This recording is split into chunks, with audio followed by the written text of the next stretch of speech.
This sounds brazen, but it is far more common than most Canadians realize. The way to catch it is simple. Before you drop your vehicle off, take 5 minutes and mark your tires. Use a small piece of chalk, a paint pen, or a piece of masking tape on the inside of each wheel. Mark which corner each tire is at when you leave. When you pick up the vehicle, check whether the tires have moved. If the shop charged you for a rotation and nothing moved, you just caught a theft. It is that simple. And yes, this happens at national chains, not just shady back alley operations, national chains. The second form is the unnecessary rotation. Some shops bundle tire rotation into every oil change, whether or not it is needed. Most vehicles need a rotation every 10,000 to 12,000 kilometers. If you are getting an oil change every 5,000 kilometers, you should be paying for a rotation every other visit, not every visit. Doubling the frequency of any service doubles the revenue from that service. The math is not complicated, and neither is the motivation. Scam 4, fuel system cleaning. I want you to picture something. A technician pours a bottle of cleaner that costs $150 into your gas tank, or runs a machine that injects a cleaning solution into your fuel rail. They tell you this service removes carbon deposits, restores fuel economy, and improves engine performance. It sounds scientific. It sounds like maintenance. In most cases, it is neither. Here is the actual situation. Modern gasoline sold at Canadian pumps, including the standard grades at Petro-Canada, Esso, Shell, and Canadian Tire gas bars, already contains detergent additives. These detergents are there by regulatory requirement. They are cleaning your fuel injectors every time you fill the tank. The entire premise of the fuel system cleaning service is that your fuel is not already doing this job. For most drivers on most vehicles under normal conditions, that premise is false. Now, there are specific situations where a fuel system service has merit. Examples include high mileage vehicles, vehicles that have sat unused for extended periods, or vehicles with documented injector fouling symptoms such as rough idle, hesitation under acceleration, or poor fuel economy despite no other fault codes. If you have those symptoms, a fuel system service is worth discussing. If you do not have those symptoms and a shop is recommending the service at every second visit as preventive maintenance, that is not maintenance. That is a revenue line item with a technical sounding name attached to it. The giveaway is when they cannot tell you the system. Whoa.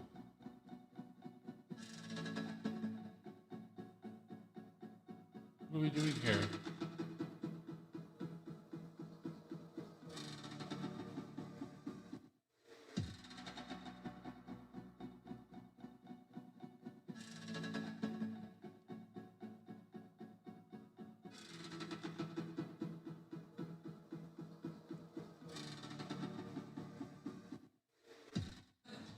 Okay.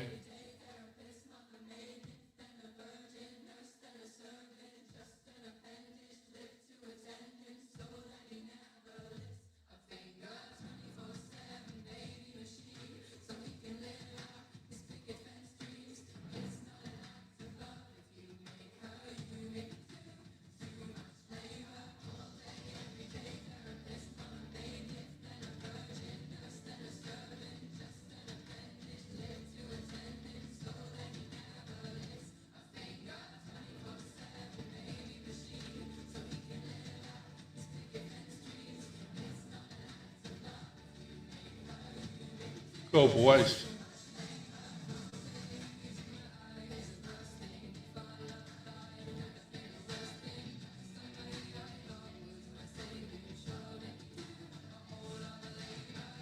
Hey, boys.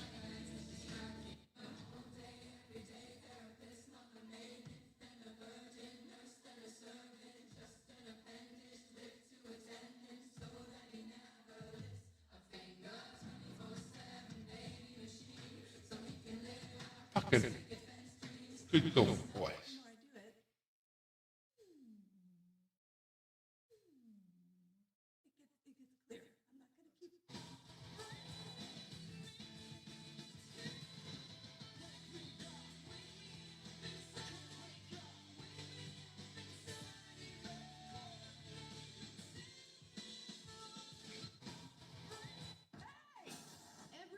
Anna Price tries to stop cars from driving past the stop school bus on her daughter's route over and over and over again. So we staked out the bus stop for 4 days last week.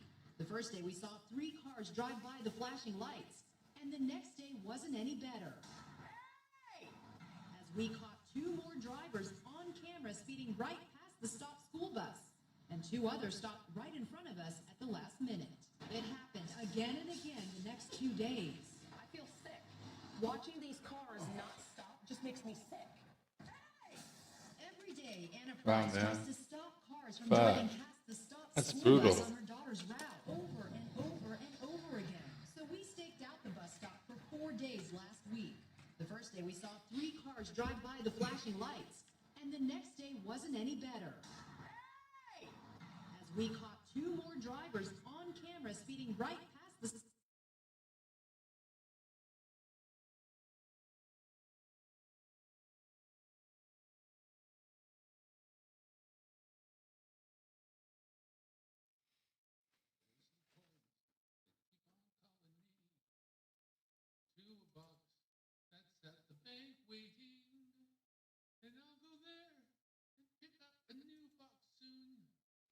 We'll search another box together and get smoked again.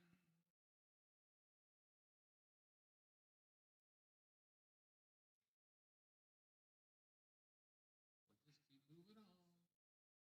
Go to a new bank and get another box of coins. That's what you gotta do and search them all together. Maybe tomorrow I'll get a nice fresh.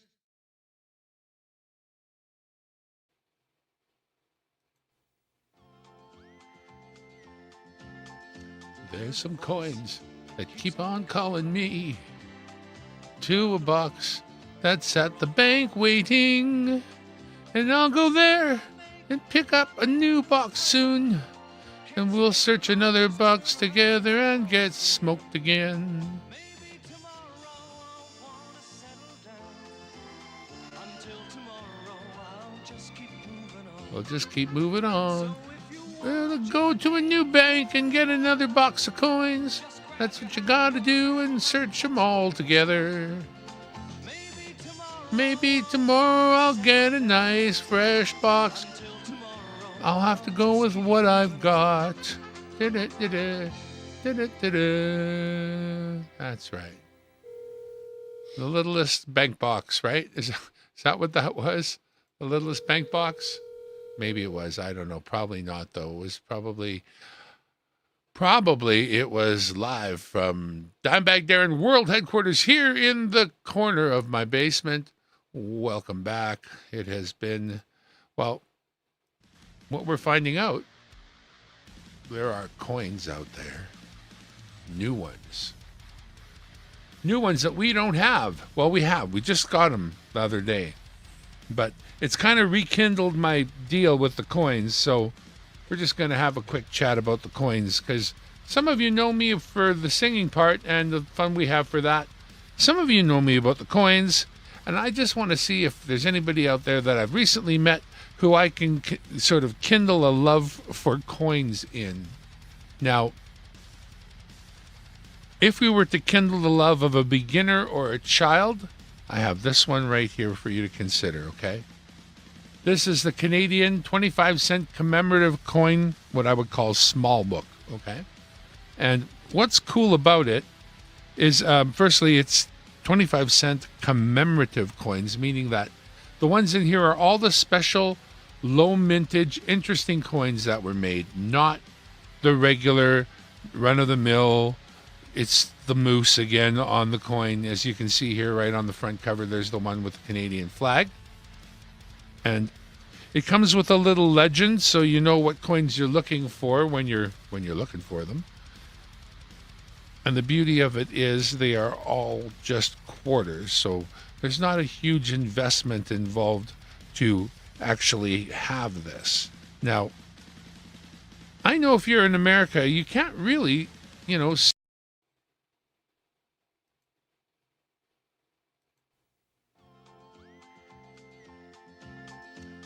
some coins that keep on calling me to a box that's at the bank waiting.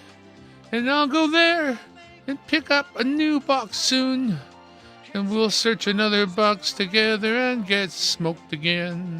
maybe tomorrow I'll wanna settle down.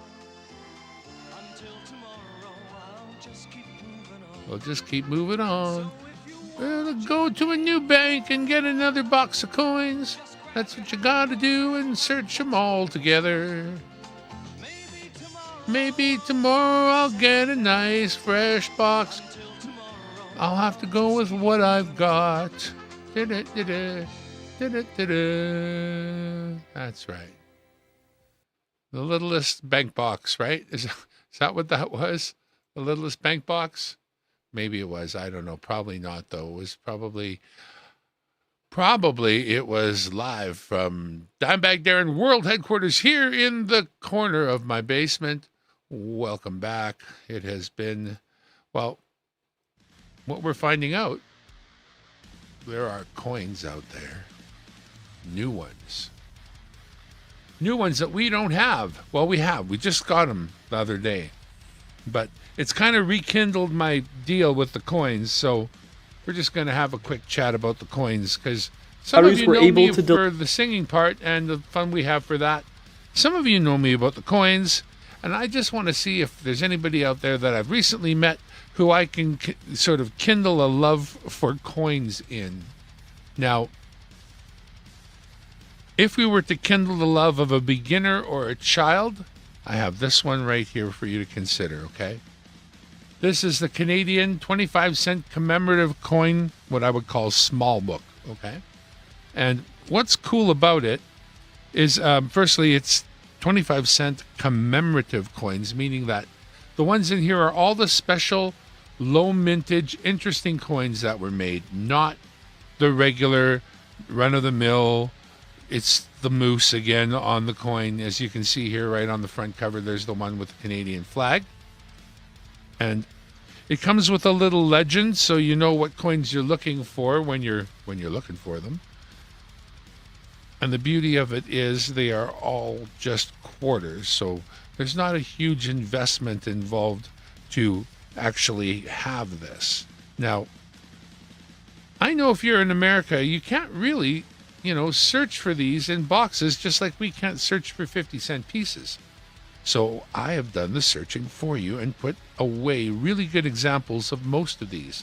I think in most cases, if I was to do another book for somebody right now, I would have almost all of them, maybe missing one. But the coins are super interesting, super cool.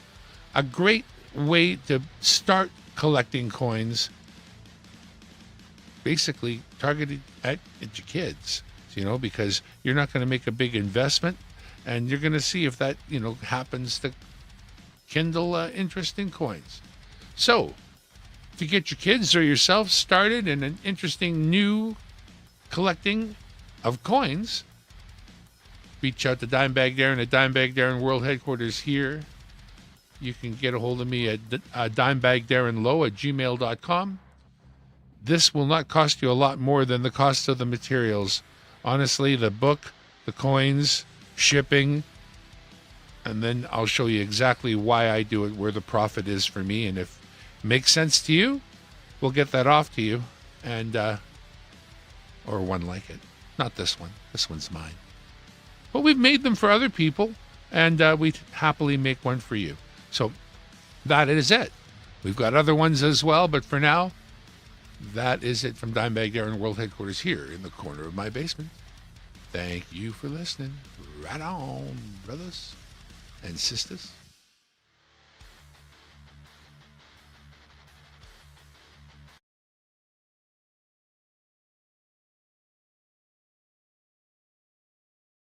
Do you ever find it weird how noisy it gets anytime there's a floor crosser? Yes, it's shocking because it means so much for our nation, how things are handled, but you need to always look behind the curtain of when they want us to talk about this, they are refusing to let us talk about or look at this. One of those issues, as we're seeing headlines, is the Liberal government continues to slash public jobs, which needs to happen. But they do it in such a way so that their base doesn't know that's what they're doing because it's going against the promises they made last election.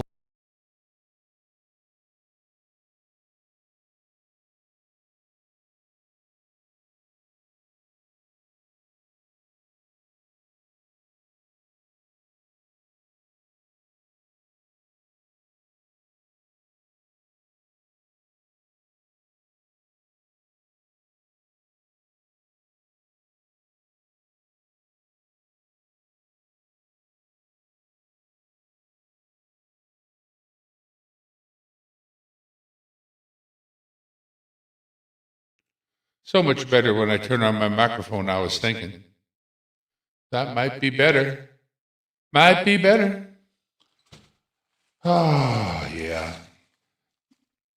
Interesting times in Canada. Yeah, we got problems with the federal government. I don't really care for them much at all, and don't think so, but we also got a very strong movement to separate the province I'm in from the country of Canada, and I think that might be our best bet, honestly, to be able to write the Constitution, a modern Constitution.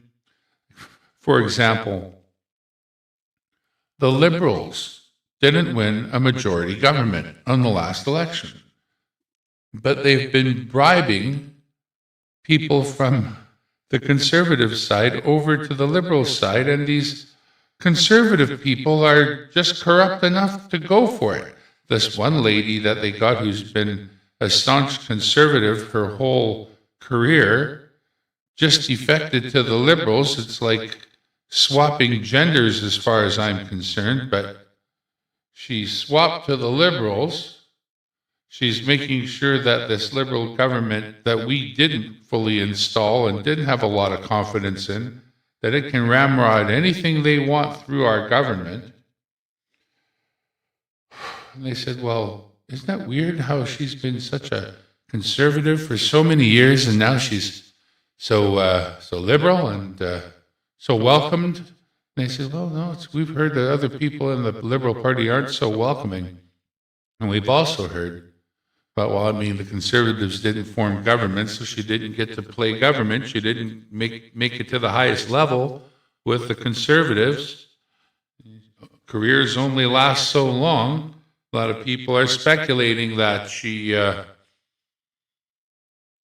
wouldn't get into government. She wouldn't get the chance to become, a minister of this, that, or the other, or whatever, without joining the Liberal, because she doesn't intend to apparently run next time around. So it's like, if I want to be on a winning team, I have to swap teams mid-season and basically play for the arch rivals so that I can get a cup before I'm done, because I'm not going to play next season. And the crew I'm with lost the main game. There's no way to make up the points. It's like if you're hockey, your hockey's got this. They're always doing the math. When it comes to the end of the season, they'll tell you how many games you're out of first place, and realistically, what kind of a chance you've got to get back in the game, or to catch up to the last spot that gets you into the playoffs in the case of hockey. So they'll say, the Vancouver Canucks are 5 games out of the last 7th spot. You see them go to the postseason. We're hoping they'll beat the Kansas City whomever, or the Calgary Flames, or, of course, Edmonton Oilers are coming to town, and that means we're going to be dropping another game to the Oilers. As general, that's how it's done. So it's all that kind of stuff, But Alberta's in an interesting position. There's already a really, really strong separatist movement out here for really good reasons. It's not frivolous at all. And the people here who've been trying to run businesses here for many years have seriously been held back by the policies of the federal government. So we have more oil than Dubai, and we could have had like the same level of living, but that was throttled back by our government. And then what we did make got taken from us by our government to the tune of like $41 billion a year that went east and never came back west. So I don't feel like I can say I've been, but I've lived in British Columbia. I lived here before too. This is my first time in Alberta. I've actually lived here before. I actually had a house here before. That's a long story. We won't tell it, but it was a thing. Anyway, so I'm on StreamYards tonight, and that means I can have a panel. Anybody who'd like to come on up on panel can certainly just let me know, and I'm watching the comments here. If you mention that you're out there and you'd like to join me to sing a song or two, that's what we're going to do. There is no adulting going on here, so while the adults are not paying attention, the kids will play. That's my plan. Now, in this case, so long as it's just me and you, I'm just going to do whatever I want. DIY solar power with Will Prowse. If you know anything about solar power on YouTube, then you have visited this guy's website and you probably already subscribed. What's he got?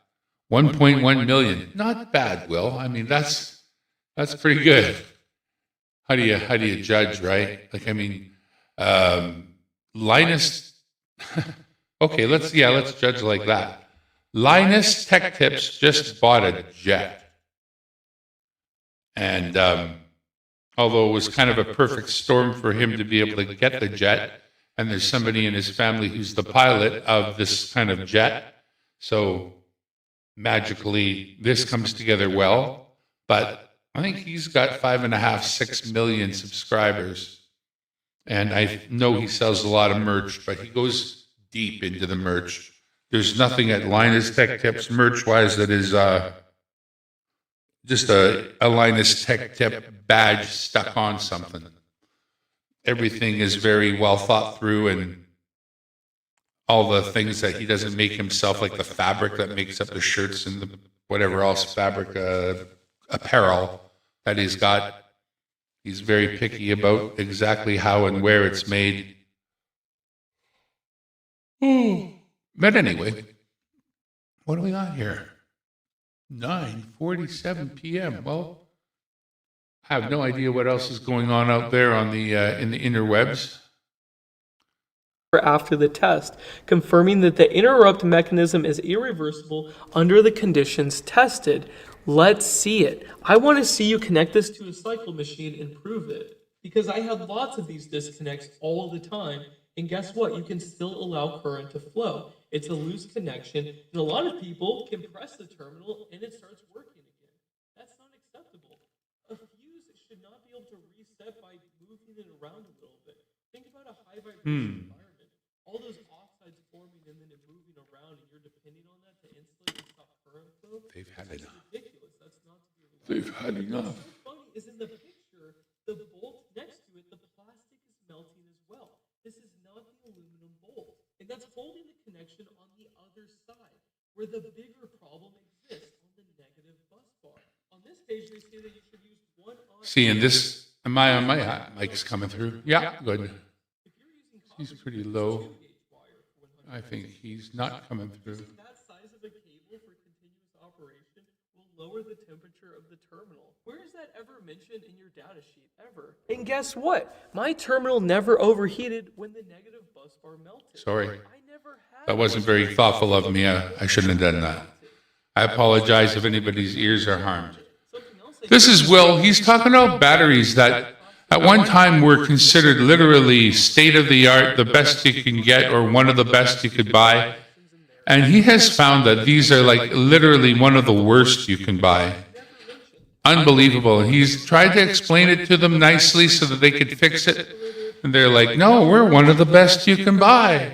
And he's like, no, you're not because of this. And he spells it out so exactly and does the tests to prove it. And they're like, no, we're still one of the best you can buy. He's like, no, you're totally not. You're one moment away from meltdown, literally.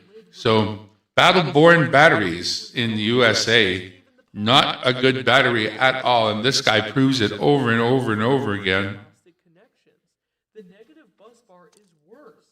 It is worse, and you guys don't even mention it in here. Now, what drives me crazy is this UL 2054. It is not hard for a battery to pass this test. I would actually be impressed if they had 48-volt batteries that passed 9540. But they have zero. They don't even have 48-volt batteries. They have balance issues when you connect these ones in series for 48 volts.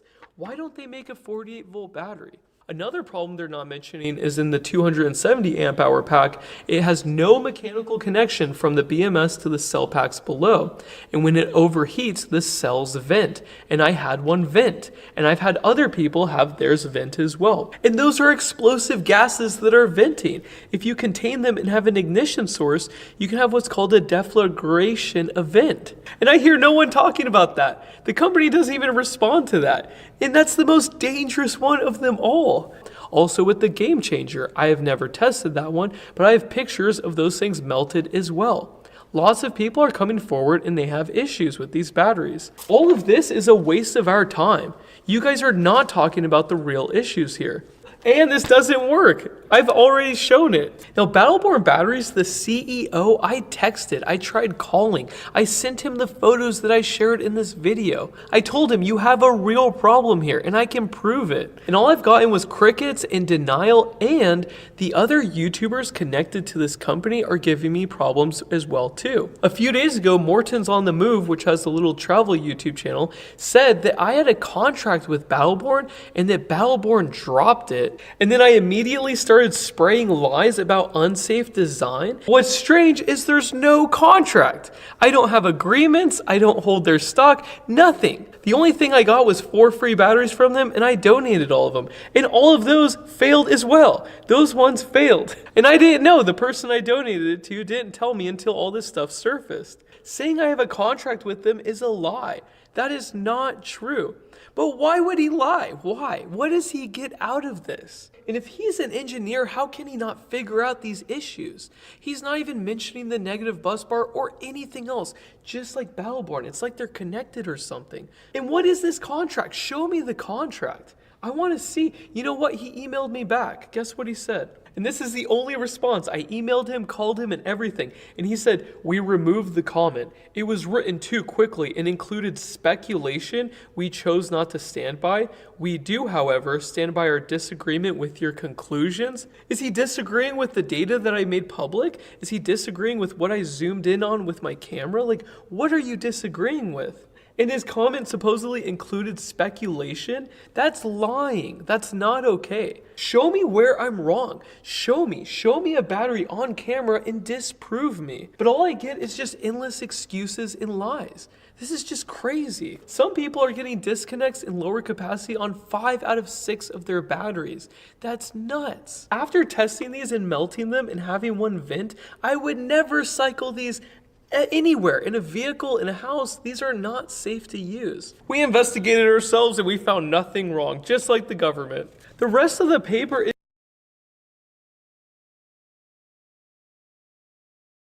See, that's the trick. He's not scared, man. Not safe to use, Battleborn. Not safe to use. That means you could be doing person harm. Harming.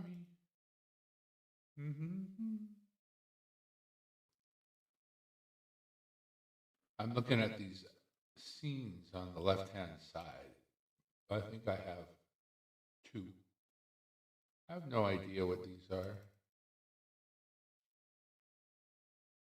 Wake me up inside.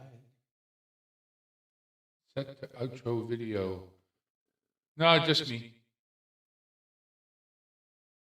Just me so far.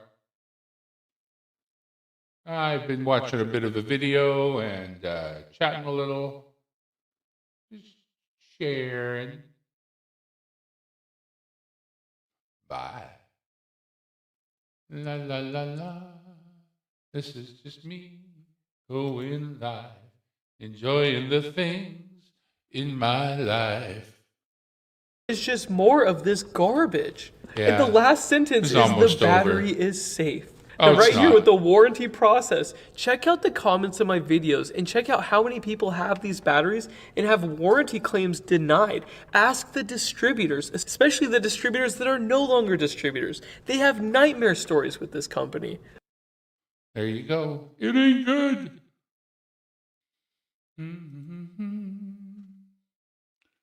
I made this one yesterday. That was cool. Watch it. We'll do it live. We'll do it live.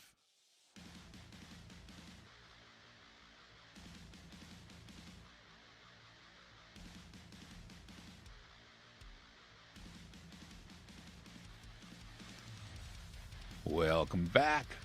The Dimebag Darren World Headquarters here in the corner of my basement.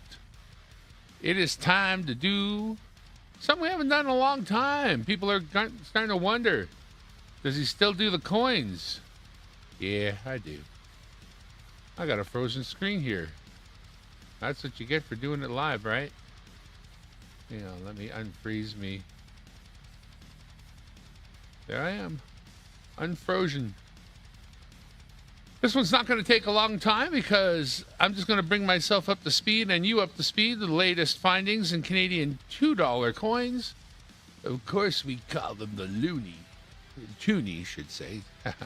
Shows you what I... See? No editing. We're doing this sucker live. We've got the treasure box here with all kinds of different coins in it waiting for any of you that want my coin deal. And my coin deal stands 20 American dollars, and you can choose 6 of these $2 coins. So that's $12 face. It includes your shipping and handling. So $20 gets it shipped to you. You can choose the ones you don't have for your collection, or you can let me put together a selection for you. You receive 6 $2 coins, and I suggest getting one and then the unpainted version of that one, the other one and the unpainted version, and so and so and so. That being said, let me show you what you can do with Canadian $2 coins. Woo-hoo. This is the $2 book, of course.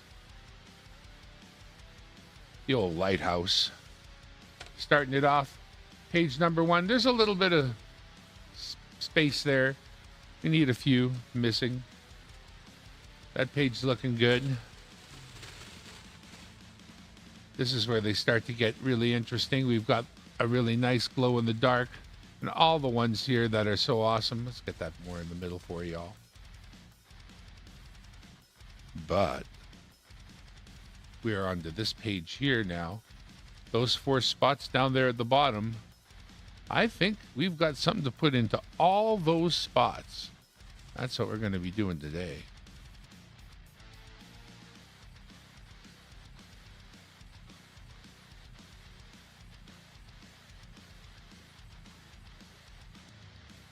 It almost suits the music.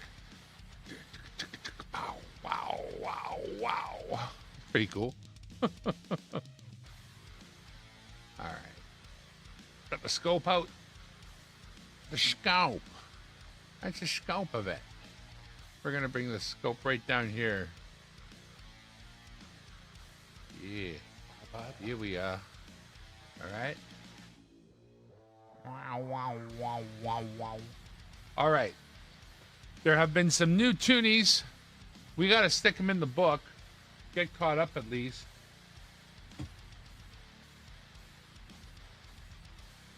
I'm going to put up one of the nicest ones first. Just grabbing it here. You can't see that. Way too bright. And out of focus. Focus. Focus. Focus. Focus. I gotta adjust the light in a little bit. And we'll turn this light off. That's not off, but that is.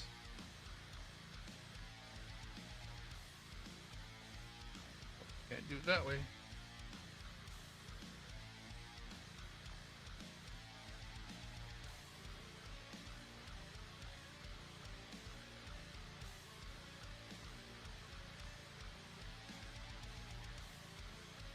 Really does have a little extra glare in it, though, don't you think?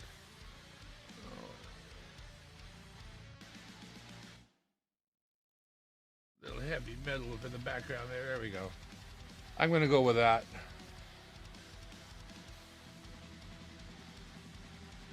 As you can see, it's a beautiful red poppy.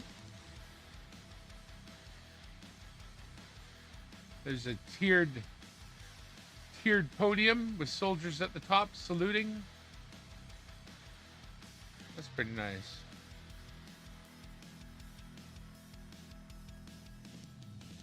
If I can get the light to be more favorable, if I just rotate it a little bit. Suppose I could also turn the intensity down. I'm going to turn the intensity down.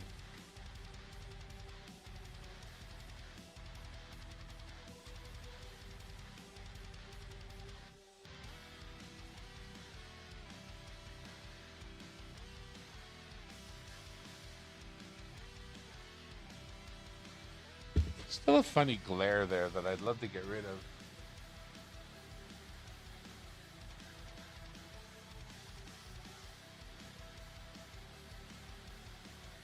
I honestly don't know what a guy could do to get rid of that glare. Possibly a polarizing filter.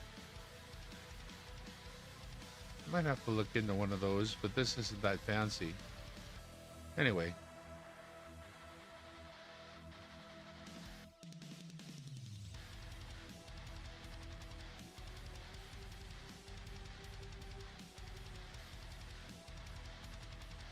So this one, and its, sorry, that one there, and its painted cousin have to find their way into the book.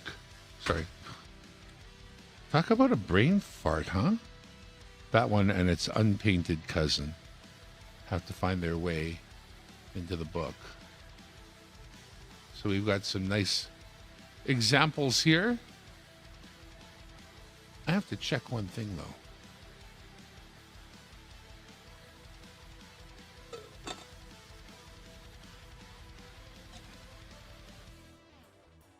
So this is an actual, what's the year that they got on here?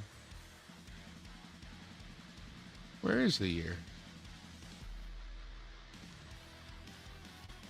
Oh, we're looking at the same side both times. So the year's on the back, numbnuts. There it is, 2025. Okay, so this one's a 2025. We're going to put it aside for a sec.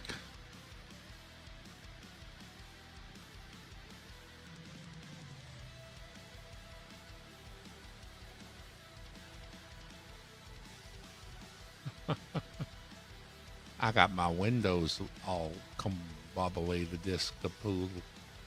There it is. Come on. TT, you should have left the coin there.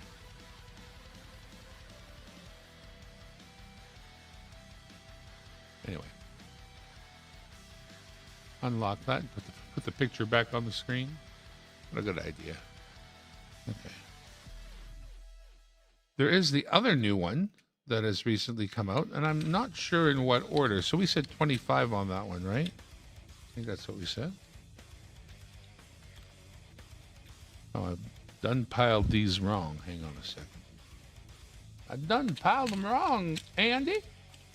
I done piled them wrong, Andy. You suppose I'll go to hell?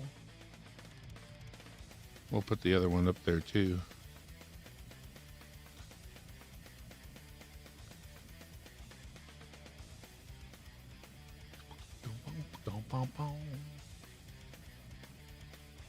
All right. That's pretty nice.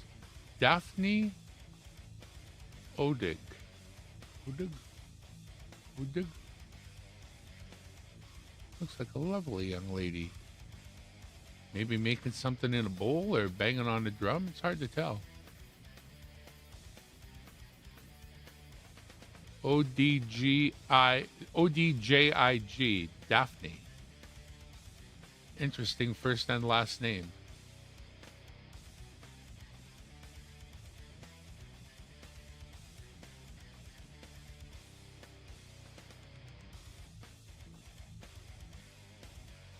Pretty sure Daphne is a biblical name, I think.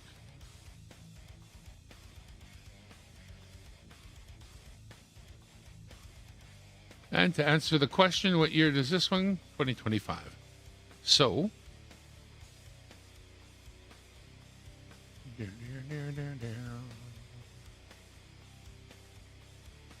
don't want to make that one smaller. You gotta wonder sometimes, I swear. Gosh darn it anyway. Oh, put that over there. There we go. So, that one and the other one, they're both 2025s. So, we're going to put, I think we'll favor the set that's not under the microscope here with the Remembrance Poppy. Slide this out a little ways. And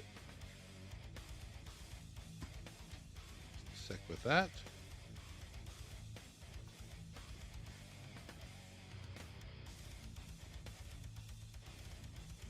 Place this one right in here. And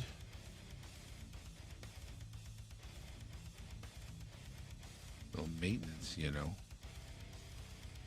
Dimebag Darren, Canadian coins and more. Look, been a lot more than the more part lately, and not so much the coins part. Haven't gone to the bank to get a box of toonies or anything like that until just the other day, and I pulled all of these out of there.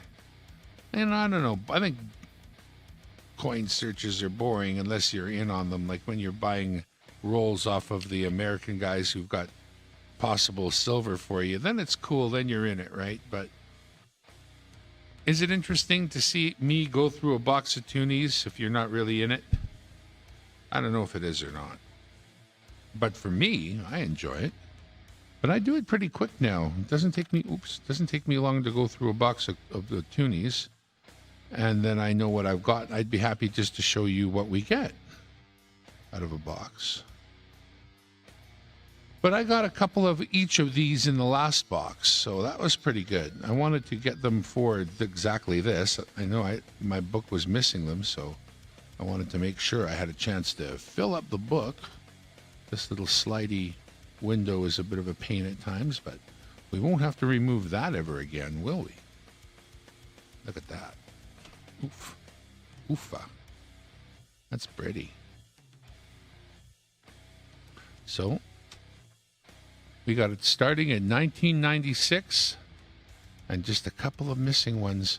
These all have W's on them, and I think W means, ha ha ha, you're never going to win and get those. But I might. So there's 3 missing on that page. We got a completely full page here, taking us from 2007 to 2015. Very nice. And this is after here is when it starts to get fun, right? The top here has the glow-in-the-dark 2017 toonie. We, of course, 2018 Armistice, D-Day, Bill Reed, Victory, super duper. Couple of spaces there. I think I know what goes there. Not fully sure off the top of my head, but I think I know what I mean to put there. Of course, there we go. More great sets. The Summit Series, the Indigenous Day set, the Riopelle set, our new RCAF set, the not Inuit, my friend, Nunavut coin, and of course a new Remembrance. And I'm not sure. I know, but I'm not exactly sure the story behind the Daphne coin yet. And we got a few extra pages, and we've got a couple of other coins stashed in there. Some stashed ones. We got a row of Victories. We got Brock, what's a good price for a decent Morgan silver dollar? Spirit Bear, and some more Victories over here, and a hockey one here, and a Indigenous Peoples one. A silver right there. dollar is a So, U.S. got coin a few made of real extra silver, spaces in the like book. a Morgan or peace dollar We'll be from fine before for a little while. 1935. In fact, actually, 90% there's still silver, actually another about coin we should be 3/4 of an putting in ounce here, pure. but I They're didn't called prepare working for when it, they're so circulated, until worn from next actual time, I will use put back in when the they were regular- everyday money, not just collector I will put pieces. in the regular, right now, um, most go for melt value Polar plus a Bear small toonies. premium, around They've gotta $25 to come right after $35, here. depending on I condition may have and to silver move a few of price. these around. Got a specific date or pick? I can narrow it that's down. the Canadian $2 coin book. I can help you put yours together. All of these are ready to go, and they can come to you. Got a really good selection of Just a some super common nice date coins. Morgan of course, they're dollar. out of circulation. What price? A common date Not after they come to me. They stop circulating right away. around 35 to 45 bucks right Dimebag now Darren World for a headquarters common here date in the corner warm of my circulated basement. condition. Thanks Silver's for running tuning in hot. for a little coin Melt value show. alone is pushing $58. Come around, I sing a lot. So even I'll sing for junky you. ones I'll sell sing for above you melt later. to I promise collectors. I will. If it's nicer now, or uncirculated, you're catch looking you at later. 60 to 80. Got the exact You're year outta or a here. photo? That'll dial it in tighter. The only thing we see now is your computer guy. You don't have complete. You all mother. तेरी बहन की चूत अल्लाह. What? Do you know who I am, mother? This is Tanvir. No, he's not. La la la la. Am I coming Just a through common here? date circulated Morgan then.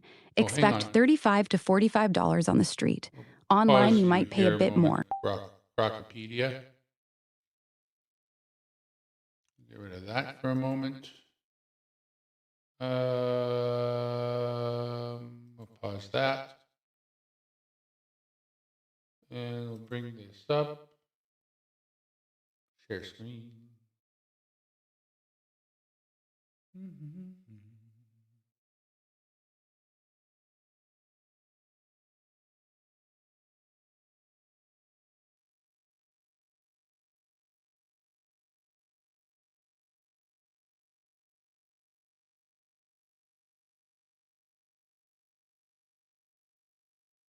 Hey, Joni, does it look at anything like that? That is the Morgan dollar, and there's also a peace dollar.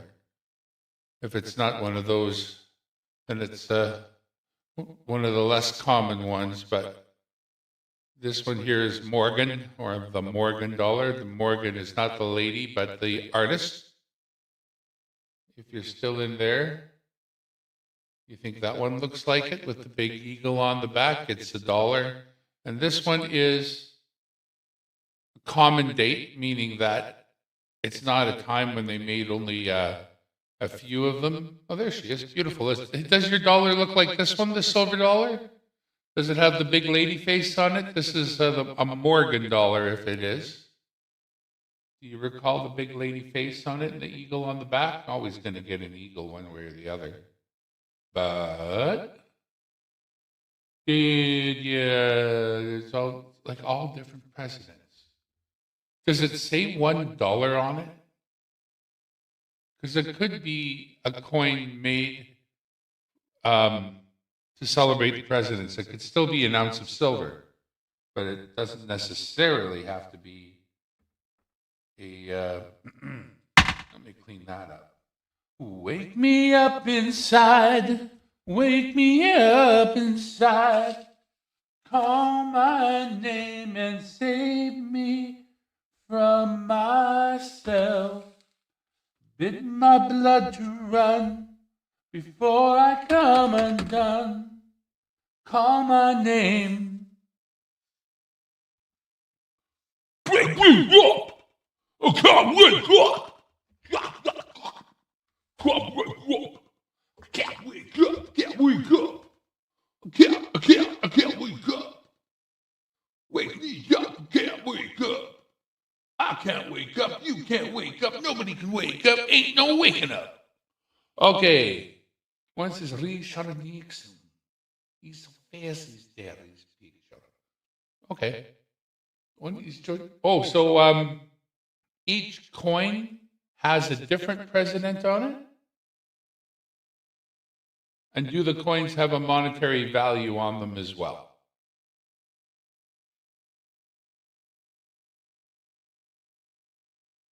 Yes, sire. Okay. So that doesn't answer my question. But each one has a separate president, and is there any monetary value is the other question.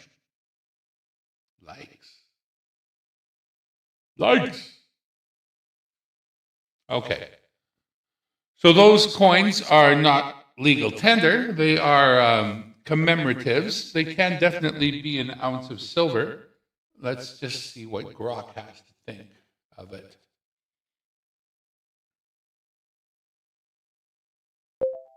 Grok, I'm looking for some commemorative coins with the presidents on them. They should be nice and big and should be still an ounce of silver maybe, but they have the United States of America on the back and a building of some kind.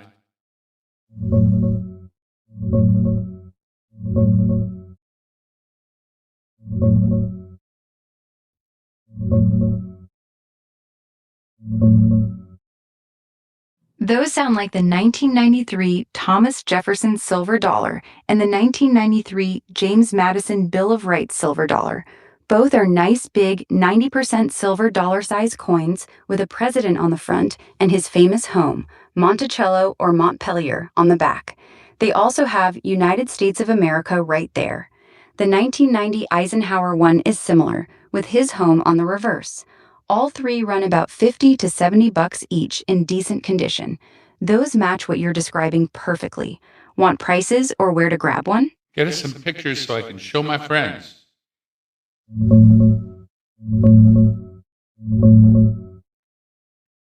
I can't pull up clear coin photos right now, but search for 1993 Jefferson silver dollar, 1993 Madison silver dollar, and 1990 Eisenhower silver dollar.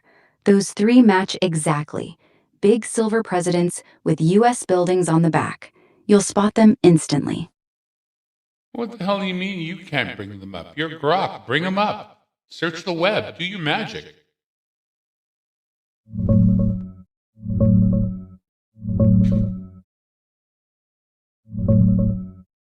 Here's the 1990 Eisenhower one. President on the front, his home on the back. Matches your description perfect. Want the Jefferson or Madison ones next? I got no image on my screen yet here, Grok. Waiting on the image. You don't have to get a different one. I just want to see one. So just spit me up some images here.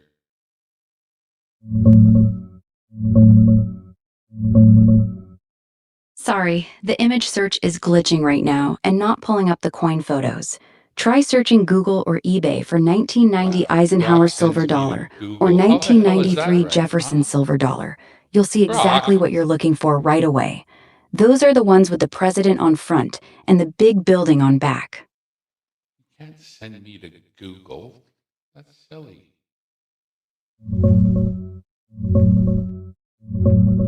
There's the 1990 Eisenhower silver dollar. President on the front, his home on the back with United States of America. That's the one you described. The Jefferson and Madison ones look just like it, but with their own houses.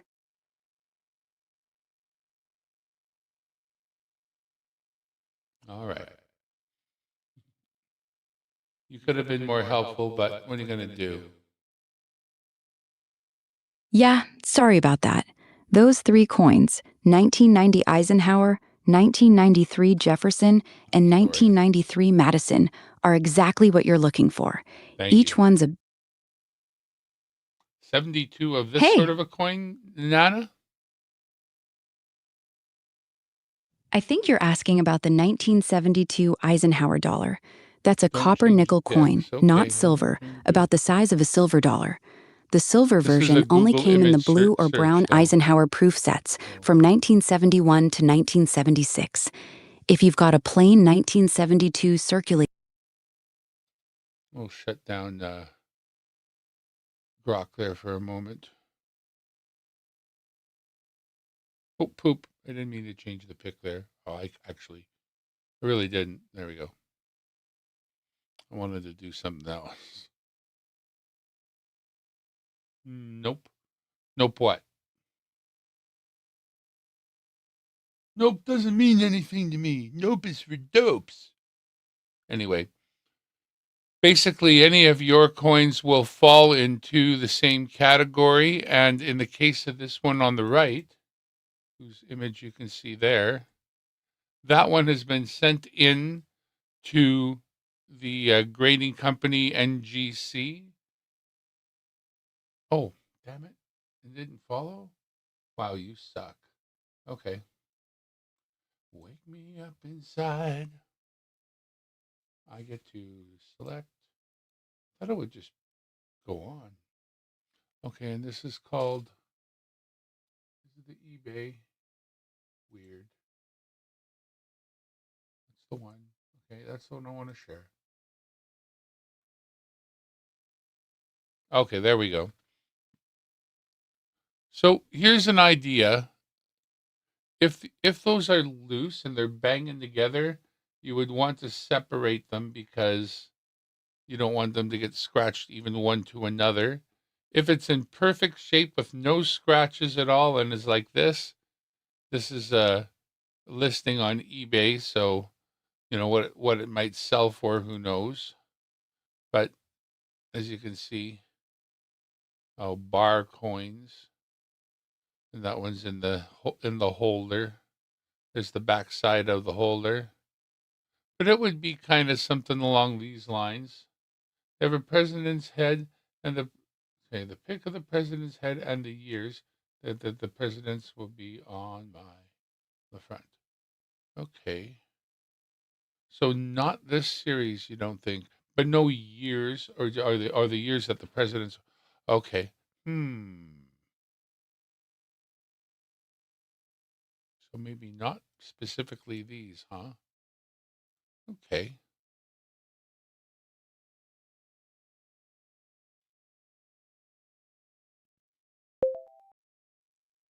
Grok, still looking for coins that have the president on them, that have the years that they reigned or served on them along with the president, and then I guess their home on the back. But the front should have the president and the years of service.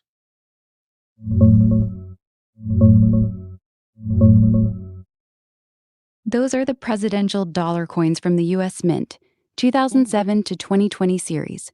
Front has the president's portrait, their name, order in office, and exactly the years they served. Back is the Statue of Liberty for all of them, not their home.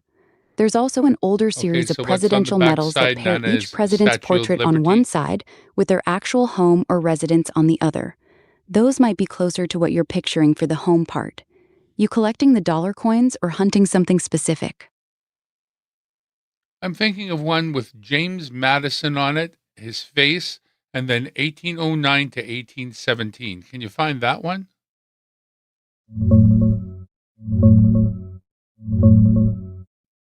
Yeah, that's the 2007 James Madison presidential dollar coin. Front shows his portrait, James Madison, 4th president, and exactly 1809 to 1817. Back is the Statue of Liberty, same as all the others in the series. They're common and worth face value unless you find a proof or error version. If you really want his home, Montpelier, on the coin, look at the 1993 James Madison commemorative silver dollar. That one has his house on it. So, Nana, they don't have the Statue of Liberty. They have a building. So,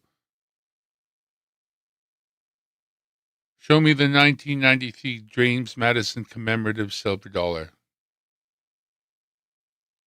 Show me the 1993 James Madison commemorative silver dollar.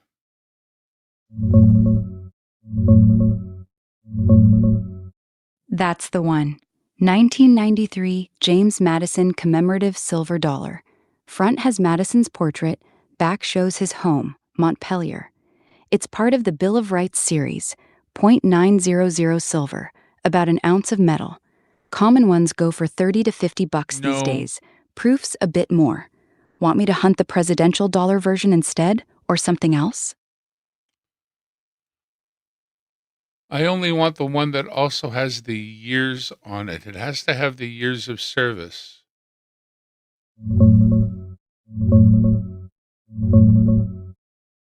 The 2007 James Madison presidential dollar is exactly what you're after. Front has his portrait, James Madison, 4th president, and the years 1809 to 1817. Back is the Statue of Liberty, not his home. No official U.S. Mint coin combines both the term years and Montpelier on the back. The 1993 commemorative has Madison and his house, but only the mint year 1993, no 1809 to 1817.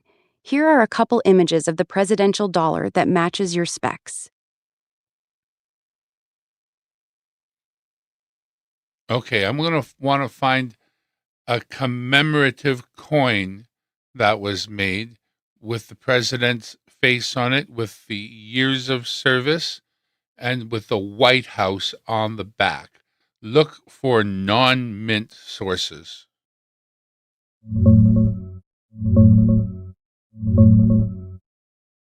I couldn't find any official or private commemorative coin that puts a president's portrait with their exact years of service on the front and the White House on the back. The closest non-mint pieces are from the Franklin Mint and White House Historical Association.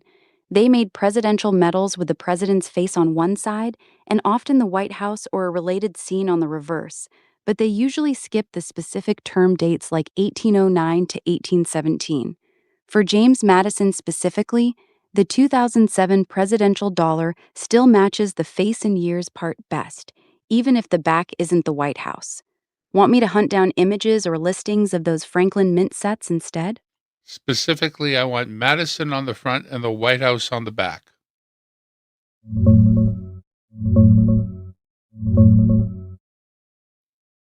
Found one that gets really close. a 2017 James Madison presidential token from a private series. Front has his portrait right up front, the years March 4th, 1809 to March 4th, 1817 spelled out, and the White House in the background on the same side. Back is just the presidential seal. It's silver-plated steel, 40 millimeters across. Nothing super rare, but exactly matches what you're describing. Want a link to buy one, or should I keep hunting for something with the White House on the actual back? Get me the link to that one.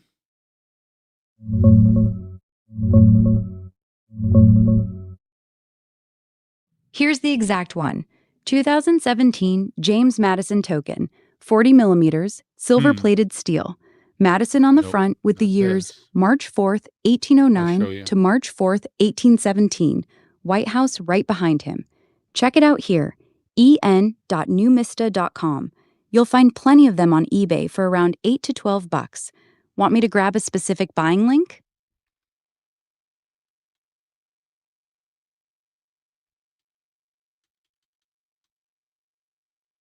It's colorized too. Nana, I had a different email I wanted you to use because that email is not as available.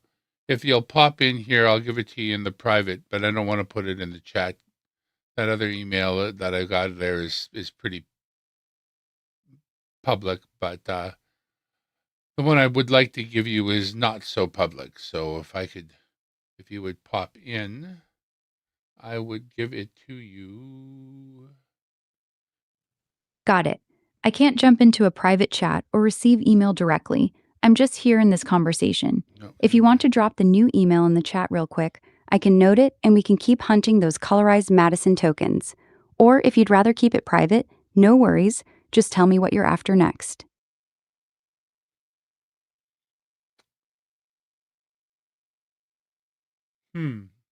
Well, that's a question then, isn't it?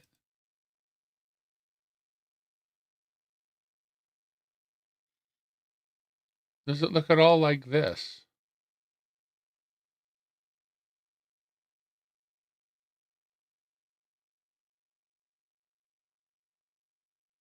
I mean, we've been saying silver. All of these are kind of goldy colored. Is that one of these goldy covered ones? Available. It's good to be available. I'm not as available as I used to be. I'm half the man I used to be.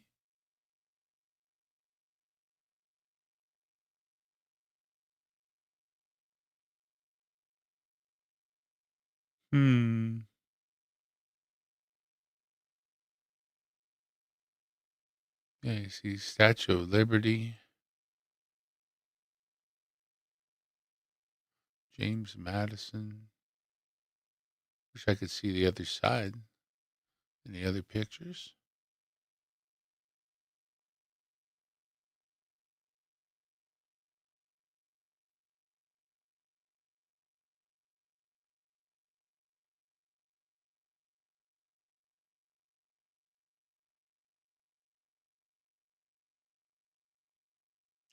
Adams. I wear glasses. Me too.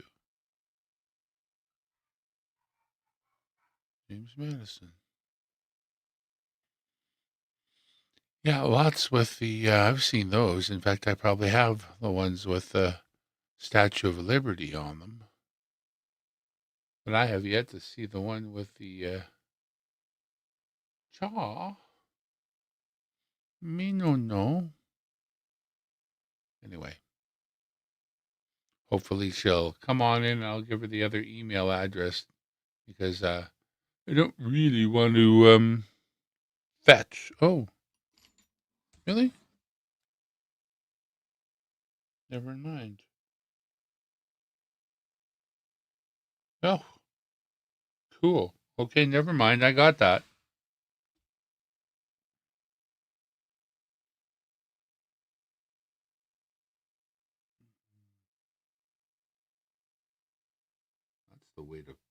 That's the way to put them away anyway.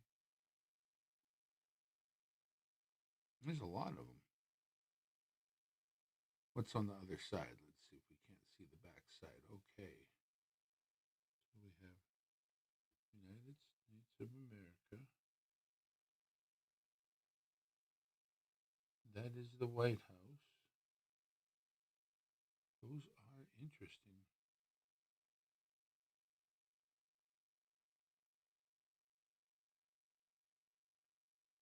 What's weird is they don't actually have a monetary value on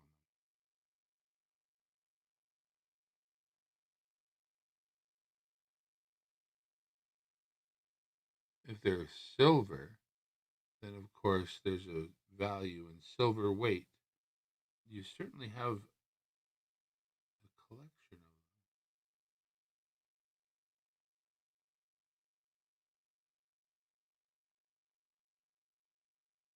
Washington, Eisenhower. Well, I know what they look like now.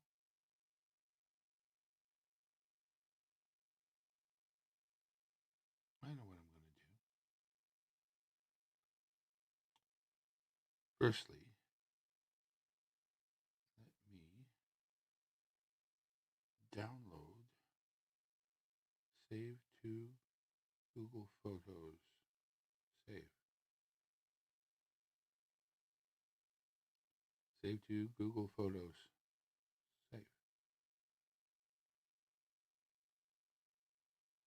Save to Google Photos. Perfect. Now the next thing I'll do is I'll open Google Photos. Wake me up inside. Wake me up inside. Call my name. Save me from myself. Bid my blood to run. Wow, better be careful there. Can't be sharing that screen with y'all. This hasn't synced yet anyway.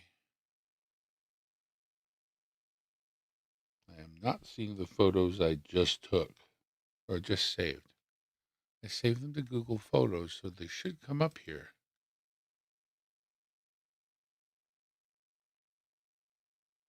I know my storage is 80% full, but there should still be room. 80% is not 100%. Send me those pictures. You can't see that. Oh my God. Lovely, but not for prying eyes. Oh my. Lovely. Why isn't that syncing? Scary as shit. I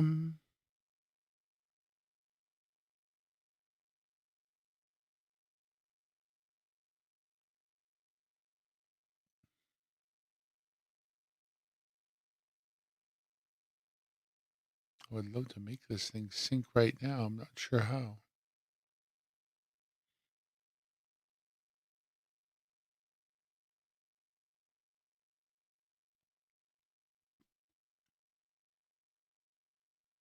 Sorry. Comments are rolling in and I'm not reading them. There we go. Fell into my lap. I have a story behind this. You know what? Coins are the kind of thing that typically do get inherited, honestly. And then it's a question of if you have any interest in them or not. I'm not really getting to where I want to go here.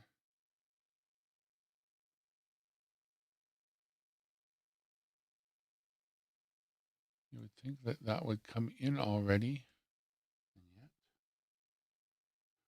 Okay, I'll just try a different way. I will.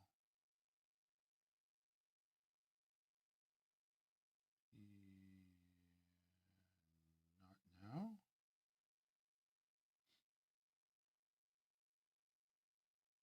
I don't see anything new there.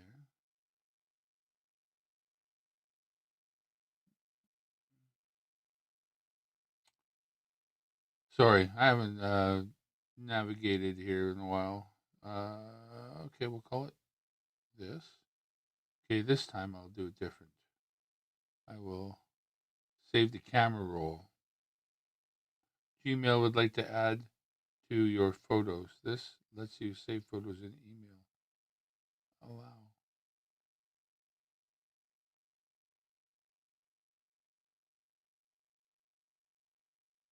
I won't do it that way.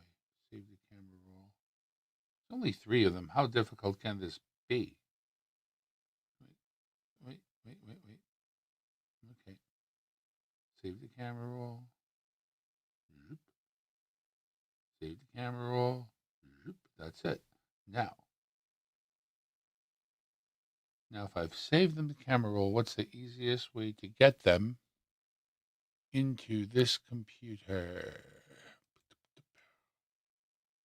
I could email them to myself, but you already emailed them to me. But I don't have that email on this computer. Do I? I don't think I ever did add it. Gmail.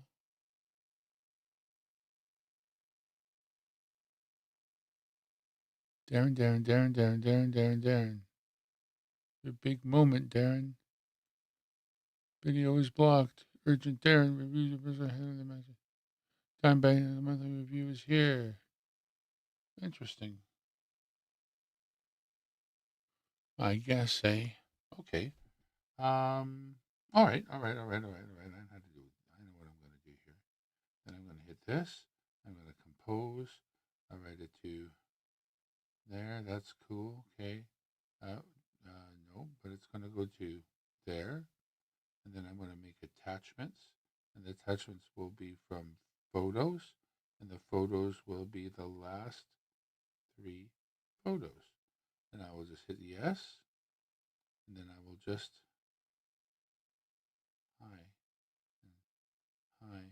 And that's all. That should be all I need. Oh. Okay, never mind. We're going to do move attachments. Yeah, I'm going to do it anyway. I'm going to do. Okay, this will fix it. Doughhead. I am a doughhead. I knew some doughheads when I was a young man.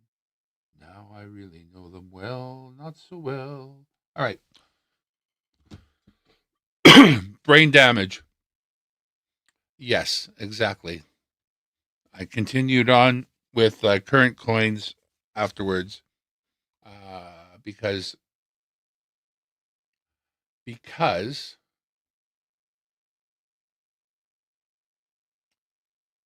I was going to spend the money that was represented in the coin collection for a soundproof room for to go into audiobooks. But when I looked at the coins, I could just see too much of my father in them, and I couldn't bring myself to convert them to cash. So, yeah. Jars of coins are great fun. If you get a jar of coins, it's good to go through them. The other unfortunate side is a jar of coins means all those coins are bashing up against one another, and they are getting harmed. Unfortunate. We'll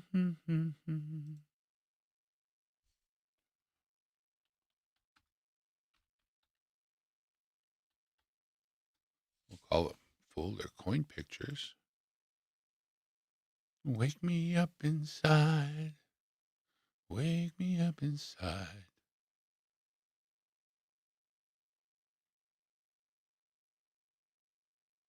Okay.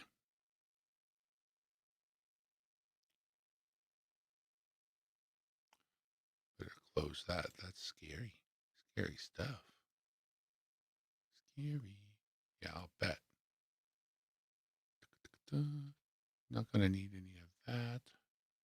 So we'll just go ahead and open that. And over here, I'll open. Right, Finder. That's where I'm going to use to find it. Finder. Go figure. Let's open Finder.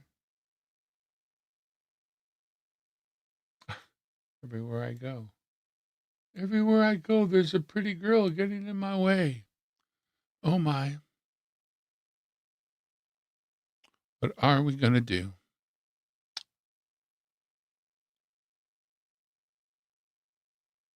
Recent. That's too recent.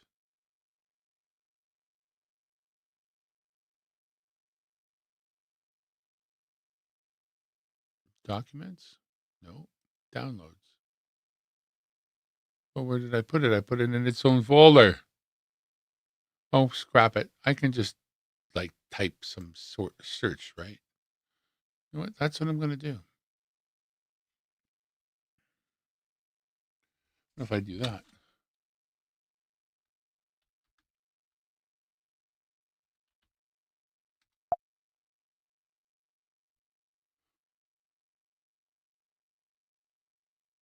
This is dumb, I know. It's okay. No worries.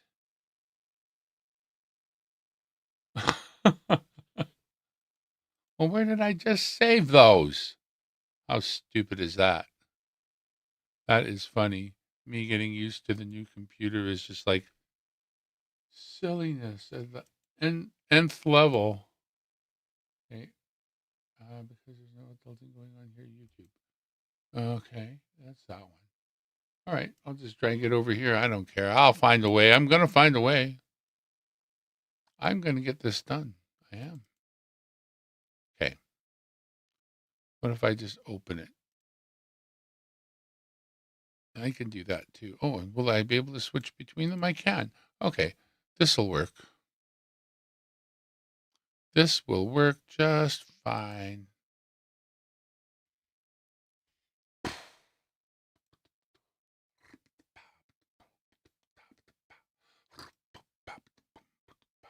You need to stop telling people about how you need a big safe, dumbass. If you need a big safe, the last thing in the world you need to do is tell anybody that you need a big safe. Stop it! You must stop it!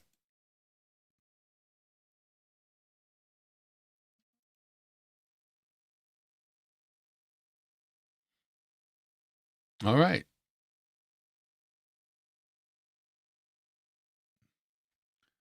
Kind of too bad I didn't get you to whip one out here, but what I'm going to do is first I'm going to grab my phone. I wonder if I have the software on my phone that I'm thinking of. If not, I'll just grab it from hopefully from the App Store. Because now that I'm on Apple, I don't know what apps are available, but we're going to find it. We're going to search. I'm going to search for Coinoscope.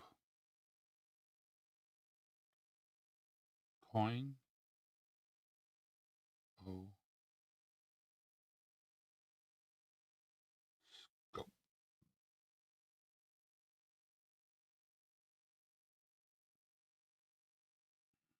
There it is. Right on. Coinoscope. Coinoscope visual. Confirm with side button. Yes, okay. I'm confirming with the side button. I am downloading and have received the package. Let it have access to the camera. We will continue. We will ask app not to track. Okay, got the Coinoscope on the phone now, which means what I'm going to do is literally use it to take a picture of the coin and then let it figure it out.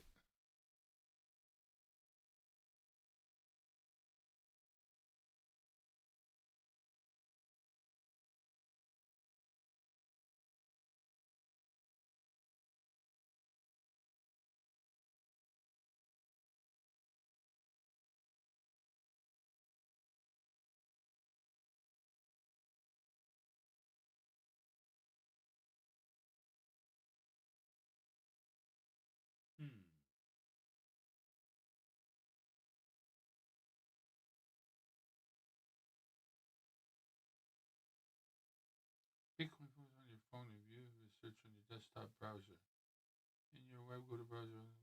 The desktop key expires in 4 minutes. Interesting. Could do that too. Let's try this. Just want to. Go to coinoscope.com/desktop. Hey, you could do this too. coinoscope.com/desktop. Enter. Okay. So you need all that extra bullshit, do you? Kind of hoping you didn't, but if and you do, HTTPS bullshit. Okay. Rid of all that. HTTPS ://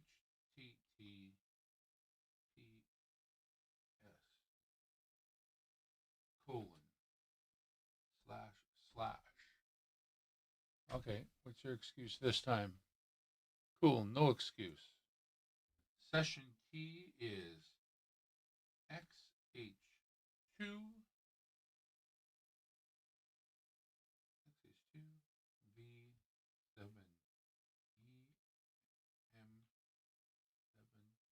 EM74. Okay, let's see.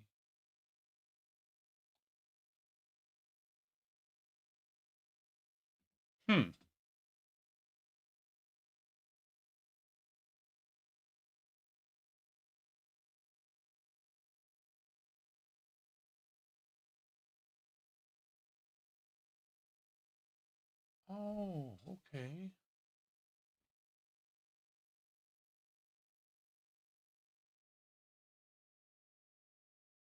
Learning.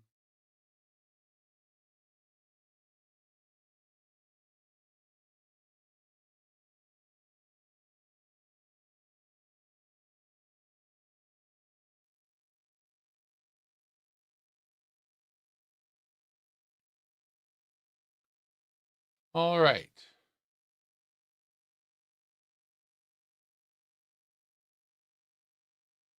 So that's my picture of the coin that you sent, that I took a picture of literally from my screen. And so, actually not like just hitting easily and coming up with a coin that is. There's all kinds of different ones being offered, which is very unusual.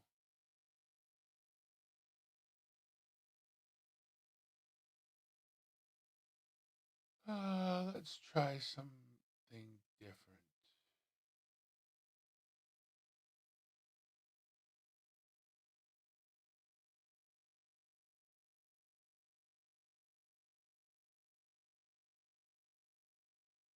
See if I was to try Woody here.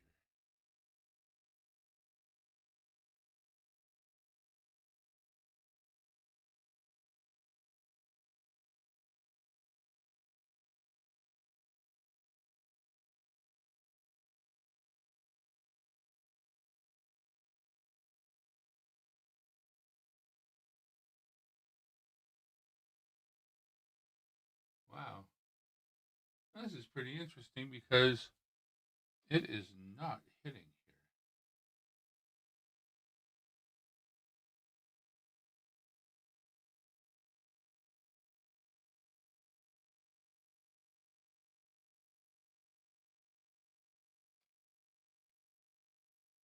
here. H2VE7MH4. Oh, it's still giving me the same one. Okay. Okay, try this shot of the Woodrow Wilson coin. And it just isn't. Well, hang on. No, it's got two heads on it.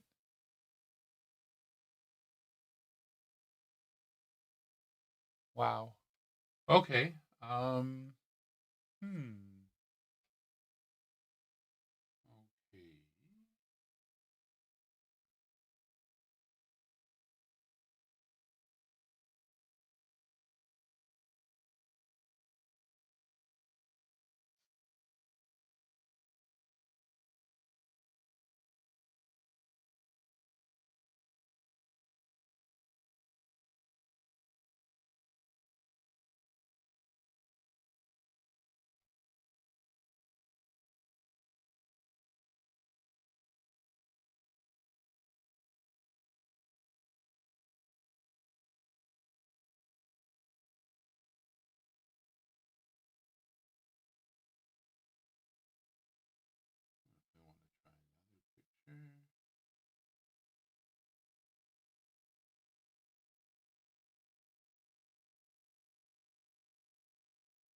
This is a toughie.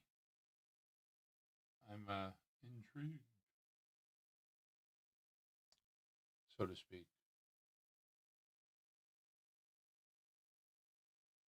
This time we've got new session. So this is TP7, 3, and 5, H7V.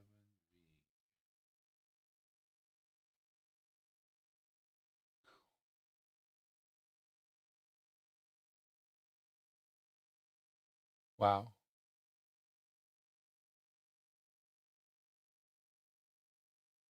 See that one? Yeah, you see it live. It is a mystery. Do you have a magnet? If you have a magnet, could you just see if any of these are magnetic?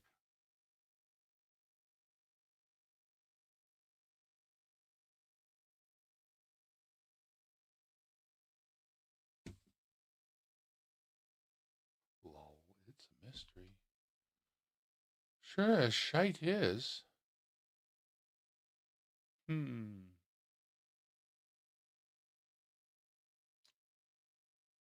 How else can I identify these weird coins?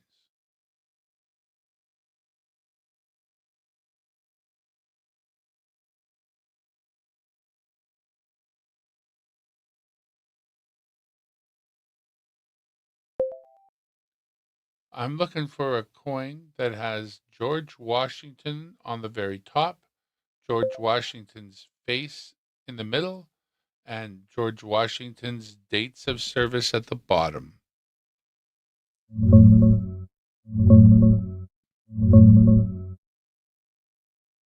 It's a George Washington First President commemorative token or medal. It has 1789 First President, USA 1797 across the very top, a right-facing portrait of Washington in the middle, and It's George not Washington. that coin. It needs to have George Washington on the top, the face, and the dates below at the bottom.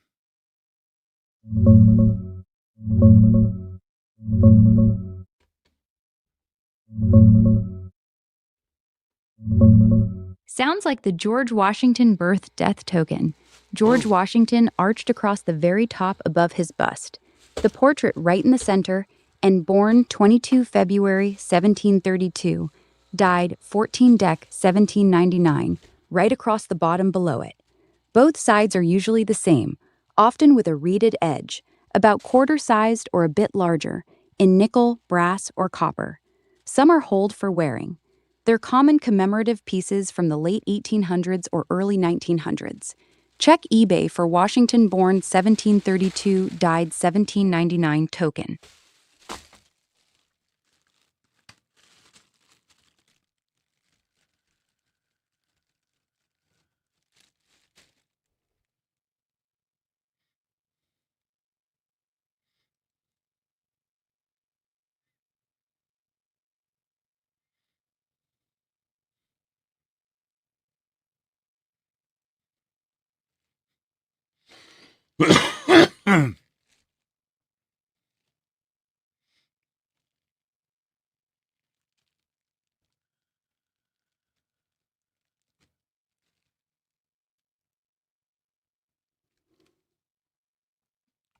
What significant thing happened for him in 1797?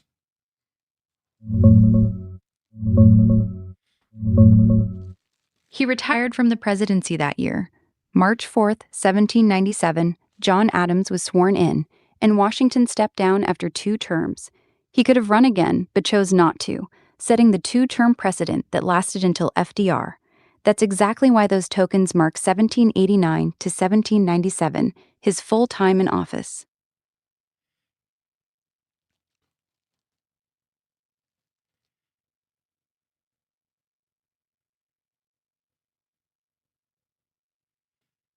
Well, that's what I want. I want a token that marks that time, not his death.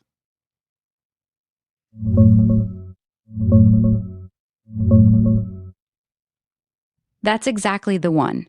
The George Washington First President token. It says 1789, First President, USA 1797, right across the very top, his facing portrait in the middle, and George Washington straight across the bottom. Same design on both sides, usually nickel or brass, about quarter size. You can grab one cheap on eBay. Search 1789 Oh, well. First President USA 1797 George Washington token. It's the perfect match for what you're describing. So, not so sure what you've got there. That makes it a little bit tougher. But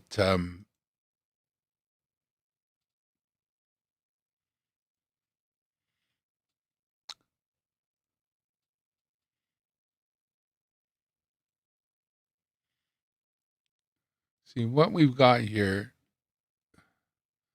based on what I'm looking at, it doesn't look like it's mint made to me.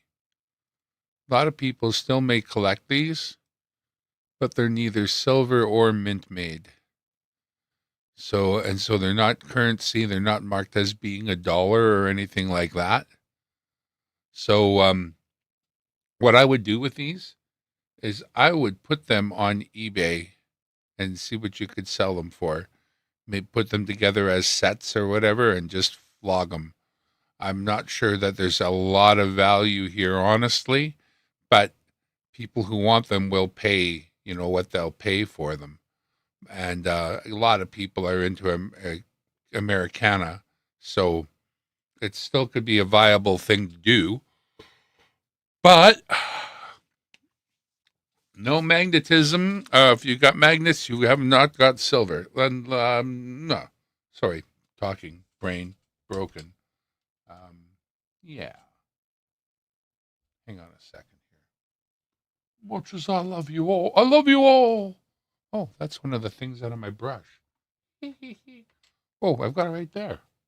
Okay. I do have it right there, don't I?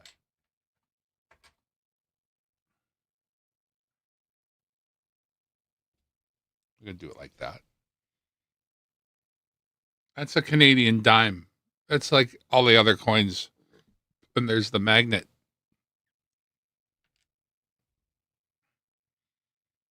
This is a Canadian silver dollar. Here's the same magnet.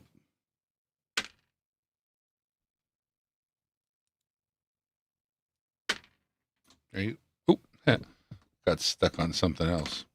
So yeah, no problem holding up the dime.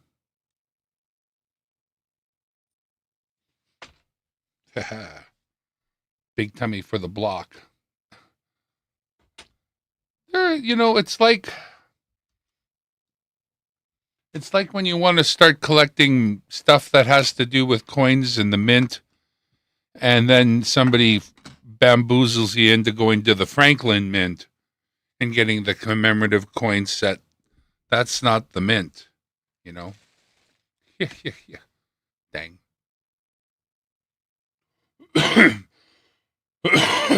Pardon me. What is cool about magnets and... Sorry. Oh, piggish. What's cool about magnets and silver is that if you can put together a silver slide, then you can test... Sorry, I'm stupid. If you can put together a slide that's magnetic, you can test your silver. Actually, I didn't buy them. Right on. And that's good. Somebody else did. Let me just think for a sec here. Looking for something particular. I watch too much YouTube, if you know what I mean.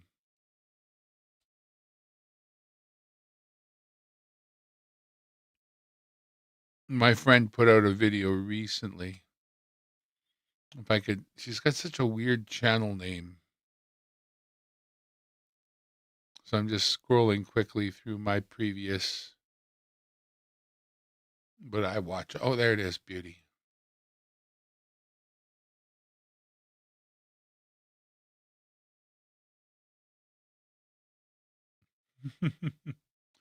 I should have actually watched more of her video here. She does such a good job and put so much into it.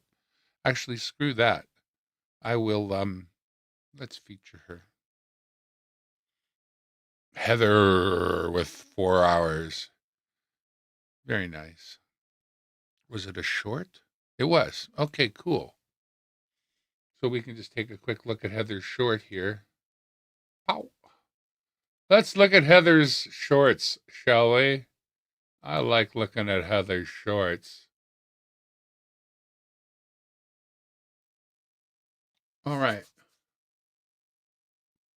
So that is a little wooden tray with magnets behind and then some velvet on the front so that coins don't get scratched. So this is what happens if you put silver in the presence of magnets. The silver slide is a way of making sure that a coin is 100% silver. Now watch this. See how the silver makes its way down slowly?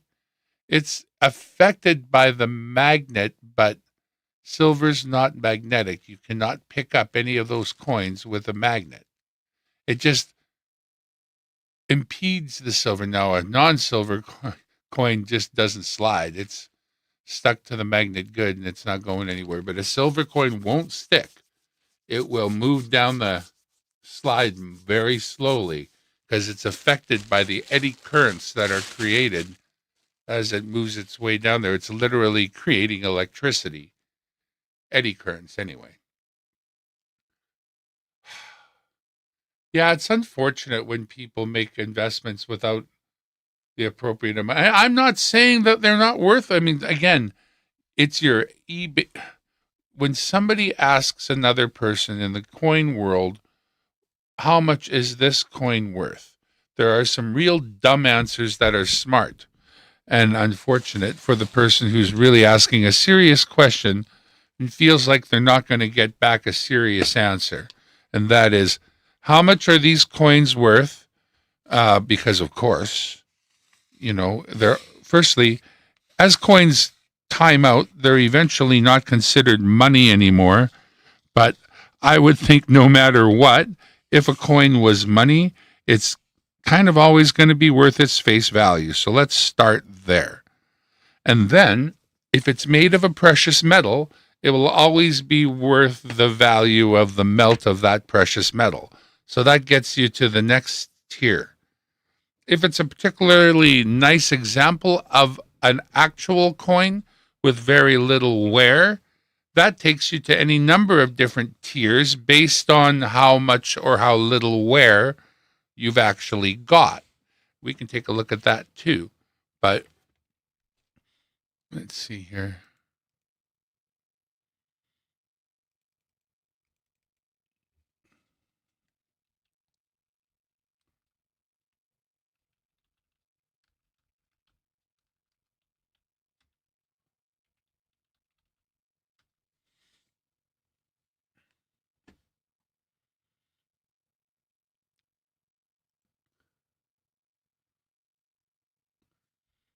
So after melt and after then a coin grade, that would tell you that there's more value to the coin of one kind or another. And what? I don't get to see this? Well, there you go. And there is the next thing. But don't look for matches. Go to the left, scroll down to the bottom, and look for closed sales or finalized sales. Because what a person wants for something is irrelevant.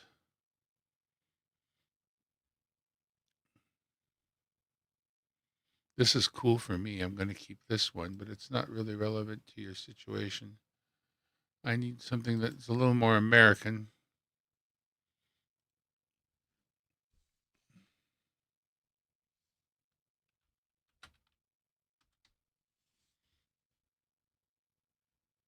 Oh, it sure loaded. That's exactly the one. Okay, well, we'll try the NGC version anyway.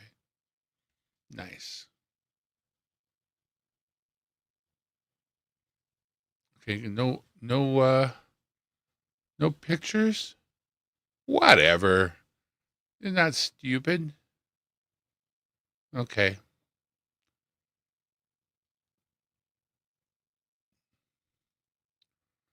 We're just going to have to rely on the Canadians for this one, I'm afraid.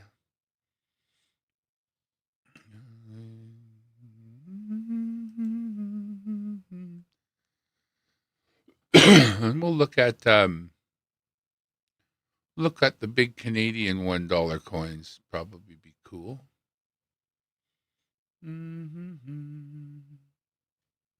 Edward, George, Elizabeth.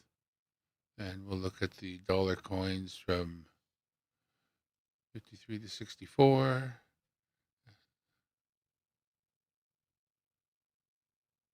Maybe I should have gone one more. 66. 64 to 64, 65 to 89. There we go. These are the ones that I literally have one of right in front of me. Hey, B.H. Ringer. Talking coins a little with my friends.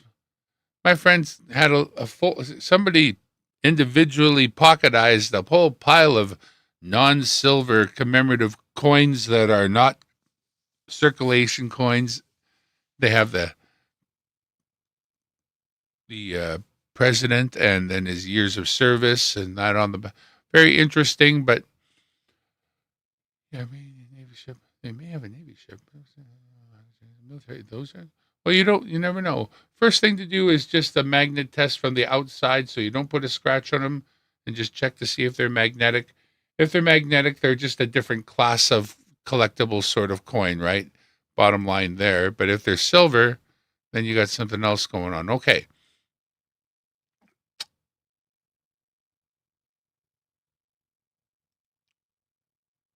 I guess, will they let us? How can I?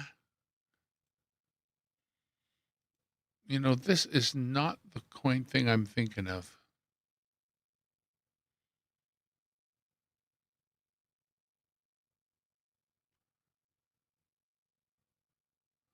I had run into the past, in the past, brain.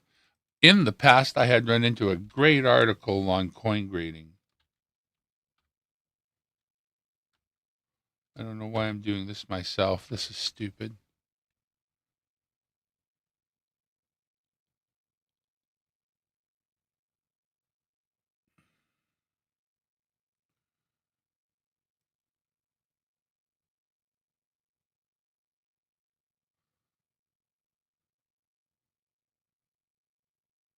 I want to, there, full scale.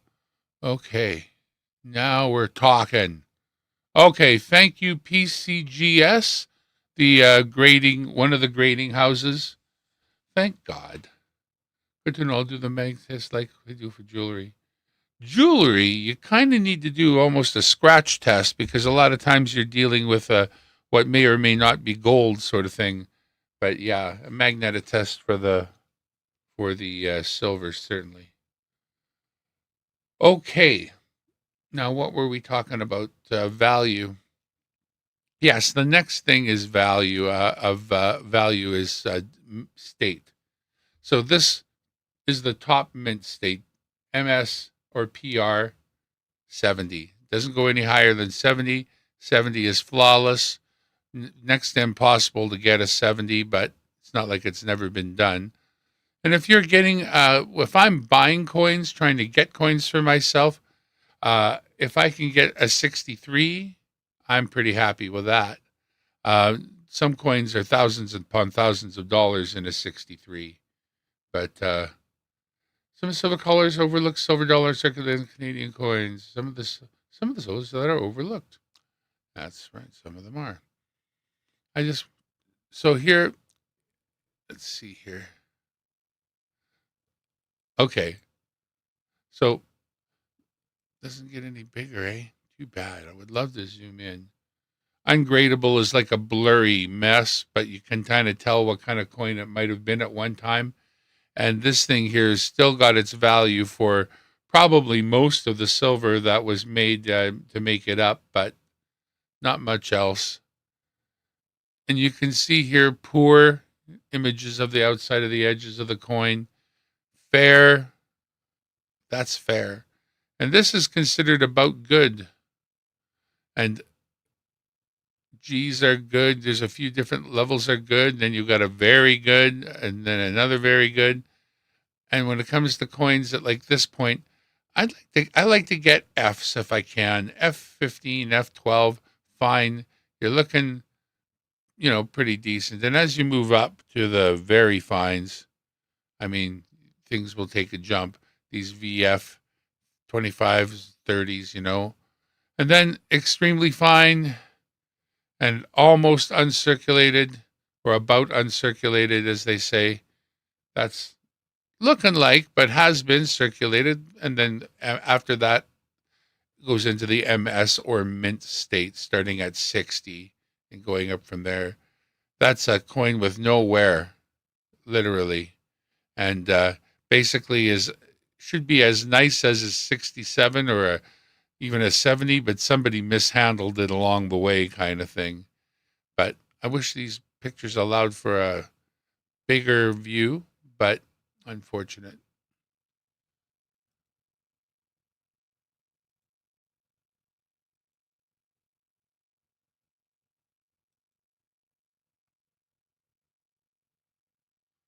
Here's some of the colors, eh?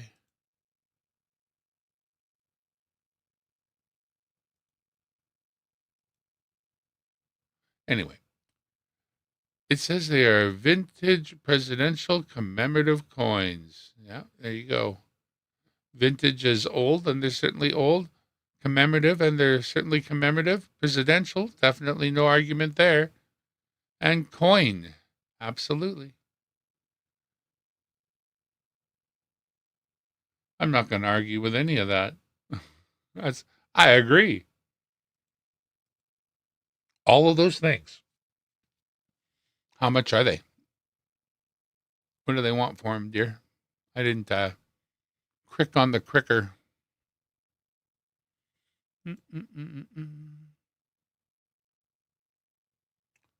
Are those ones enlargeable? To get it, just like not so much again, $100 for 12.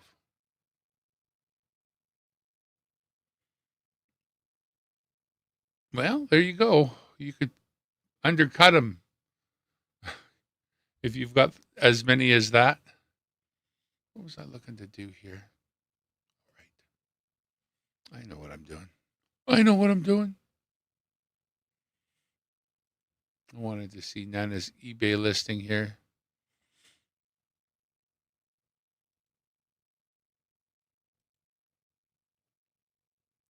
There they are.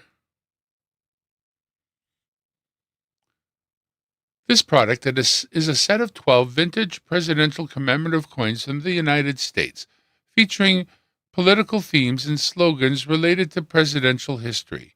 These coins are not signed and these coins are not signed and have not been modified, making them a unique and collectible item for those interested in political memorabilia and historical coins. Perfect for collectors or enthusiasts of presidential artifacts, these coins serve as a tangible reminder of significant moments and leaders in American history.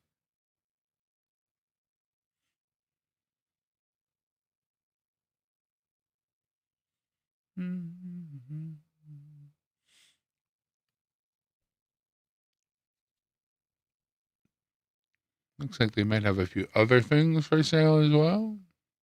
That might be from other people. I don't know how eBay works. Garrett Valdez 91. Hey, Garrett.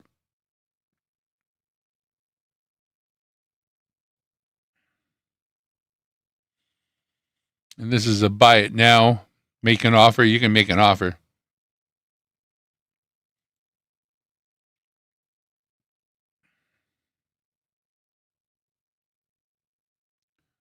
Oh, sure. I mean, he's asking $100 for these. Let's realistically, they're not worth $1, not in face value, but they could be worth $5 in collectible to me. Are they worth 10? I mean, have we got $120 worth of stuff here and you're going to buy it for $100? Woohoo, I'm getting a deal. $10 a coin? Well, okay. If I was buying a challenge coin to add to my challenge coin collection, I wouldn't feel badly paying $10 for that coin. If I was looking to add this little beauty, which is probably cost, let's drop it 100 times. Oh my God. Probably cost Dale more than $10. I don't know. But Dale from UK Coins sent me this one because my cat is a Manx, and that is the Isle of Man cat. Right? The Manx. So he sent me that. I've sent him little things too, but I mean, is that worth $5 to $10? Yeah. But I mean, this silver one is worth, I sold them last at 65. But sorry, all the grunt and groaning, something like that. Would you pay $5 for that? It's a colorized, pretty cool. But that, $5 or $10. So, yeah, I look at those and I see them and I say, well, if you were a collector of those, would they be worth, between $5 and $10 a piece? And I think, if they are, then, I mean, that's what the person there in the ad is sort of suggesting. If it's $100 for 12, well, we know $10 would be $120. Let's pretend you're getting a deal and they're worth $120 and you'll only pay $100. But if they're worth $5, you phone this guy up or you give him a message, you tell him, I'll give you $50. I'll give you $60, If he's sitting on a shite load of them like you are, perhaps he would convert that to $60 real quick. And maybe perhaps that's where you go with them. Finish your set or start a new set. $5 a piece, minimum. Has to be worth your while to bother, right? Plus you've got shipping. That's the other thing. Something like this will be a bit of shipping, but if you keep it to the continental USA, then you will, not have to do anything but one of those prepaid boxes that, so long as it fits, it ships kind of thing, and you'd be fine. So, yeah. I think we've solved, it didn't take that long to solve I think you solved it, Truly. Didn't you? Didn't you do it on your own? I didn't help that much. And you thought I would be helpful. What a dummy. Ha! Fooled you. You thought I would be helpful. How do I close that now? Just exit? Yeah, okay, that's gone. The flat rate box, yes. So work that into your price. Of course, don't absorb that. Kind of like that. I was thinking of, right. I've been thinking of my own videos. I did do a couple of coin videos recently. I think this one's pretty short. This is the one I'm trying to sort of promote. If there would be anyone. What are you doing, cat? You reckon things? That's my little cat. Reckon things.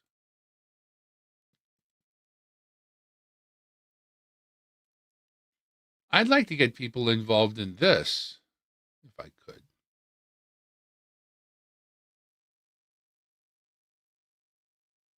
Now,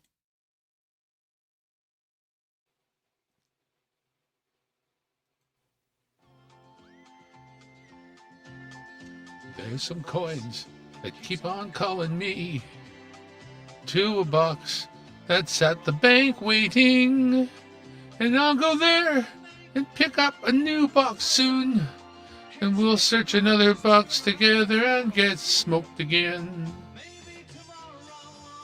It wasn't a planned song by any means. We'll just keep moving on. We'll go to a new bank and get another box of coins. That's what you gotta do, and search them all together.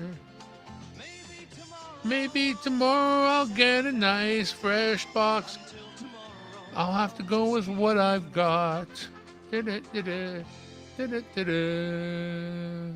right.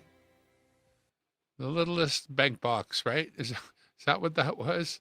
The littlest bank box? Maybe it was. I don't know. Probably not, though. It was probably Probably it was live from Dimebag Darren World Headquarters here in the corner of my basement. Welcome back. It has been, well, what we're finding out, there are coins out there, new ones. New ones that we don't have. Well, we have. We just got them the other day. But it's kind of rekindled my deal with the coins, so we're just going to have a quick chat about the coins because some of you know me for the singing part and the fun we have for that. Some of you know me about the coins, and I just want to see if there's anybody out there that I've recently met who I can sort of kindle a love for coins in. Now, if we were to kindle the love of a beginner or a child, I have this one right here for you to consider, okay? This is the Canadian 25-cent commemorative coin, what I would call small book, okay? And what's cool about it is, firstly, it's 25-cent commemorative coins, meaning that the ones in here are all the special, low mintage, interesting coins that were made, not the regular run-of-the-mill. It's the moose again on the coin. As you can see here, right on the front cover, there's the one with the Canadian flag. And it comes with a little legend so you know what coins you're looking for when you're looking for them. And the beauty of it is they are all just quarters, so there's not a huge investment involved to actually have this. Now, I know if you're in America, you can't really, search for these in boxes just like we can't search for 50-cent pieces. So I have done the searching for you and put away really good examples of most of these. I think in most cases, if I was to do another book for somebody right now, I would have almost all of them, maybe missing one. But the coins are super interesting, super cool. A great way to start collecting coins, basically targeted at your kids, because you're not going to make a big investment. And you're going to see if that, happens to kindle interest in coins. So, to get your kids or yourself started in an interesting new collecting of coins, reach out to Dimebag Darren at Dimebag Darren World Headquarters here. You can get a hold of me at dimebagdarrenlow@gmail.com. This will not cost you a lot more than the cost of the materials.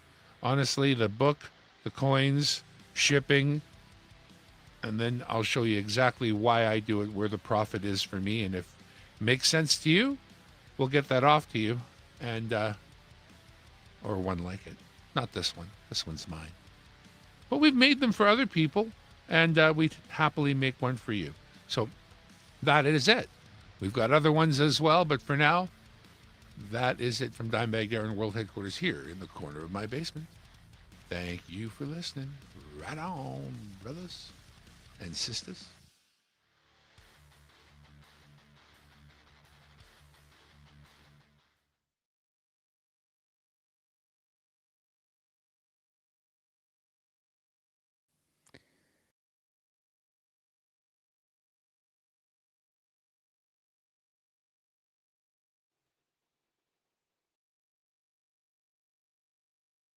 Littlest bank box, coins out. It's 25 cents. And the beauty of it is they are all just, you're looking for them.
on stage.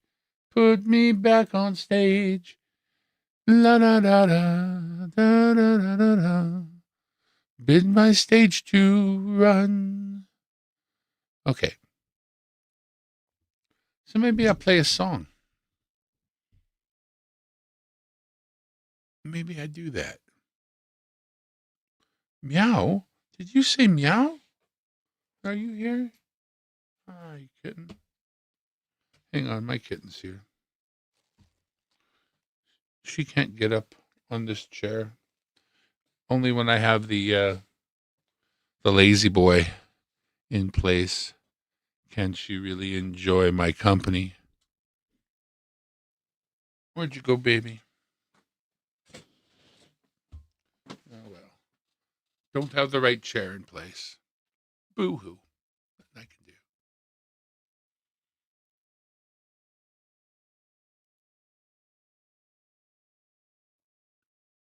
Foolish. All right. Oh, hi, sweetheart. Hello, baby. There's just no way to jump up on me without shredding me, so I hope she doesn't. Ideally. I hope she doesn't.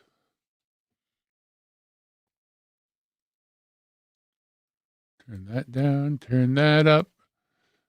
Jimmy crack corn and I do care. Oh, you're such a sweetheart. I know. My big kitty. Can I show everybody you? Would you let me? Oh, you're not going to let me pick you up.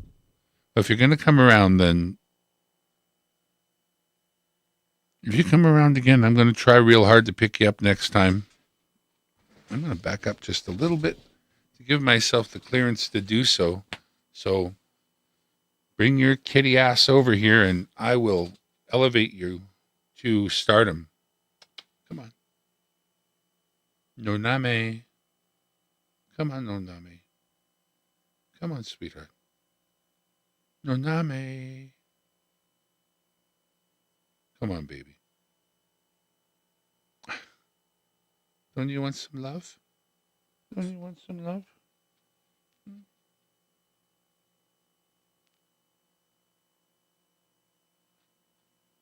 She's also a savage if she doesn't like something, so I am just a tiny bit afraid that she will inflict damage. And her laser rays are top notch, fully sharpened and ready to go. They'll cut through most things, especially skin. And I tell you, you don't know it, not right away. You just later, you realize, oh, shite, I'm bleeding. I'm bleeding. Well,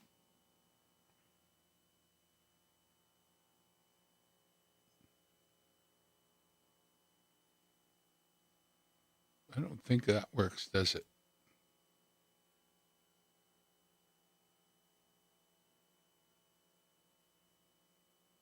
I don't think it does. Uh-oh. Let's say cancel to that. I almost oopsed it there. Okay. Careful. Careful with that axe, Eugene. Used to have a friend named Eugene. I mean, he's probably still alive, but is he a friend of mine? Well, probably would be if I knew where he was. Funny when you move away from a city and then you move back to that city and you didn't keep track of everybody along the way. And now I know there are people in this city who know me, who used to be my friend, but I don't know where they are. I tried to find one guy a little bit, but that didn't work out.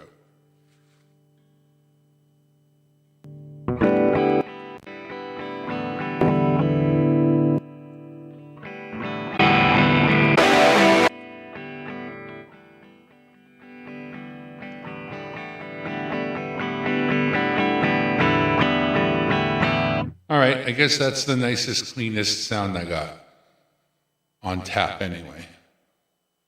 I got a Tonex 1 little pedal that pretends it's a big rack of guitar gear, but I've got it toned down right now to little rack of guitar gear.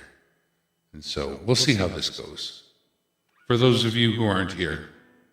All right.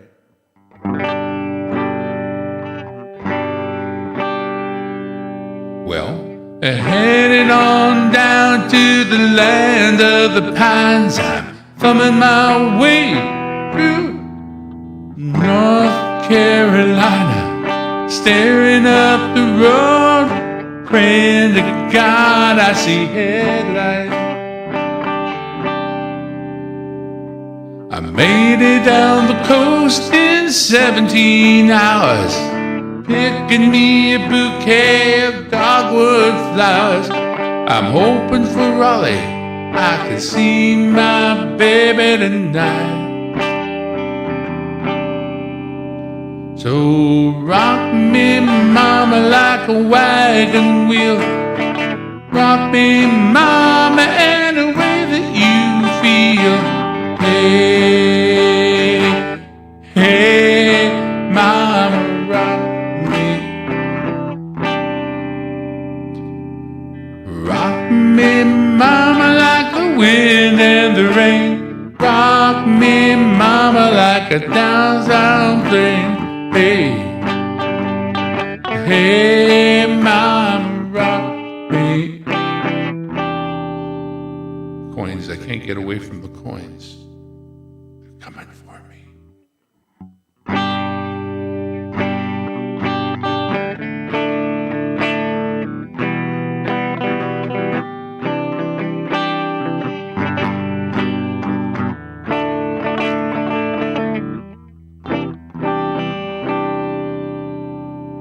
Running from the cold hour in New England. I was born to be a fiddler in an old-time string band. My baby plays the guitar, I pick a banjo now. North Country winters are getting me down. Lost my money playing poker, I had to leave town, but I ain't turning back to living that old life no more. So rock me, mama, like a wagon wheel. Rock me, mama, any way that you feel. Hey, hey, mama, rock me. Rock me, mama, like the wind and the rain. Rock me, mama, like a southbound train. Hey, hey, mama, rock me.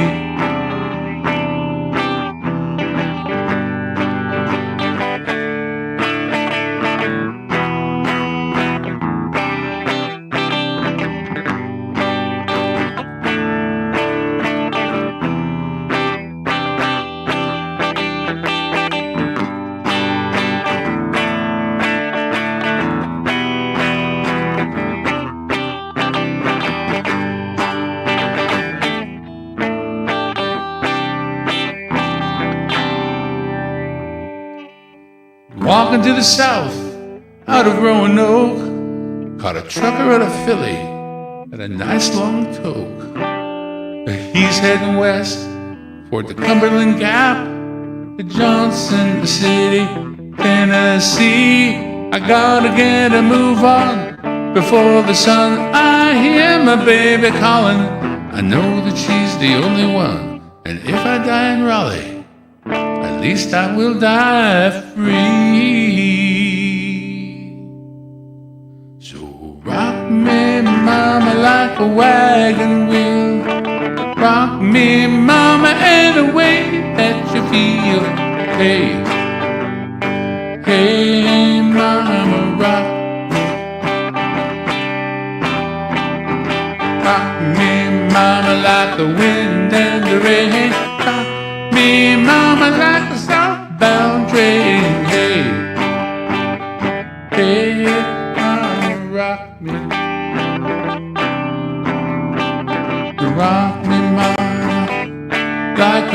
wagon wheel. Oh, oh, oh, oh. I wanna feel, hey, hey, mama, rock me, mama, like the wind and the rain. Rock me, mama.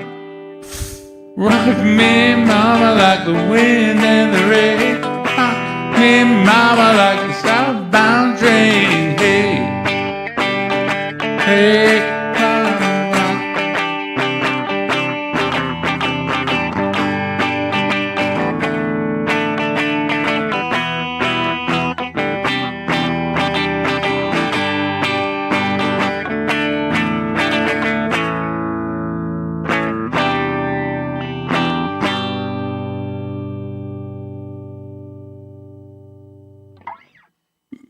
Hey, some guy.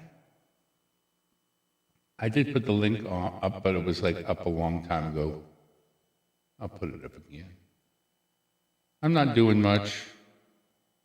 You're welcome to come on up if you'd like. I'm gonna skip to my favorite songs, and then if I play it now, I can play it again later if I feel like it. I don't know how much later there's gonna be, but I don't know. Probably quite a bit. I'm looking for songs to sing. Song fatigue. I know about song fatigue. This right hand is getting right hand fatigue from the left-handedness of it. I'm stupid. This is my left hand. It's going numb though, is what I'm saying. I like this song.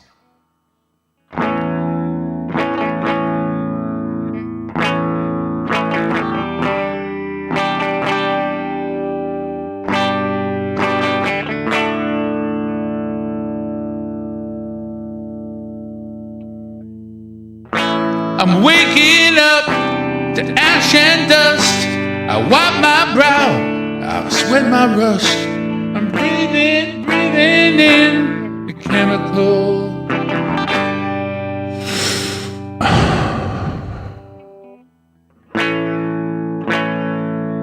Breaking in, stepping out. I'm breaking in, I'm stepping out, I'm checking out on the prison bus. This is it, the apocalypse. Whoa. I'm waking up, I feel it in my bones, enough to make my system blow. Welcome to the new age, to the new age. Welcome to the new age, to the new age. Whoa, oh, oh, oh, whoa, oh, oh. I'm radioactive, radioactive. Whoa, oh, oh, whoa, oh. I'm radioactive, radioactive. I raise my flag, dye my clothes. It's a revolution, I suppose.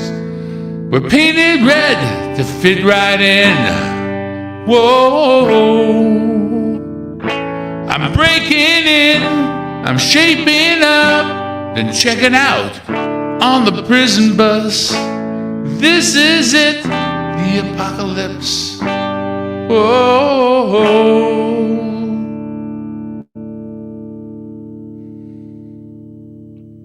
I'm waking up, I feel it in my bones, enough to make my system blow. Welcome to the new age, to the new age. Welcome to the new age, to the new age. Whoa, whoa, whoa, whoa, I'm radioactive, radioactive. Whoa, whoa, I'm radioactive, radioactive. Our systems go. Shit. Our systems go. Sun hasn't died. Deep in my soul, straight from inside.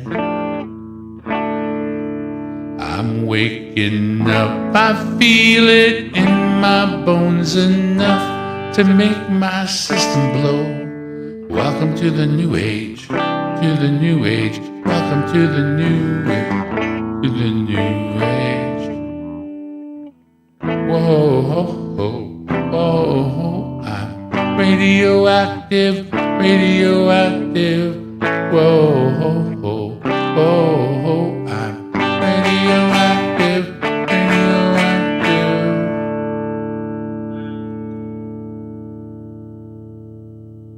Good night, B.H. Ringer. My hand is numb. I got numb bum hand. So switch that. Go back into tuning mode. There you go. Tuning mode is silent. And that's how I disconnect my guitar from the web. I put it into tuning mode. I don't need that. I don't need to hear me. I'm radioactive after all. Check your brother. Check your brother. All right, well, no one's joined me. I'm all alone. I'm all alone. I'm all alone. What will I do? Oh no. Oh no. What will I do? Oh no.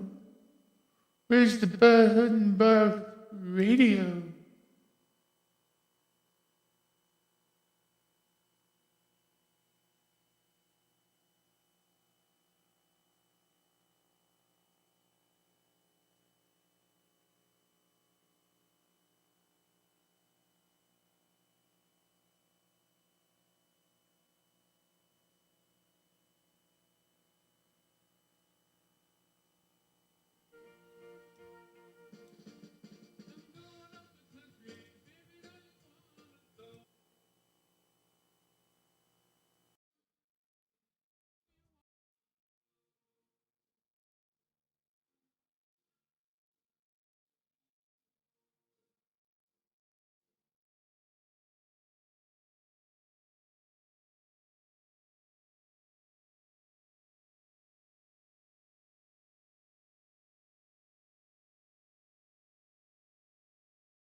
what I say.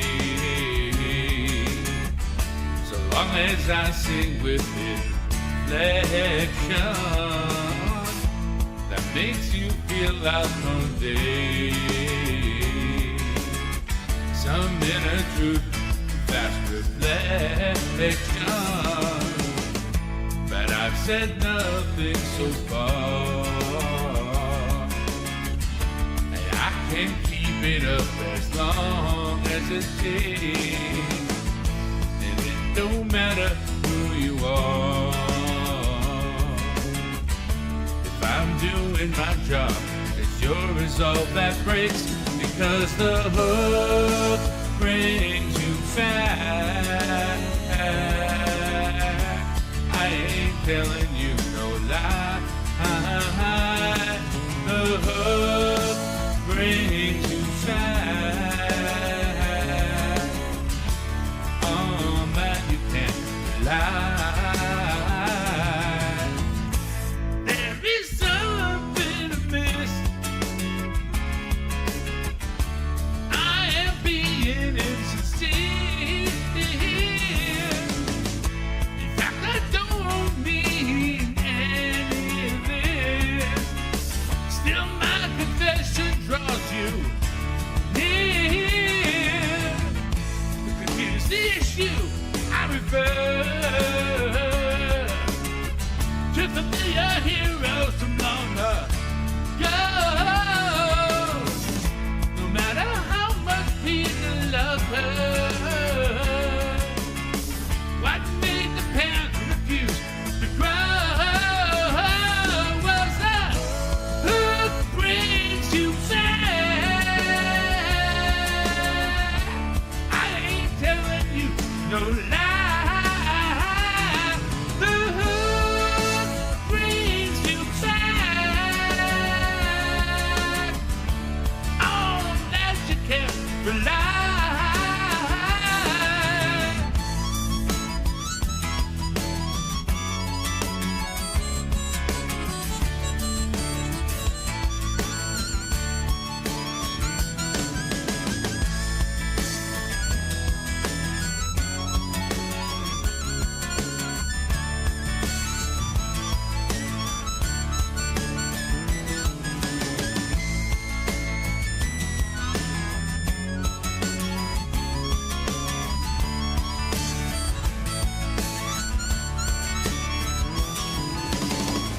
Sucking in your intention of rambling. Make it desperate to rush to win. And I begin to see what you do to me. This MTV is not for free. It's so PC, it's killing me. It's actually I think that they are love. But sure, I've also raging hate and being fear yourself.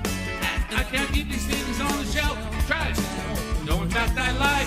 Could be financial suicide, but I've got too much pride inside to hide or slide. I'll do as I decide and let it ride until I die. And only then will I abide this tide. Catch you little dude. I've hit 3-minute ditties. Wanna bust all your balloons. I wanna burn all of your cities to the ground. I found I will not mess around until I pay. Then hey, I will go on all day here when I say I've got a prayer to play. That's all this listen was. When I get stuck and need a buck, I don't rely on luck because the hook it brings you back. I ain't telling you no lie. The hook brings you back. On that you can rely.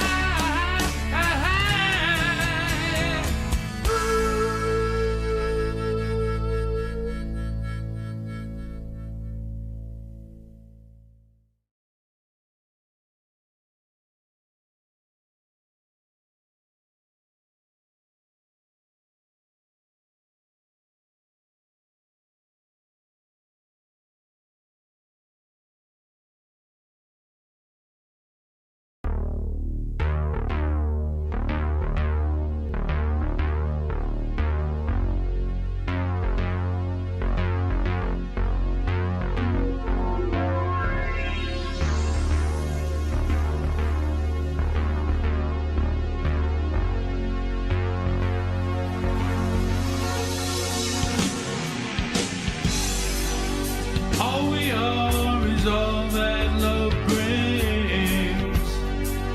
spin as the highest star spins.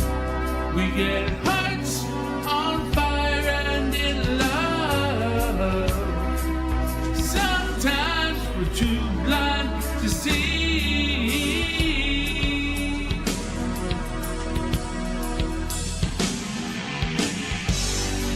And I know now that love sometimes stings.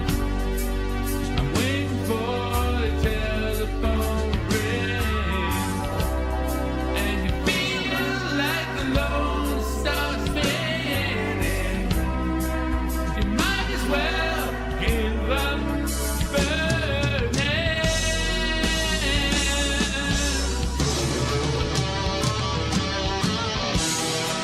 Don't ask me if I'm still in love. I'm hit by this love song I sing, 'cause you made me feel such a long way away.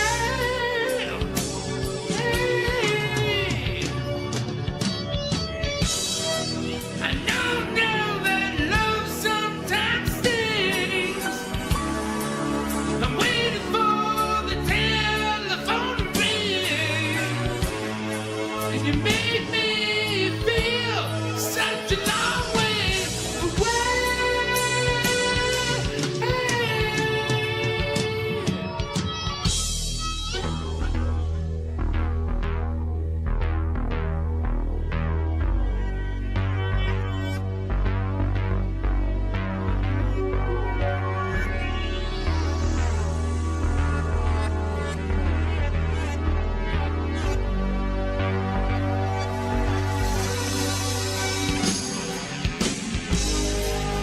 All we are is all that love brings. We spin as the highest star spins. We get hearts on fire and in love. And sometimes we're too blind to see.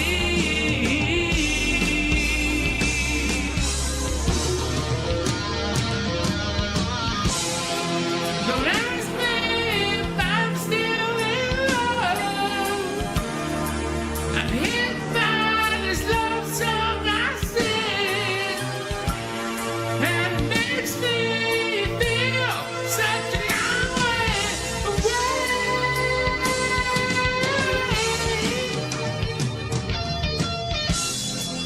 I know now that love sometimes stings. And I'm waiting for the telephone ring, and you made me feel such a long way away.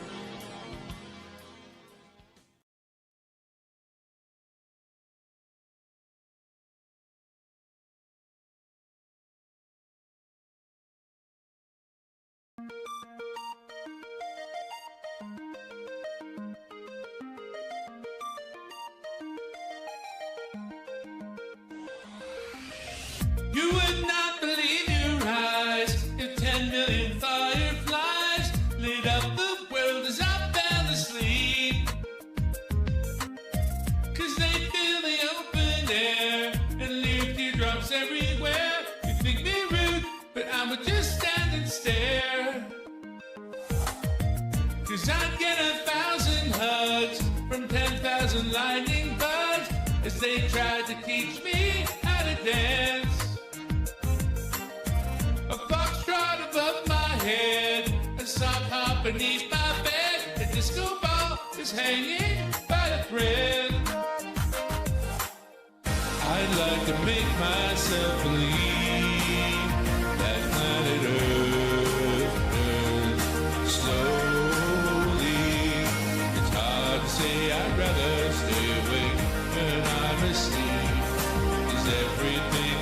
never as it seems. Leave my door open just a crack. Cause I feel like such an insomniac. Please take me away from you. Why do I tire of counting sheep? When I'm far too tired to fall asleep. To 10 million fireflies, I'm weird cause I hate goodbyes. I got misty eyes as they said farewell. But I know where several are. If my dreams get real bizarre, I've saved a few, I keep them in a jar. I'd like to make myself believe that planet Earth turns slowly. It's hard to say I'd rather stay awake when I'm asleep. 'Cause everything is never as it seems. I'd like to make myself believe that planet Earth turns slowly. It's hard to say I'd rather stay awake when I'm asleep. 'Cause everything is never as it seems. I'd like to make myself believe that planet Earth turns slowly. It's hard to say I'd rather stay awake when I'm asleep. Because my dreams are bursting at the seams.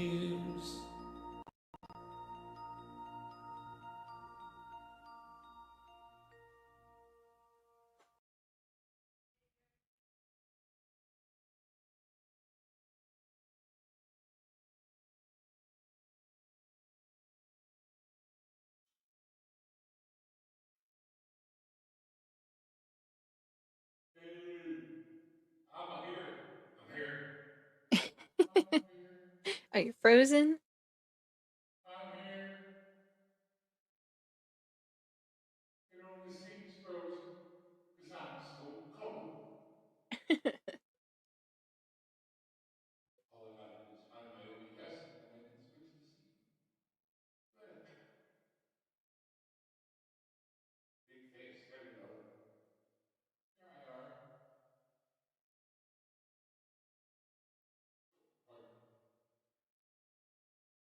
You sound a little bit like God. Wait a minute. I get the phone so I can breathe. I made myself a little bit of soup because I'm hungry. Basically, I'm hungry. Simply as that. There we go. Oh, I'm still all. Yeah, you sound super far away.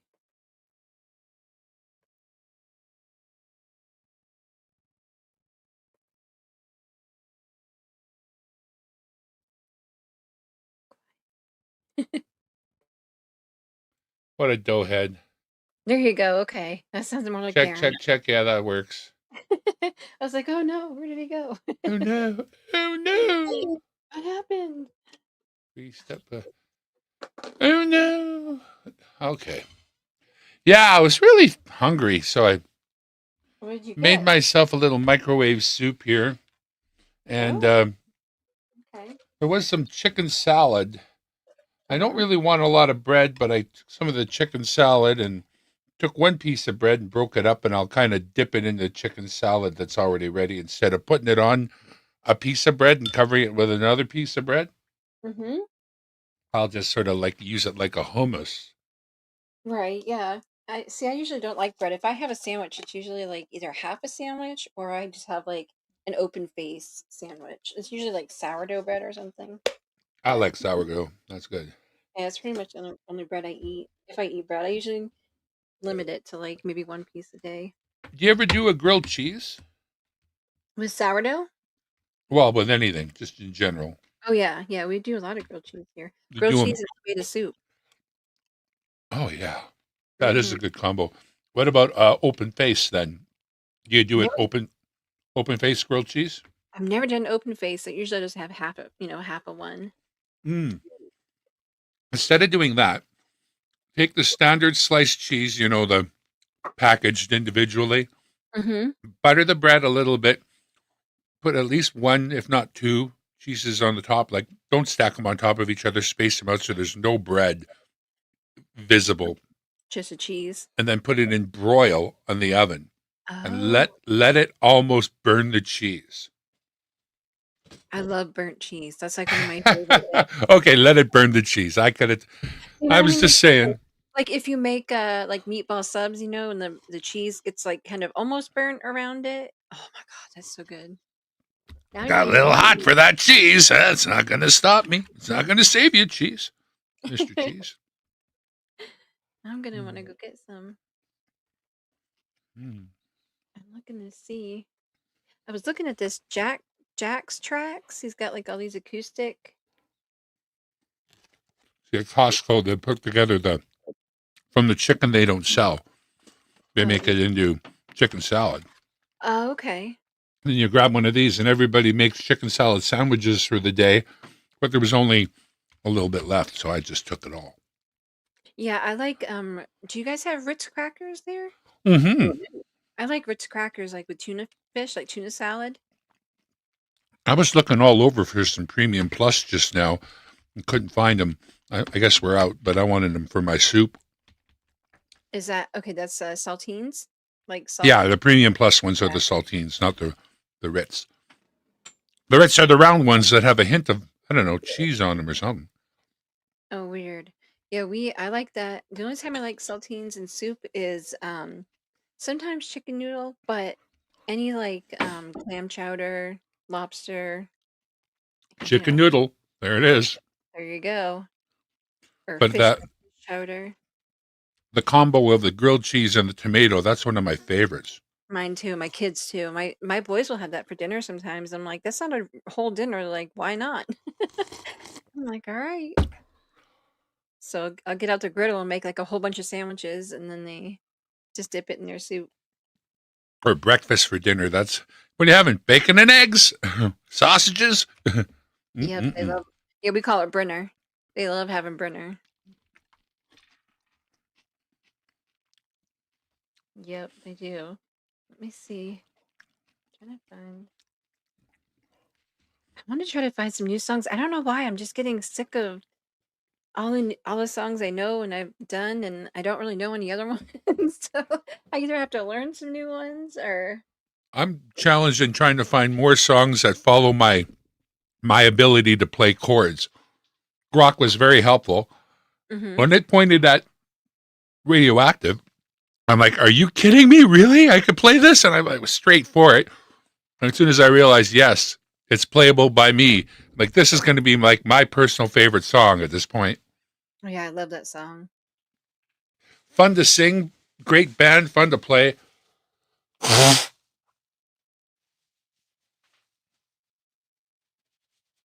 Yeah, you've been doing really good. Like I remember when you first started trying to play on there. And I stopped for a really long time and started again just recently. But Mhm. I have this, I think it happens for everyone, but I don't know. About 2 seconds worth of clumsiness. And then I felt like I was equal to the level that I was at when I stopped playing, or maybe better. It's like I learn a little bit by osmosis. Like I learn it, I drill it. I'm trying actually physically. Afterwards, it settles in when I'm not playing. And I actually feel like I'm better when I start again than I was when I stopped. Like you take a break and it just kind of. Sinks in, Yeah. I if can that do makes any sense. This is something we did the other day, a throwback. Not everybody would realize what this is. Lots would. What's that?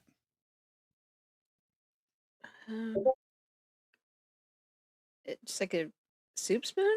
Yes, it's a soup spoon.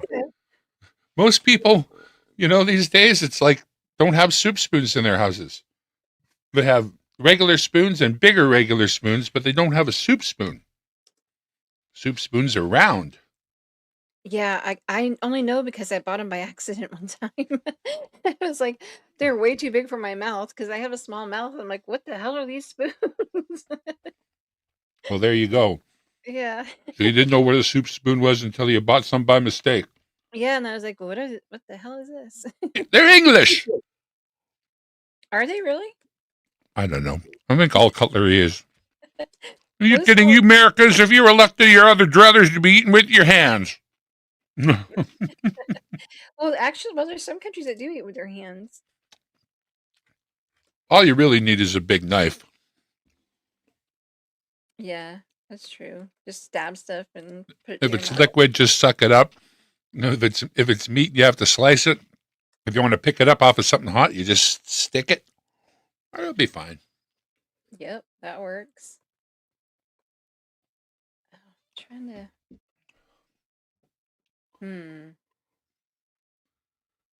I don't know. I think I have to learn some more songs because I'm just getting. You have a vocal range for all kinds of songs. Just it's a question of what you want to learn. Right. I have to. Well, and then I get nervous. Like if I think a note is too high. Like if I'm by myself, I can hit it. But if I'm on here for some reason, I'm like, Oh, come I on. like stop it. I don't know why. I'm like, I'm not gonna hit it. I But if think, I well, I to do stepped away in the kitchen. I think I subjected you to one of the songs I hate the most. Oh, really? I- I didn't hear it because I took the dog out real quick. Oh, So I- lucky you. Yeah, it came up, I think, when you said that you were back. So I was like, oh, that worked because I just came back and put it on. Yeah, if I didn't take her Oh, outside, she no would have good. been barking. Let's see what we got here.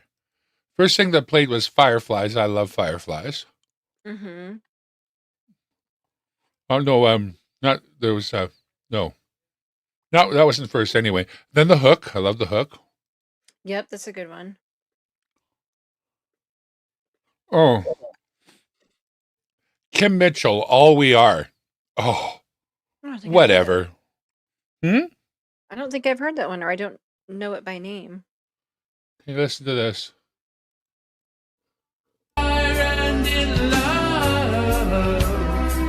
Sometimes we're too blind to see.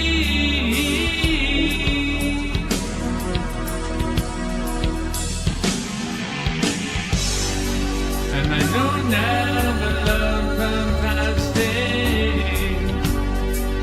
I'm waiting for the telephone ring, and you feel like the lone star's fading. You might as well give up burning. Up until this part here. Don't ask me if I'm still in love. Oh my God. I'm hit by this love song. Oh my God. Okay. No, I can't do it. No, stop. Shut up. Well, I think Oh, it's okay. So there's a couple songs that I have that are like that. brutal. So no, so you can actually reach it, but it's that weird. No, on that day at that time, I should not have recorded that. Is what it comes down to, and there it is. Now, Yeah. I don't mind that it exists. I don't have to listen to it personally, Right. and it is an homage to everybody who should just do it. It doesn't matter if it's good or not. It really doesn't, and that is an example of it. Because that is not good. Oh, I think it should. It's that I'm trying to think what the song is. There's a few songs that are like that I know I could hit the note, but for some reason the way I hear it when they're singing it, it doesn't translate. Like it's almost like I feel like I need to be more screechy with it or something. I don't know. It's sometimes there's just like that note range that just your throat. I don't know. You have to really practice it just a little bit. For me anyway. Like I know I can hit it, and I'm like, man, I've hit it on other songs. Why am I having a hard time? It's just somehow what I'm hearing and translating it. I have to kind of take a little moment and really learn it. And translating it, There we go. I have to kind of take a little I'm moment. bringing this and up on really learn my tablet here. it. I'm looking to see. Okay. I'm not going to do that to myself ever again. I don't listen to myself back. Like Hmm. Buddha's asked me before. He's like, "Oh, you have to listen to that one back, Donna." I'm like, "No."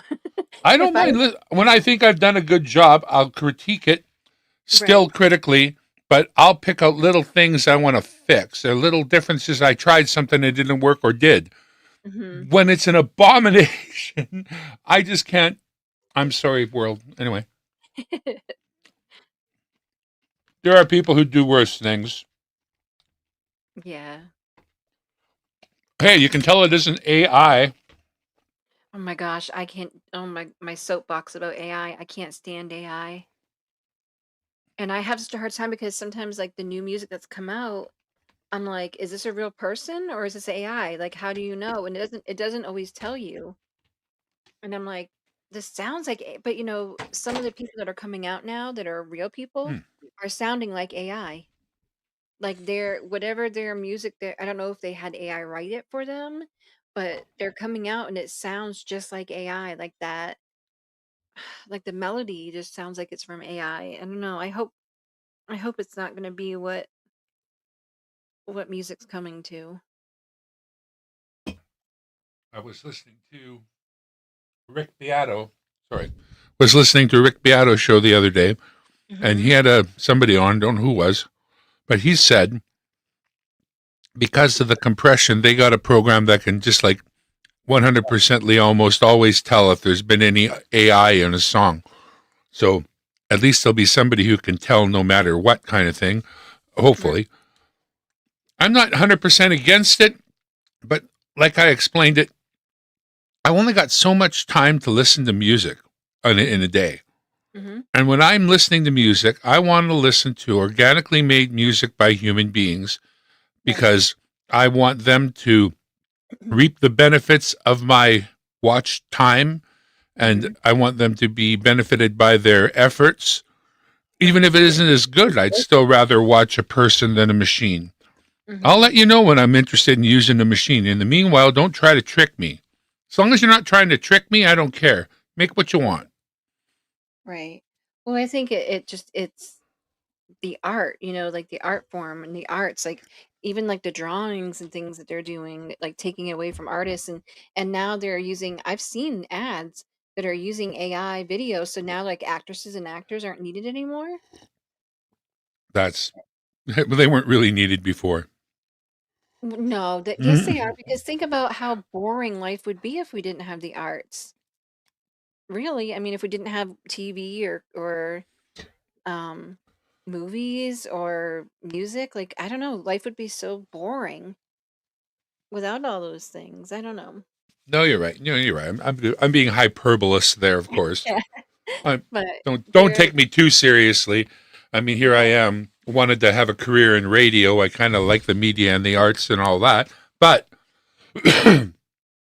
it's been pushed to such extremes these days that as it's currently unfolding, I could do without. Yeah, but you have a great like voice for that though. Like I don't speaking need another bad bunny. All the bunnies I like good bunnies. I like the ones that come into my yard and eat the food I put out for them. I only knew about Bad Bunny because he dated a Kardashian or something like that. I didn't even know. I've never heard his songs before. Sorry, he dated a who? A Kardashian. What the hell's that? Do they own a car wash or something? Do you really not know who the Kardashians are? I do. Okay, Unfortunately. wait, what? Is that Canadian? I'd like to tell you I don't. I only know because, well, I didn't really watch it that much, but my daughter was kind of at that age where she was like, the Kardashians. I call them the Kardashians. I was Well, like, what are you you're about watching? right. Yeah. So that's the only reason why I knew who Bad Bunny was. But even that, I mean, even if you don't know him or don't like it, it's nice to have that variety out there. But that AI stuff, it's like the melody is so like, I don't know, just so robotic, and it all has that same like auto tune type feeling. Well, AI isn't going to sing off key. No, but it's like just a weird, like so it's like a formula, right? Like they have a songwriting formula. So did Nickelback. The world hated them for it. Yeah, like so some I mean there is a formula that some people use, but I don't know, I just like the authentic like storytelling type I don't know. Hopefully it's just a phase and people will be like, "We don't like that one. We're gonna." I don't think it'll be a phase, Well, I think unfortunately. companies are gonna drive it because, if they can do an AI song for free and not Hmm. have to pay royalties and not have to Hmm. pay the musicians or whatever, the artists, and they're gonna do that. Yep. They can just plug it into Chat GPT or whatever the heck they do, and they can be like, "Make a song for toe fungus cream." and and Well, then but AI then will do it. again, if you're a musical artist trained in your craft, you're making music, you've gone to Berkeley, you're a Mhm. session player. What gives you the right to think that you've cornered the market on jingles for toe cream? Like, that's not what you set out to do, but it's a way you can make money. But somebody's muscling in on it. Is that why you were training? You were going to be your jingle writer? Is that the plan? Right. You know, you know. That's true. They taking our jobs. Okay, well, write another. I thought you were going to write a song that was going to inspire people, was going to become a hit because people liked it. Nobody's stopping you from doing that. Go right ahead. You inspired. Do it. Right. I don't know. I don't know. We'll see what happens, but like movies, soundtracks. I remember people don't do it as much anymore, but I remember like purchasing the soundtracks. I couldn't wait for them to come out from the movies. Like I had Dirty Dancing. I had that on cassette and on a record. I had two records, I think, of Dirty Dancing soundtrack, and then Cocktail. Do you remember Cocktail with Yep. Tom yeah, Cruise. that was a great soundtrack. I had that one. I can't remember all the other ones that I got, but it was like a whole thing. But now I don't really think that happens anymore. I haven't been to a movie in a little while. I saw that Deadpool one with my son. He really wanted to take me to that one, so we went to that. Yeah, I've But heard good things about it, but I haven't watched it. Like the series or whatever they have. I Is know I Ryan missed about half the jokes because you had to understand the backstory. right? But Is it was Is still it pretty Ryan funny. Reynolds? Yeah. Oh, was it? Ugh, his whole thing right now in Hollywood. Have you seen all this stuff about him and his wife? And guess Justin Calboni or somebody? Yeah, Baldoni or something. I guess Ryan Reynolds is getting canceled or something. I'm like, oh goodness. He'd have to be relevant first. So I don't know. Hollywood is weird. But I'm just wolfing the end of my soup here. oh yeah, you gotta drink it out of the bowl. That's the best part. I already drank all the juice, but it's a chunky and it's got lots of stuff in it. Oh yeah. I didn't realize it was this substantial. Now you're gonna be full for like till tomorrow for lunch. Okay, what is this one? Oh. Well, my shift in real life is now from 9 p.m. to 6 a.m. Mhm. So I kind of have to stay up at least for a few more hours. I don't want to throw my schedule off. Right.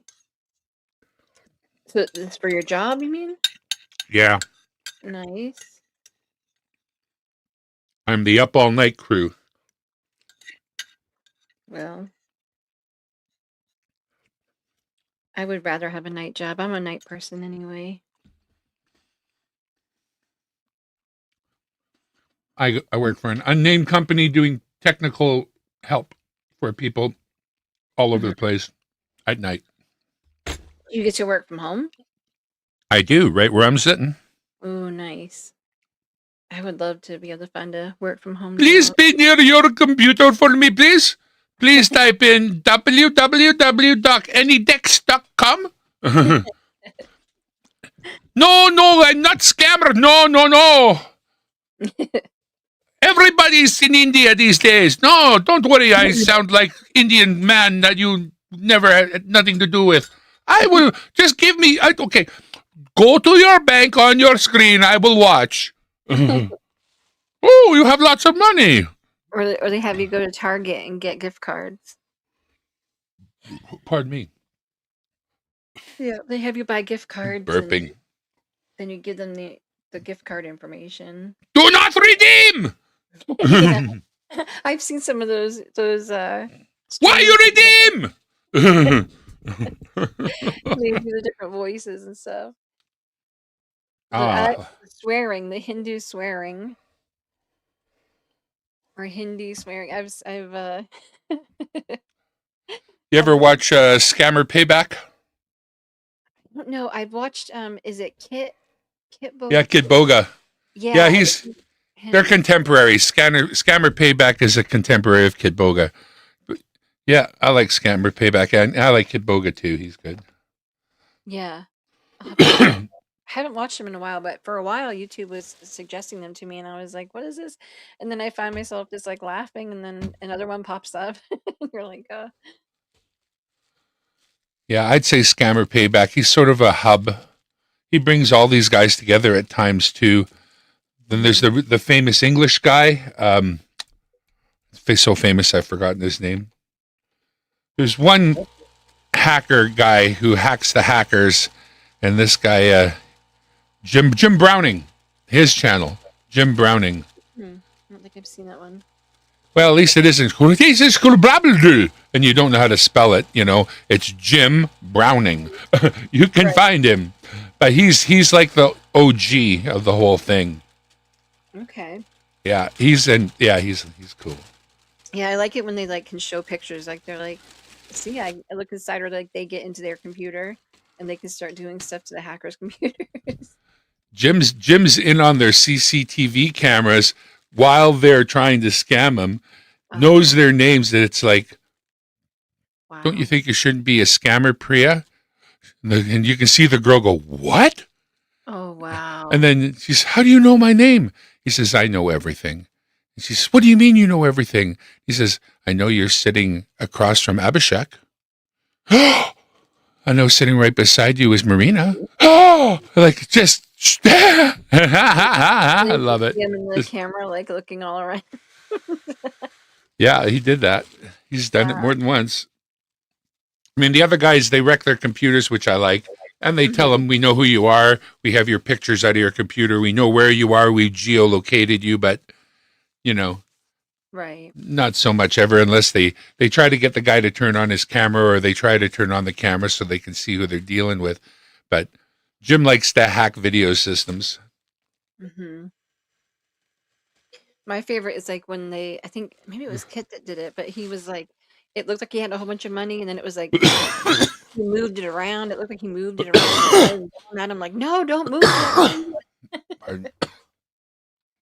Once upon a time. Forgive me a moment. I have to go find something. Once upon a time, I wasted some money. I wasted it on a good thing.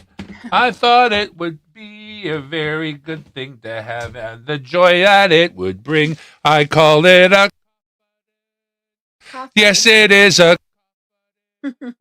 I've got myself a great big red on my desk. I remember when you got that. And when I need it, I can always use it. I can use it now and then, or all. But there it is, and I've gotten it out. I'm a lazy bastard with a cough button. Anyway, yes. Did I write that song? I feel like AI wrote it. It's not a sneeze button, though. No. Or a blow your nose button. Well, it's actually, see, there's the other dumb move. It's on my right hand, and it's my right hand I use for blowing my nose, so I can't reach for the button. The other thing is with this one, you can put it on push to talk if you're having a bad time with allergies and whatnot, and then it's always off unless you lean your hand on it and turn it on, which that can be good too. Pardon me. Right. Oh, yeah, I'm just making all the human noises tonight. Well, It's a good thing that you're human. Yes. Except that, as you get older, you start to, that's debatable. Right. You start to make a whole bunch of different noises. Your body's like doing all kinds of things. You're like, what? Yeah, I've already pretty much adopted the getting up noise. That's gonna happen. I don't know if I'm just shouting at the devil or the Lord at the time, and it's like, oh, this is so unfair. And then you realize, like a few minutes later, oh my God, I just made that old person noise. No. Yeah, oh my God, I'm an old person. When did this happen? Who let this happen? Who let this in here? Don't you know that this is a secure area? That's the other thing I like watching are the auditors. I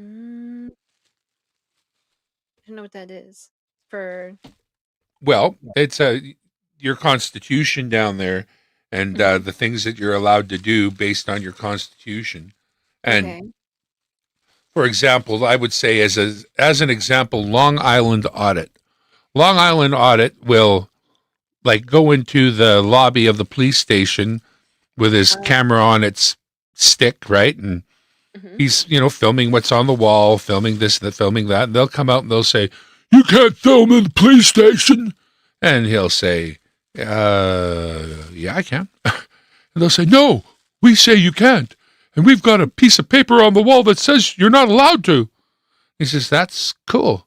What is that?" He says, "That's policy." And he'll say, "Well, policy's for you guys. You work here. I'm using my First Amendment right. And I'm freedom of the press. I'm a press person, and I'm doing a story on police corruption, and I'm starting here in this public lobby." He says, "You can't come into secured areas." When did I enter a secure area? I see that door right there is locked, and it says nobody beyond this point. I haven't gone beyond that point. I've only ever been in public areas, and I'm only ever taking pictures of anything that my eye can see plainly. I'm not doing anything other than that, and I'm not hiding my camera. There's nothing clandestine going on here. There's no law being broken here. How can I help you? Is there something you'd like from me? And they're like, "We need to know who you are." Like, well, that's nice. Good luck. And they're like, "Give us your ID." I'm like, "No. Do you suspect me of a crime? We've met you and talked to you, so we need your ID." No.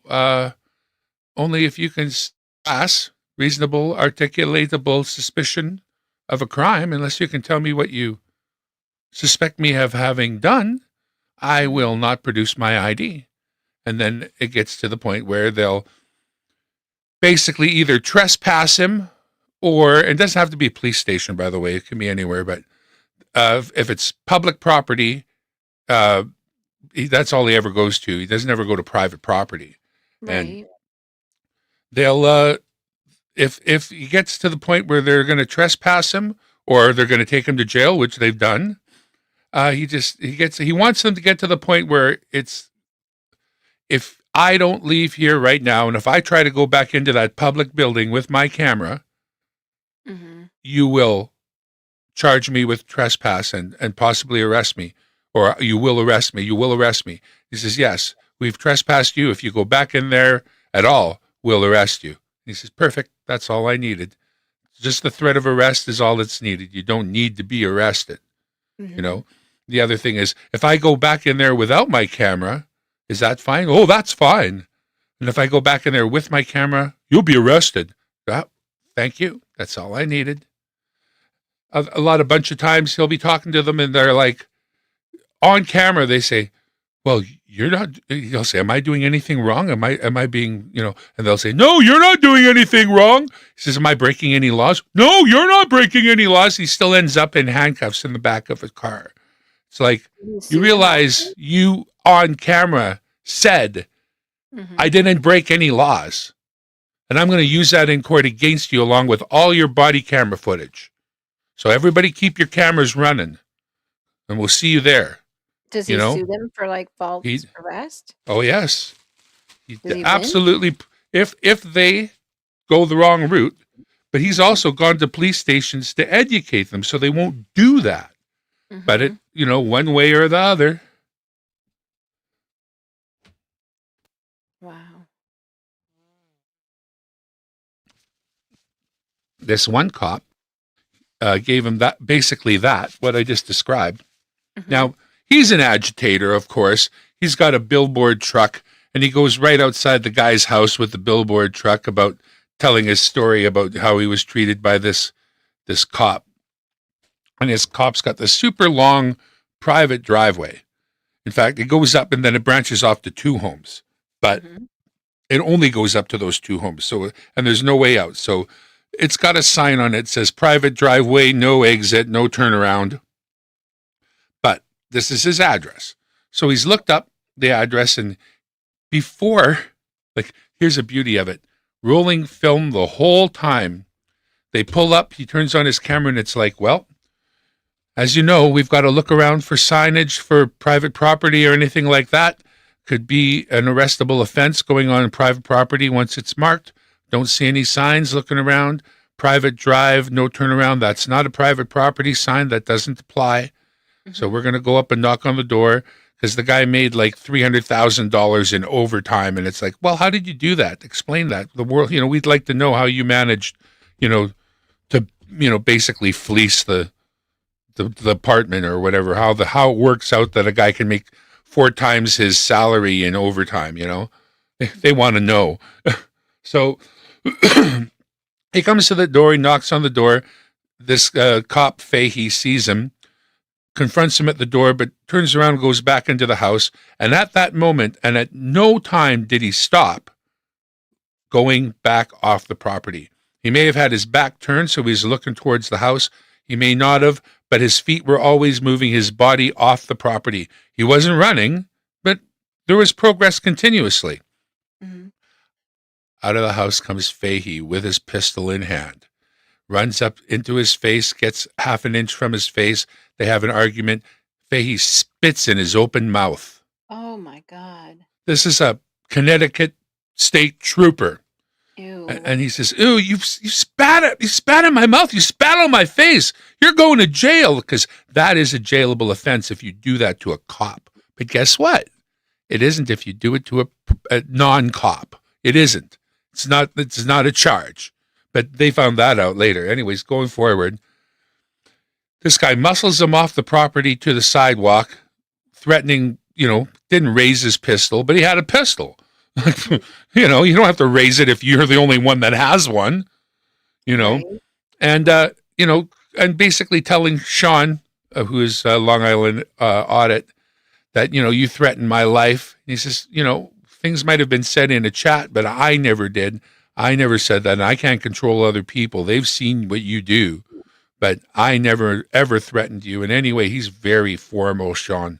You can barely get a rise out of him at all. He's not an auditor that you'll see if you look into auditors, the ones that really, really agitate by words and will say anything and call and use bad language and all that.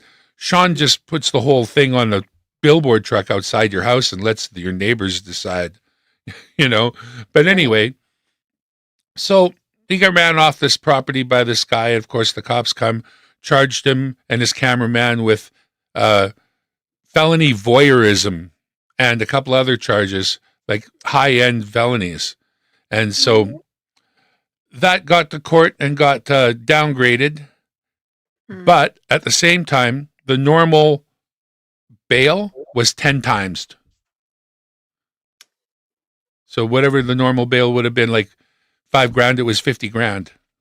Wow. And so Sean, having quite a few million subscribers, was able to raise up the money to. His cameraman was just like a rental cameraman. It wasn't even like one of his guys. Like it was just like on his first gig with Sean, got arrested. So they're all dealing with all of that kind of thing, and they get their assignment of court judge. This is in a different county. The judge's last name is Fahey, same as the cop involved. Oh, of course. But guess what? No relation. So I'm sure there'll be no problem, right? No relation, right? And so Sean wants to see all the evidence that they're going to use against him, because it turns out, and this is all on body cam too, that Sean has, that the police show up and they go in up and down the driveway. Fahey says, oh, there's a no trespassing sign. They don't find it until they tromp into the woods, and it's laying on the floor, the ground floor, off the side of the road, fell off the tree at the bottom in the brush. No one would see it. So, and then like they're all speculating, oh, he took it down. They don't have his footage of before the incident where he's covered from the moment he pulled up, basically. Mm-hmm. You know, and he never went in there and took down any kind of sign. And people can tell if like he played the full video just earlier. I watched it today, unedited. And he says, you know, you'll be able to tell, like the experts can tell if you edit a video, Right. especially if you're not an expert. If you just do a Joe Blow, cut something out, that's Right. real obvious, right?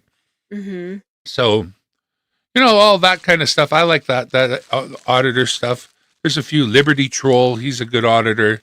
I like another Liberty channel. I like Liberty. Mutual. No, Liberty Hangout. Liberty Hangout's really cool, but she's super conservative. She'll just go out to it's not about cop watching and her. She's about Trump derangement syndrome, basically. Oh. She goes out to the open air market on a Sunday and says, if you had to, rate Donald Trump from 1 to 10, what would you rate him? 0. Well, why is that? She's wearing a Trump shirt, Trump hat. She's not hiding anything, but at the same time, she's having a really nice, basic discussion with people, trying to answer their questions. But, sometimes you just can't have a conversation because you just can't find a way to see eye to eye. But Right. she's the one that has to have like a security guy posted really close by, because it's funny, her opponents doesn't take them long to go physical on her, like lots. It's like, you don't like my point, you can't argue with me, so you're going to try to beat on me. Except for this guy here is my bodyguard. You might not have realized that. So if you raise a hand to me, he's going to deck you. Right. That's wild. Yeah. Literally, the money that she gets for her channel, she says, so it's all for personal security, so I can go out here and do this and not feel like I'm not going to be able to do it again. So I appreciate everybody.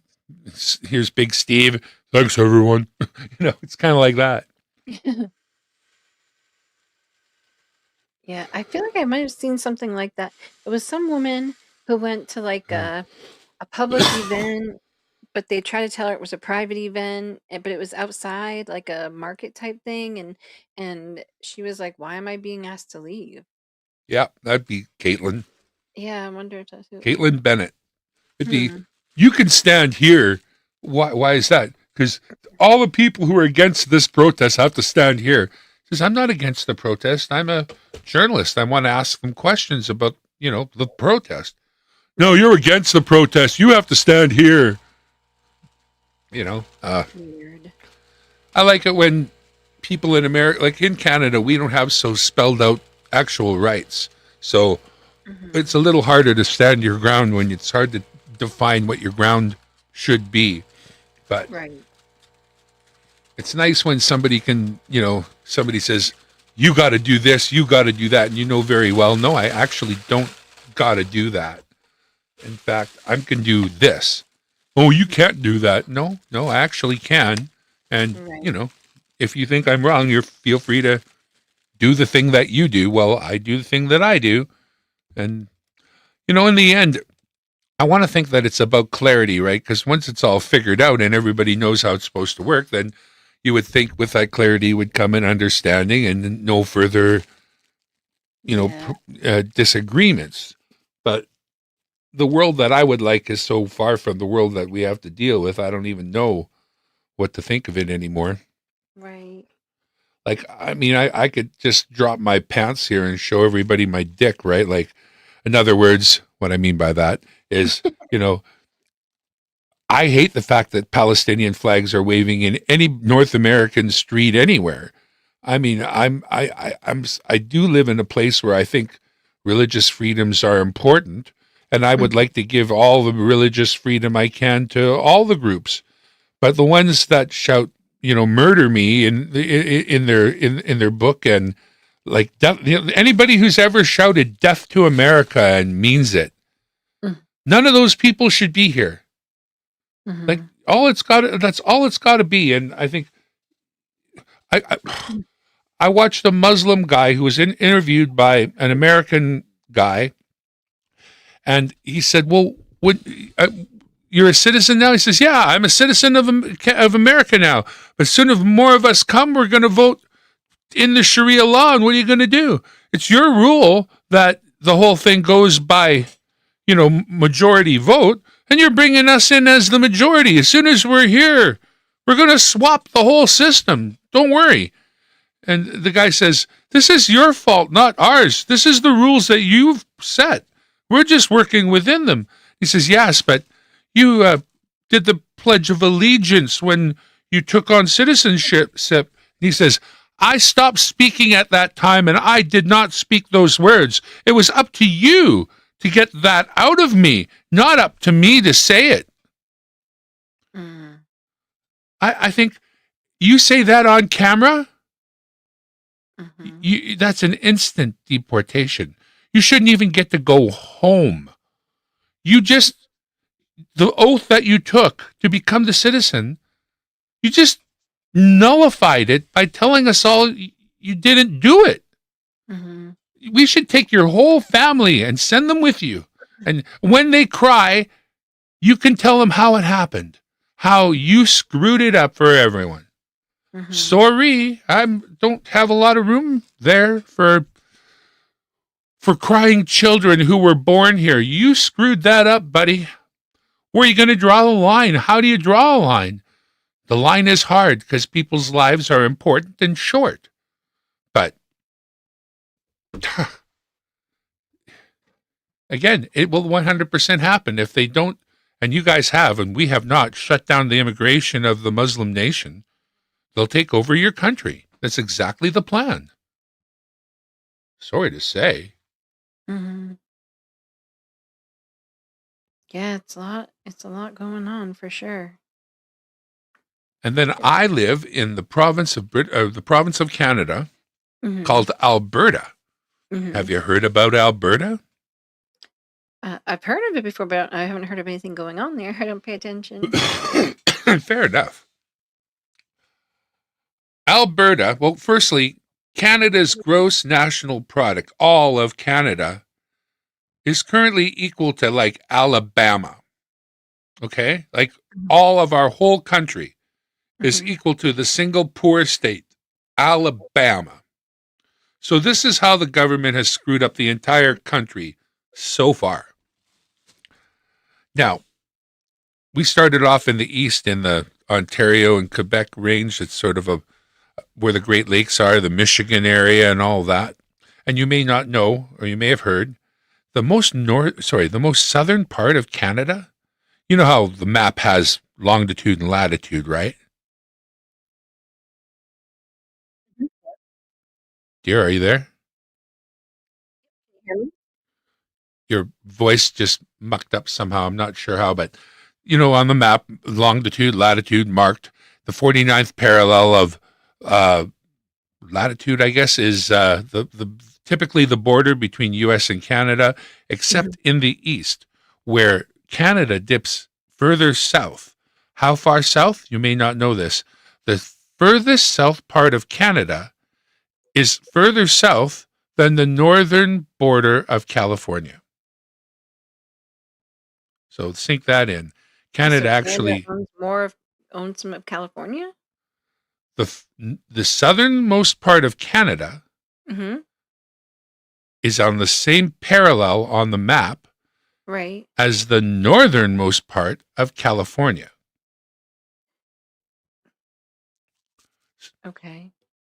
So what I'm saying is, if you look at the map and you look at the provinces in the west, British Columbia, Alberta, Saskatchewan, Manitoba, It's like there's a straight line under the where the United States begins. It's the 49th parallel. And then below that is Washington and Oregon and then California and then and then Right. and then. But in the east, Canada extends way further south. And if you were to draw a line across the U.S. from the point of the most southern point of Canada, Hmm. it would draw across the map through a bunch of states and into the top of California. Right. So that gives you an idea of how far they and where the eastern part of Canada is with relation to the states and with relation to the western part of Canada. Okay. Now, the eastern part was founded first because, I mean, that's where we had the War of 1812. That's where the United States pushed up into Canada, where we pushed you back down. And we were just basically two different brothers that have moved over from England. And you wanted to be more separate from the Queen, and we just wanted to be part of that. And that's Right. kind of the big difference at the time. Oh, someone's here. Some guy. Right on. Yeah. Yeah, I know Maine used to be owned by Canada. Well, there you go. And, you know, all of that. But So I'm Canadian by Right. proxy. Well, Hey, some guy. Hey, Koi. I like to eat Sing a song? koala bears and no, I'm just singing songs is cool. koala bears are also awesome. Can't So- argue with that kind of logic. So you were talking about the northernmost parallel of California is the southernmost parallel of Canada. Basically, if you look around the Great Lakes area and you got a map that shows you the international border, just before the international border, which is out in the water, there's a little island. And that little island is a little Canadian island because it's still on our side of the border. But if you draw a line straight across from there, on straight and parallel with one of the lines of latitude, I want to say, it's a longitude, it's latitude, I believe, you will be in California when you get to California. Oh, very cool. Yeah, a lot of people don't realize that Canada itself goes that far south. But anyways, the story about that, as I was getting to it, was the eastern people opened up the western part of Canada and literally wrote documents about how they were going to use the West for its resources in order to enrich the East. Like, it's on paper. It was the politicians of the day. They made it very clear that we were a resource for the East and nothing more. We were never meant to be, you know, what we've become. Really? But when Alberta, well, so now we have our indigenous people, and you guys have them too down there. And of course, there are reserves and things for them. And also for us, the indigenous people can cross the border between U.S. and Canada. Like those that lived there, there's no international border for indigenous people in North America. They can literally go from Canada to the U.S. if their tribal lands are cross-border. That being said, the government of Canada has done a bunch of things to Alberta over the years, trying to manage us, trying to force us to do what they want to do and not what we want to do. And one of those things has to do much with energy, because Alberta is where one of the main places where the oil is. In fact, the main place in Canada, basically, where there's oil. And they basically are forcing us to keep it in the ground. It's like we don't have forests and mining, we have oil. And so we're getting starved out here. At the same time, the oil part that is allowed to work here, because we do have a few pipelines, but we're basically shut down. We're shut down for a couple of reasons. They're forcing us to not open up new, and they won't allow Canadians to have tankers to the West Coast. So we can't fill a tanker up and send it away to another country with our product because we're not allowed to have tankers on our precious West Coast. Meanwhile, the U.S. runs the Exxon Valdez type tanker up and down that coast all day long, every day. And nobody can stop that, and we don't even try. It's not our jurisdiction. We only curtail our own moving of oil. So we can't sell oil internationally. So our government from the back east is stopping us in the west from being prosperous as a result. They won't let us build pipelines, not to the east, not to the west. We have a few going south. They can't stop that because it stays in our province and crosses over, and then it's in your country, so they can't stop it. We recently had a tanker full of compressed natural gas arrive on our eastern shore from Australia so that the eastern part of Canada has energy. We have tons, cubic yards of natural gas right here in Alberta, no pipeline to the east. So they bought a tanker of it from Australia. We're buying power, we're buying energy. We have tons of energy. So it turns out that like Canada has its own stupid constitution, it's unlike yours, but it can be amended as yours also has and can be. But it requires 7 out of 10 provinces to vote yes, with a total of 50% or more of the population voting yes. And Quebec, which is a different province, it's like Alabama versus Washington. Quebec has a veto, literally can stop the change of the Constitution all by itself, just by saying no. So this is untenable. There's no way to get meaningful resolution and amendment through. But Alberta has an option. In the Canadian Constitution, much as Quebec did years ago, threatening to leave Canada, you can leave Canada by a majority vote of the people in your province. It doesn't require the rest of the people of Canada to vote. They don't get a say. If we have a majority vote of the people of Alberta to leave Canada, we will. In order to get that, we have to get 170,000 people to sign a petition that causes that question to hit a ballot. We have. They haven't told us total what it is, but there was a fear that the government was going to try to cut it off at the end of this month that just came by. So the people that are working on it made sure that we had more than 170,000 by that date. They didn't tell us how many. There's no way that they're going to let you secede. They don't have a choice. You're going to have to draw up arms. We will. There you go. Bottom line is that Canada is pretty weak and pretty lame. Our military is next to nothing. Our boys are buying their own helmets. And CFB Edmonton, a mile up the road from me, is never going to point a rifle at a single person in Edmonton. It's just not going to happen. Those boys know what we're in for the other way around. And this way, we get to start our own. Now, we've been down to the States already. We've discussed this with Mr. Trump. And we've discussed this with the bankers. We've already got a multi-billion-dollar line of credit, just in case we need it over the rough patch. But we've already talked about it, and it takes 10 years for a territory to become. We have no interest in becoming a state. Okay. No, none whatsoever. It's absolutely, and we're not even going to become a territory. We don't need any of that. We've already ascertained that we've got a line of credit that will help us get us through. You guys buy all our oil in American dollars anyway. We're going to use your American dollar. Basically, it doesn't really matter whether you like it or not. We'll definitely be able to use it. You can't really actually stop another country from using your dollar if they want to adopt it as the currency, especially if everything worthwhile in it is sold in it anyway. So I'm sure we'll get your blessing in the end, but we will use the American dollar because it's the petrodollar.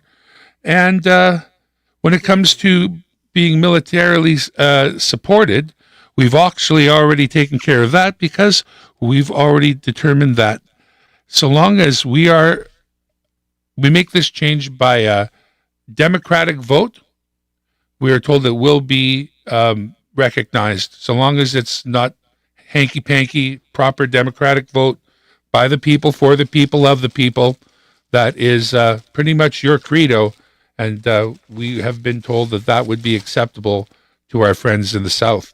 That also would be us paying you 5% of our GDP each year. Why would we be doing that? Because we would be hiring your military. Canada has supposed to have been paying 5% of its GDP to you each year. It hasn't. They're cheaters and liars. They even cheated you guys, but we won't. We'll pay up our fair share. We won't be like NATO or anybody else. And we have a base right here, and we already have CF-18s, although they may belong to Canada. We'll either buy those off of Canada. They have no idea how to fly them anyway. Or we'll buy fresh ones off of you guys. We have the money. Canada doesn't. Every year we send $41 billion east. Not one penny of that comes back to us. Once we're separated from them, we'll ramp up our oil. We'll have our $41 billion in taxes. We won't become part of America. We won't be paying anybody else any federal. We'll up our services. Firstly, we'll make sure our Indians have proper on the Indians. Oh, what are you going to do about the Indians? Here's the deal for our indigenous peoples. They have a current deal with the federal government and a certain amount of land. That won't change if they don't want it to. They will keep their amount of land, and the federal government will continue to treat them however they're currently treating them, which I think is horrible. Or they can forego the federal government, keep their current land, and will take care of them. Or they can give their land to Alberta and just become Albertan, just like the rest of us. So it can actually be absolutely status quo for them. It can get better, but they still have a reservation, or they can join the population as a whole. And that's exactly how that works. What about my pension? I have a Canada pension. Canada pension's not... You know what? Once you have a Canada pension, you can move to any country in the world.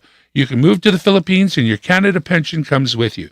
Do you really think your Canada pension, which is an insurance plan that you've paid into all those years, won't pay out in Alberta? Think about that. Well, you guys are landlocked. If you're landlocked, you can't get anything anywhere, can you? Well, yeah, except there are international treaties about countries that are landlocked. They have to be given access to tidewater. All the other countries that have that issue, that's how it goes for them. Okay. Plus, we have the railway and the only highway that services the rest of Canada. You're not going to move a single thing away from the port of British Columbia ever without Alberta say so. Plus, where do these things come from? They come from container ships that arrive at the port of British Columbia. When those container ships arrive, who's going to refuel them with fuel so they can leave if we decide we are not? And then how do they leave and where do they go? Think about all that leverage when you wonder, how is Alberta going to pull it off? We have plenty of leverage, don't you worry. They're not going to move a single product any further east than us, and a large ship is never going to leave the port full of fuel so it can go anywhere, ever. Now I'm done.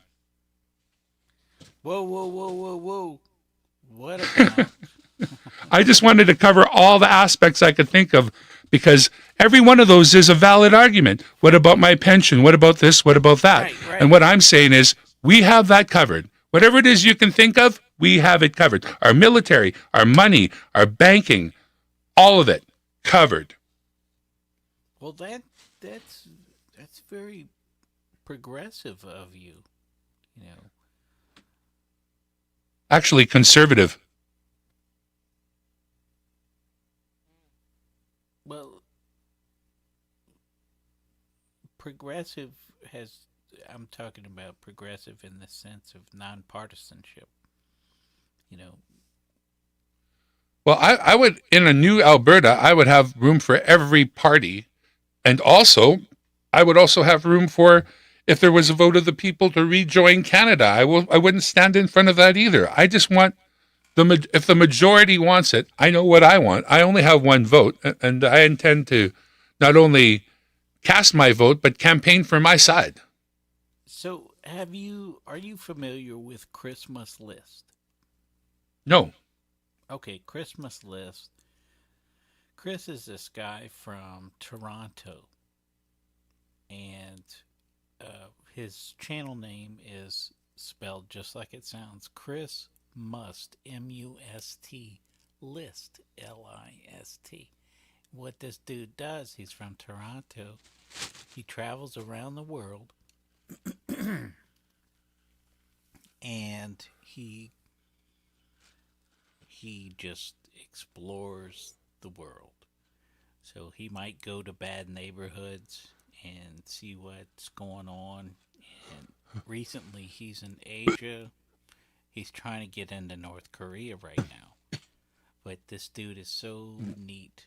But he's from your country, and he goes around Toronto too, and he's from Jane Street, and something else.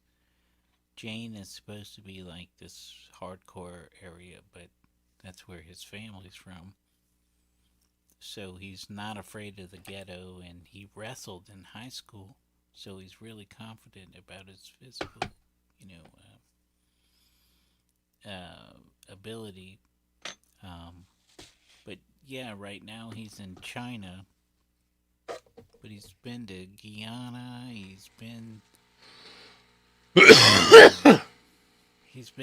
to Jamaica, he's been to Afghanistan, to war zones. Sounds like you have a tickle in your throat. Yeah, a little bit, but I'm not helping it any. No? I'm tickling it. Tickle it, tickle away.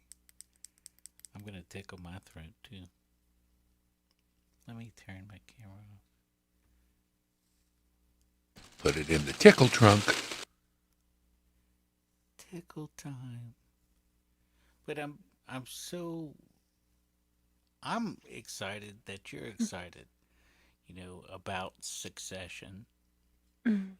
I wanted something cool to happen while I was alive, and I didn't want it to be nuclear war, and I didn't want to have to go to war. This is pretty cool. I'm in. Yeah, it's the best of both worlds. Well, again, I've explained it to people like you've explained it to me, I think, the process for a succession and joining the U.S. I don't think if we wanted to, it's a very long-term thing. I mean, all the rules would have to be broken for it to be anything but a long-term thing, seeing what happened for Hawaii and Guam and Puerto Rico and all the rest. So, but then again, we're kind of special in terms of like our proximity to you and what a united North America could mean, or even like you see, the dominoes would fall. Saskatchewan to the right of us would be next, and then BC would have no choice, and Alaska, BC, and Washington State would become one. So the whole West Coast would be the U.S.'s. There's a lot of good reasons to just want us. Do you think this is globalization?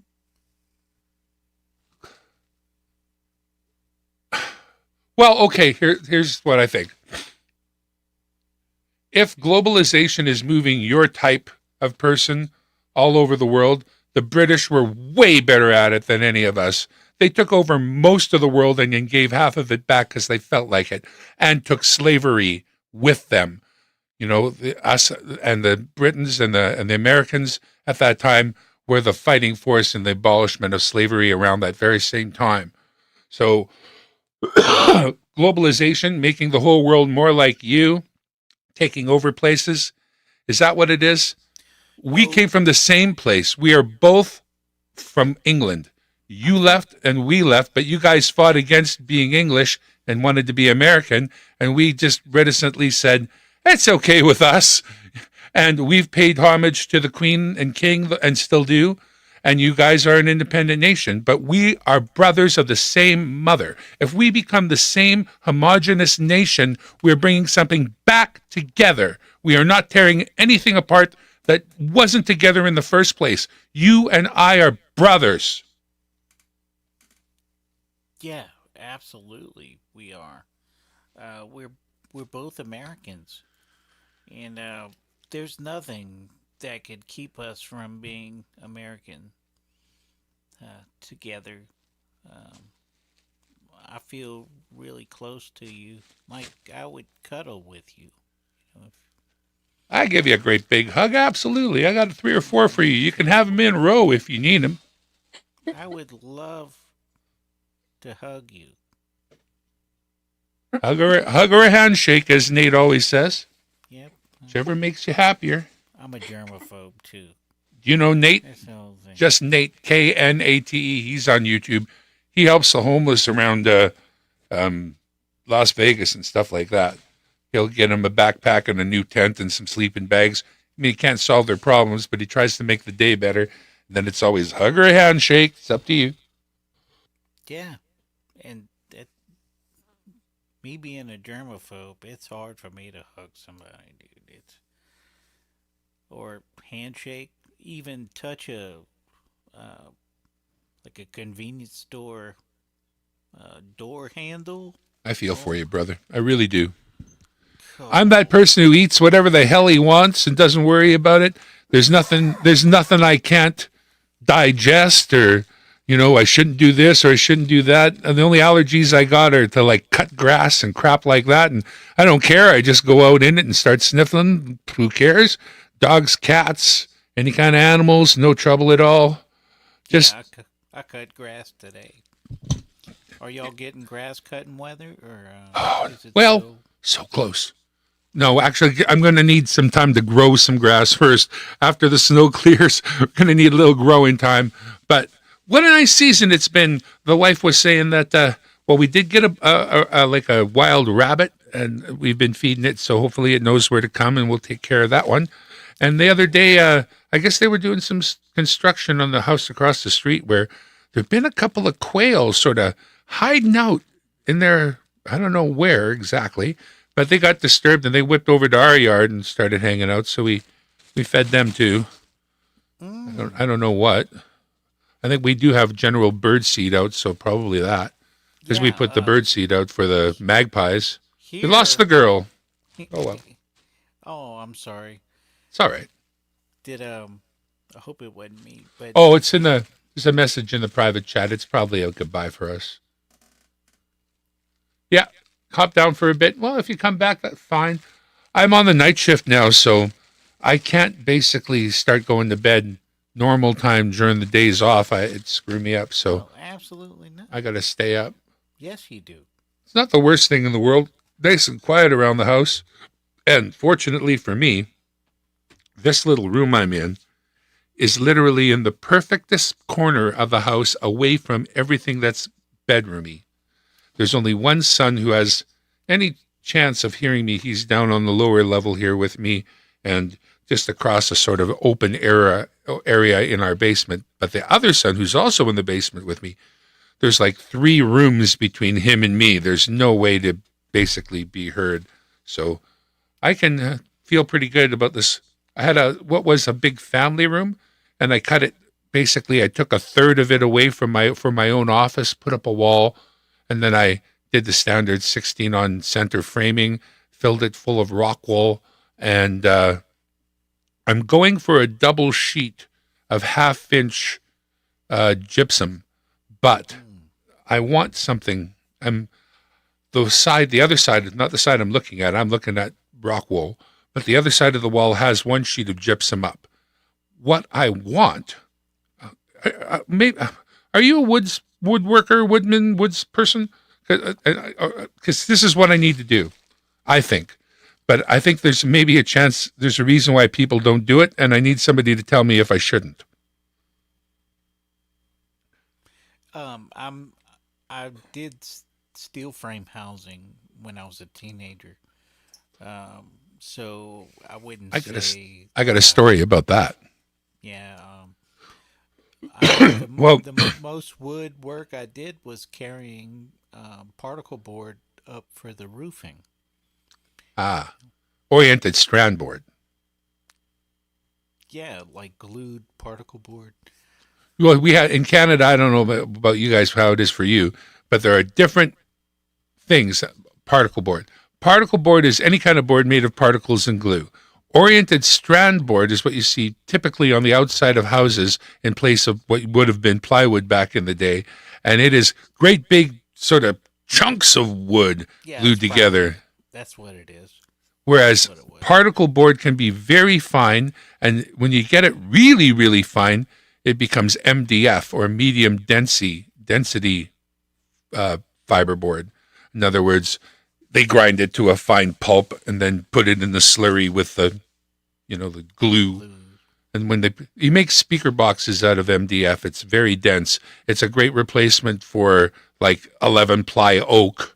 If you buy a really, really good speaker, like a PA speaker, it'll be made of multi-ply plywood. But if it's a cheaper version, it'll be MDF.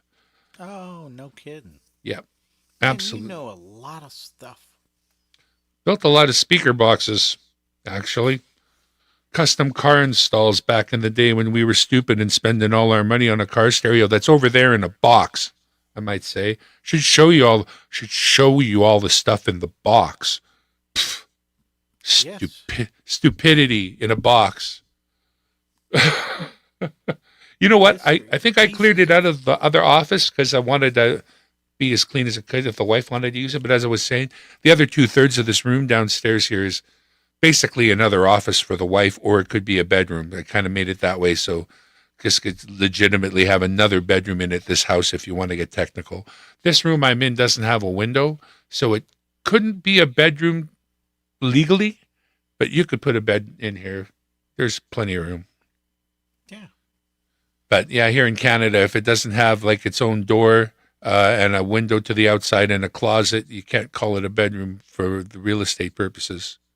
Right. But the other one. Anyway, so what I want to do, if you could picture the 16 on center studs of an open wall, then when you put a sheet of drywall on that, right, if you could see through the drywall right exactly where the studs are, which was where you'd want to put your screws, obviously. 16 center on center, right? Right, typically. You can go 24, but it's a little bit less standard. But if you're building inside walls that don't bear any weight, you can definitely skip it and go to 24. And you just need to, act accordingly when you put your screws in your drywall so you can find a stud.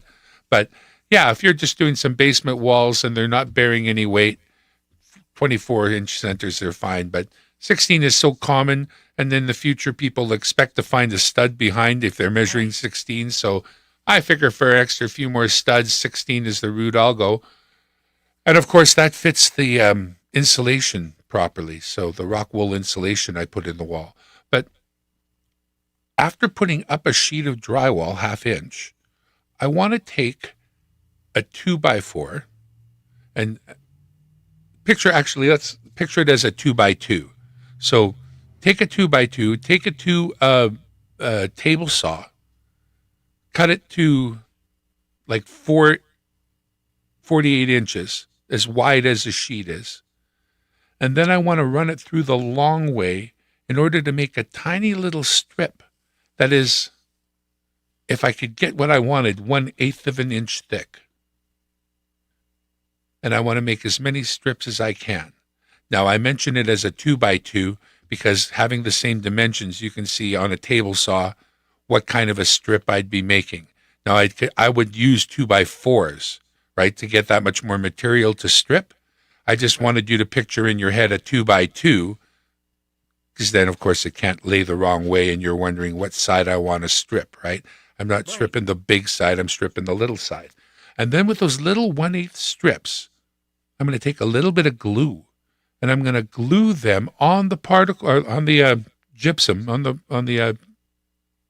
gypsum, right exactly on top of the studs, over the screws. Or probably, if I really think this through. And what you going to do with that? Space another piece of drywall. I always meant for this to be a full inch thick, 2 strips or 2 pieces of 1/2 inch drywall. I want a tiny space between the two. I don't want the 2 pieces of drywall to touch other than where I put screws through. And that will isolate the sound way more. Even a small dead air space between 2 flat surfaces is very isolative. And so that is my plan. I don't just want to double sheet it and make it an inch thick. I want to make it an inch and an eighth thick with a dead space between them. And I'm just going to glue that there. And then when I put the second sheet up, I'll run extra long screws through there, through the strip, and into the stud. And that's how I'm going to do the wall. It's already partially done this way, but I don't have a table saw. I have a number of saws, but I don't have a table saw. I had a table saw, but it got sold. I was on the road working, and it just got sold. So That's terrible. Yeah. Somewhere in a box somewhere I have this.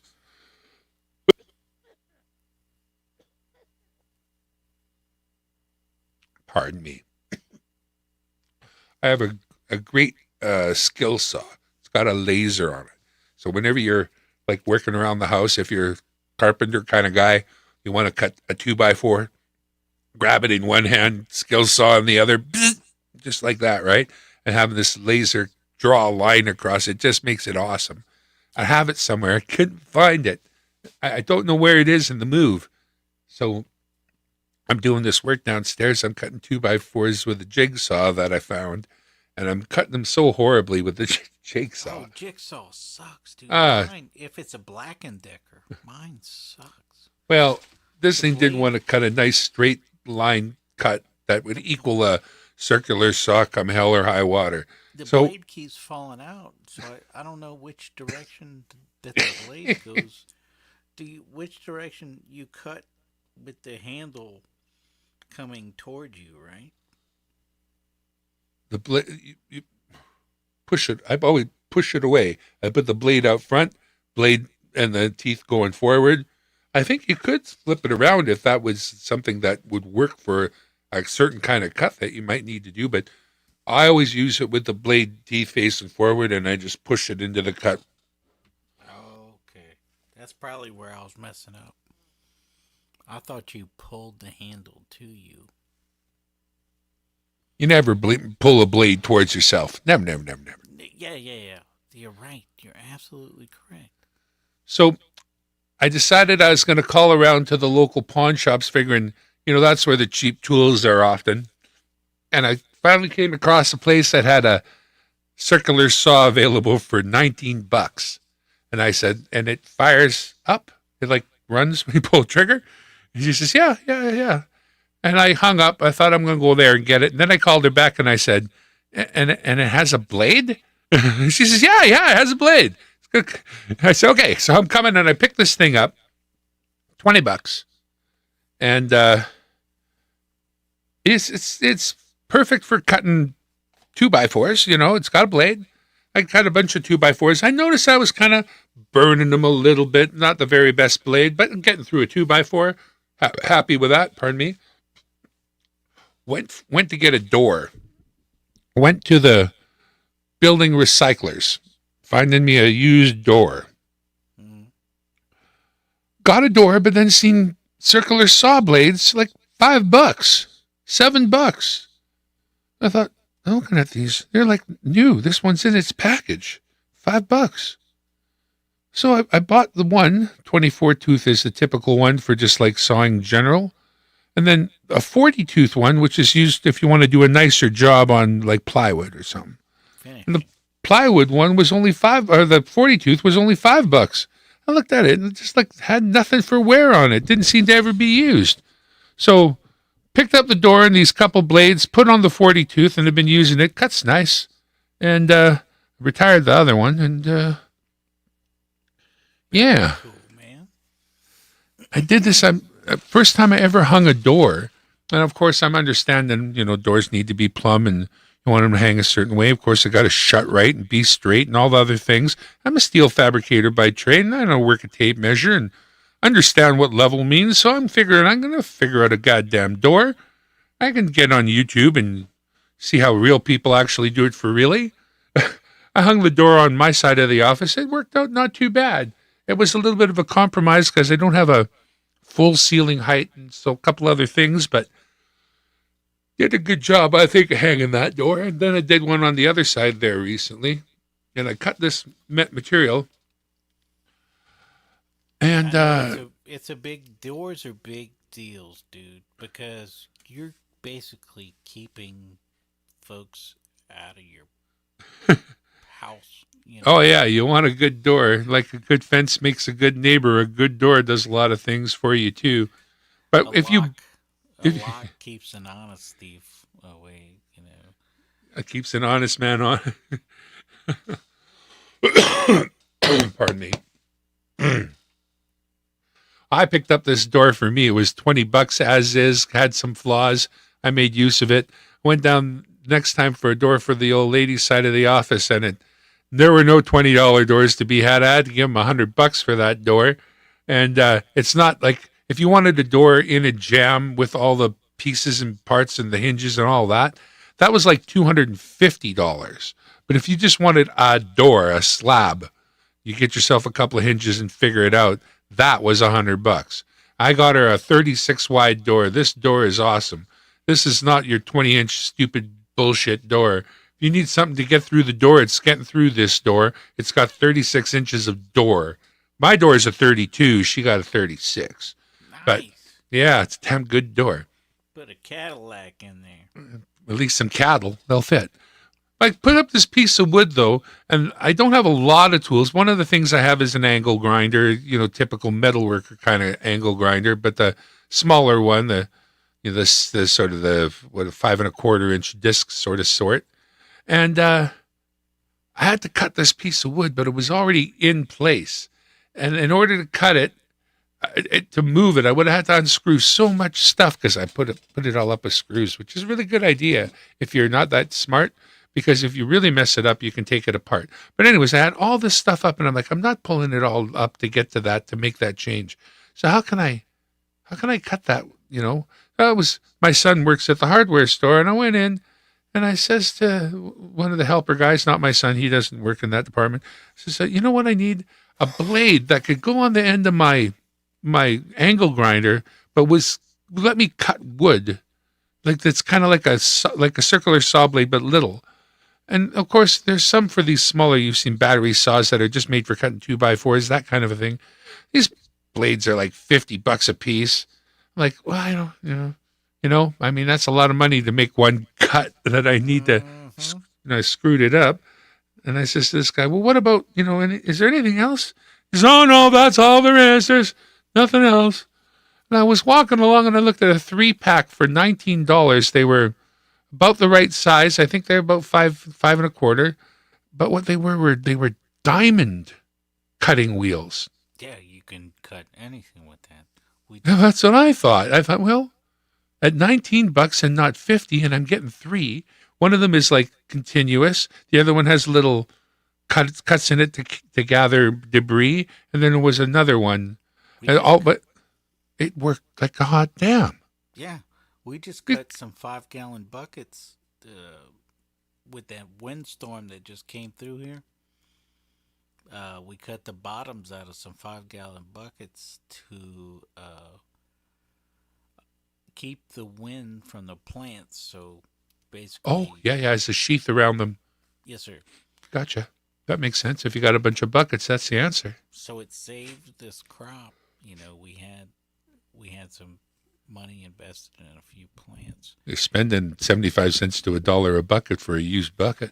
And we had tons of buckets. Tons of buckets. That's what we like. Tons of buckets. So there's this guy that helps us over here. We call him Mr. Bucket. And he had a diamond blade, like you're talking about. And he said, yeah, I just took the diamond blade.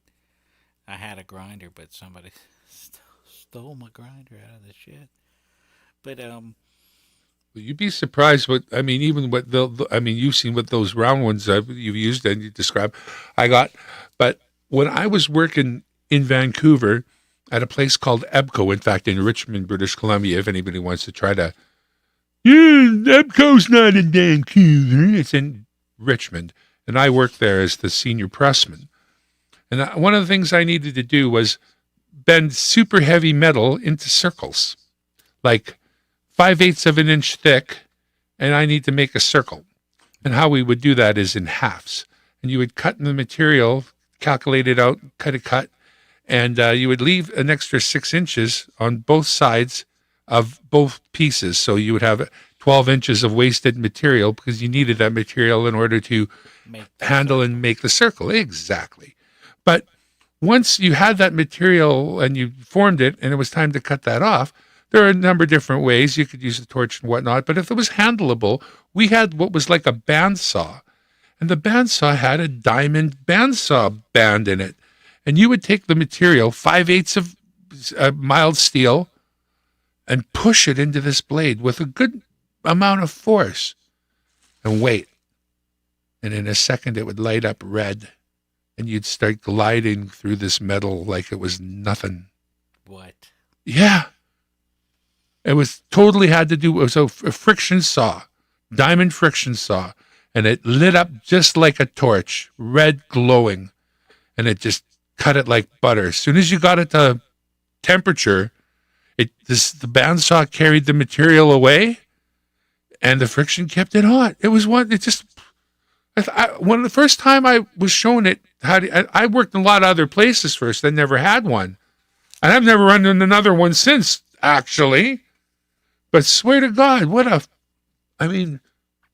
now I know that it had a serious motor in it because I couldn't slow it down. It wasn't like a wood bandsaw where you put a little, toughness into it and you can hear the motor binding up and this was industrial to the nth degree. Nothing was slowing this thing down. But yeah, no. At this place where I worked, we had the biggest handheld grinders I have ever come across. They were made by FIEN. That's German. And when I wanted to use a grinder, the first thing I had to do is go over to the power panel and turn on the circuit for the generator. The generator was over to the side, was an electric motor that spun a generator. So this is a huge plant, as big as a metal plant gets. We had train tracks rolling right through the middle. We put stuff on the train and it rolled out with our 60-ton overhead crane.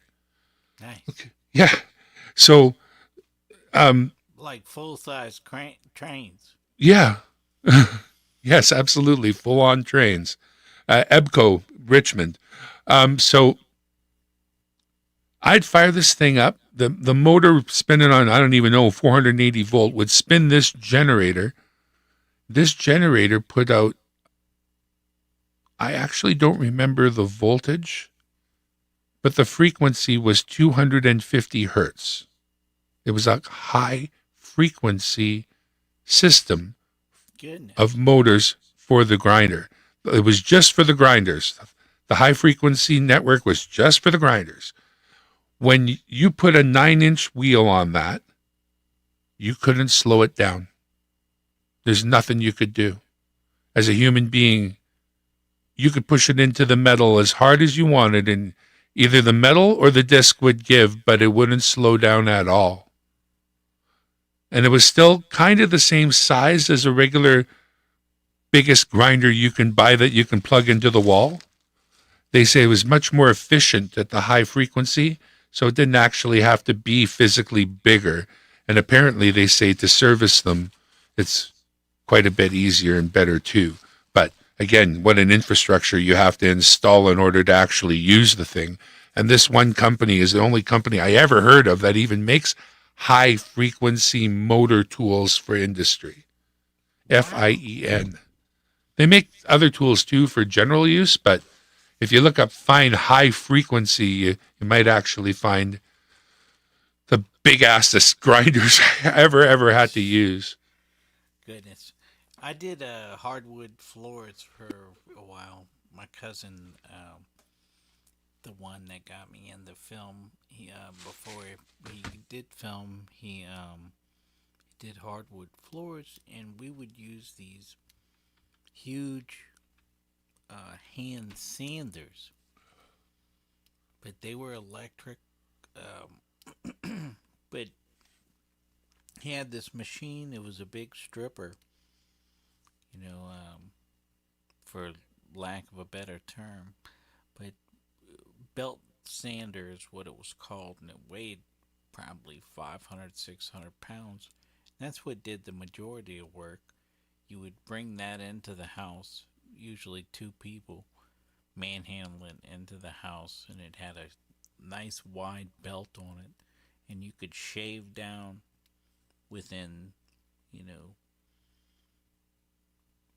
really small fractions of the surface material. And then once the bulk of the floor had been sanded, we would go back in with the handheld and sand the corners and the edges and stuff. But a lot of times we'd be pulling out carpet nails and everything else because we'd be removing carpet, exposing wood, and then refinishing the wood. I'm flabbergasted. I would have never thought there's such a thing as a cordless, high-frequency power tool. But Cordless there is. thing. Well, this one says, well, I guess it doesn't say high frequency. It's showing the fine cordless angle grinder. Oh, no, it's 18 volts. Okay. Freaked me out. Now, that is the high-frequency compact angle grinder. That's the same size probably as the biggest of grinders, 900 watt, 200 volts. That's a 300 hertz machine.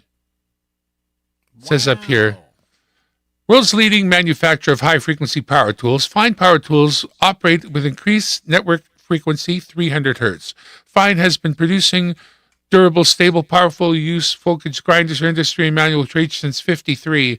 The fine quality you'd expect from probably Germany, 50 years of experience developing high-frequency power tools, reliable, superior, awesome. Compared with pneumatic tools and other power tools, they're all shit compared to this. Superior concepts and everything else. Yeah, they're, like I say, they don't even, if this is the compact one, I wonder what the big one, well, there's a big one.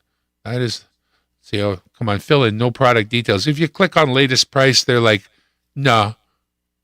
How many you want? We only sell them by the crate. That's 50 years. so cool, dude. Because I used to work with heavy equipment. I just passed by this place that I worked. I met a dude that I used to work with when I was in the precast concrete burial business. I think I told you. I used to bury people. Vault setting. But this guy, he worked for the company for a while. Then we had this burial in Arkansas to where they opened the hole, but they left me and another guy to cover up the grave. Right? So they come and have the service, tear down the tent, tear down the chairs and everything, or they might have left the tent and chairs for us, but we end up having to cover up this grave, and it's full of iron ore. It's not just dirt, We're shoveling iron. And shortly after that, that guy disappeared. And come to find out, he told me yesterday he ended up suing that company that we worked for because he got hurt. And I think he got hurt shoveling that iron ore. But I hate to go, but I do need to go because I've been up for a very long time. I appreciate you coming around. Thank you. Thank you, sir, for having me. I'll have you anytime. Oh, hey, this little picture, you can't really see it just before you go. See if I can. Yeah, it does get bigger. Awesome. Okay, so this is actually just too big. They'll leave it like that. They're showing you all the different grinders that can be used in the network. The top of that thing, that's the generator right there. That is about 24 inches in diameter. And that's the motor on one side, and it runs into the generator that generates the high frequency. It sits on your shop floor like a compressor, and you hit the button, it comes up to speed, and once it's up to speed, you got the power to run all these different attachments. The grinders that are pictured below are all part of the high frequency system. 3 by 200 volt. There it is. 200 volt, 300 hertz. And you can run 3 devices on this network at any time. So 200 volt, 300 hertz is the power details. Very cool. Yeah. Yeah, I'm glad one never shorted on me while I was using it. 200 volts, 300 hertz. Sounds like I get shocked fast and often. Already. They probably have a secondary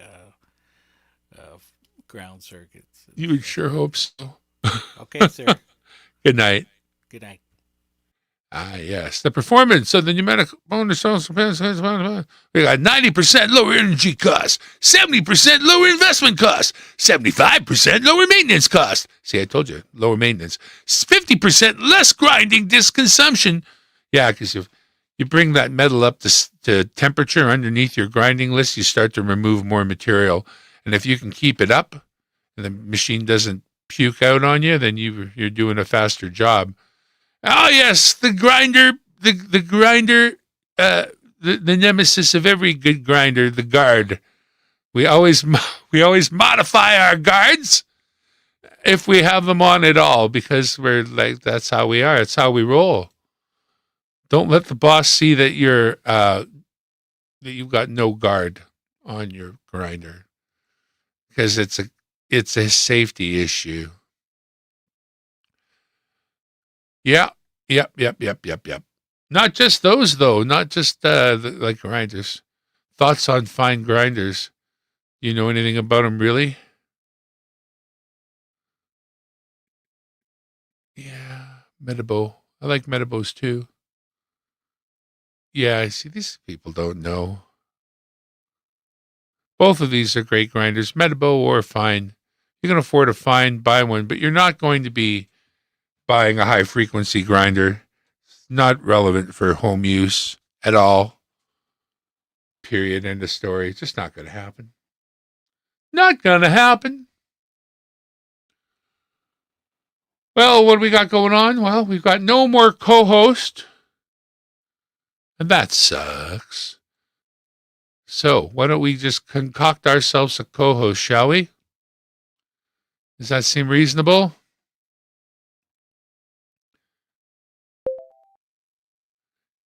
Hey, co-host.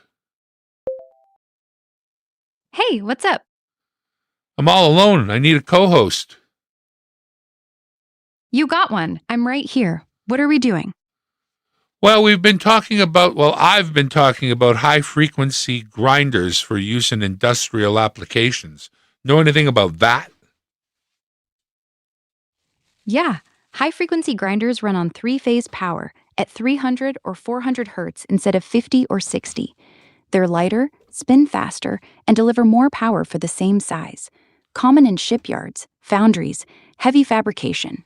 The tool's smaller, the motor's in the frequency converter, so you're not dragging a heavy grinder around all day. You looking at angle grinders, straight grinders, or something else? What's the biggest angle grinder I can get that's high frequency, and who makes it, and how much money in Canadian dollars?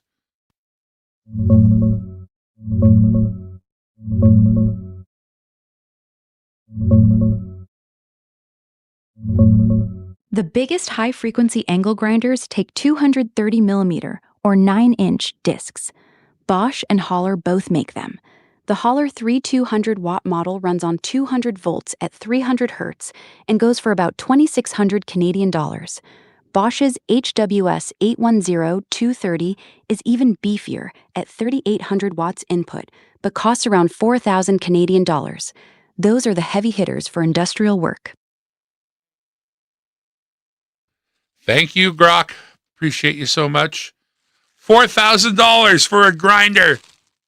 $4,000. Yeah, $4,000's a lot, but you're paying for the power, the durability, and the fact it weighs a fraction of a corded 9-incher. Those things are built like tanks and last decades in a shipyard. I want to see Still, a picture of the Bosch. Let's see this monster. Wait till I tell Brad, it'll blow his mind.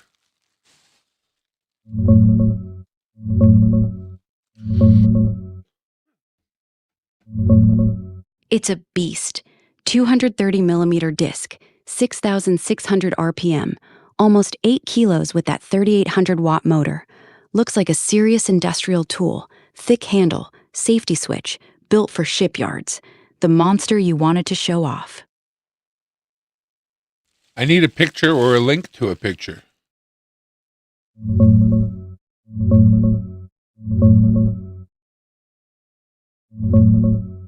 Yeah, the Bosch HWS 810-230 is a serious beast. Check out the product page right here for photos and specs. Bosch-professional.com/products/HWS-810-230. It's a heavy-duty 9-inch high-frequency grinder, 3,800 watts, built like a tank. That should blow his mind. Whose mind? Whoever you were going to show it to. You said it'll blow his mind, so I figured someone was getting impressed by that $4,000 grinder. Wasn't me. I already knew how nasty it is.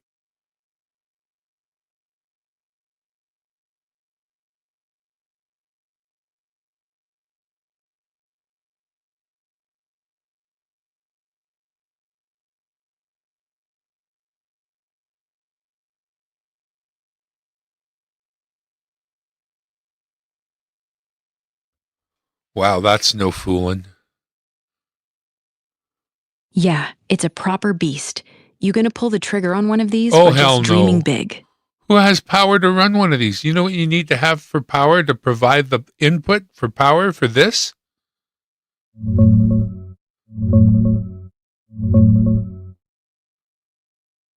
Are you telling me You they need a provide? high frequency. Are you telling me this comes with a high frequency generator? No, it doesn't. Right. You buy the grinder separately, and you still need to supply the high frequency converter, either a portable unit you wheel around or a big stationary one wired into the shop. That's where the real money adds up. How much is the portable unit you wheel around?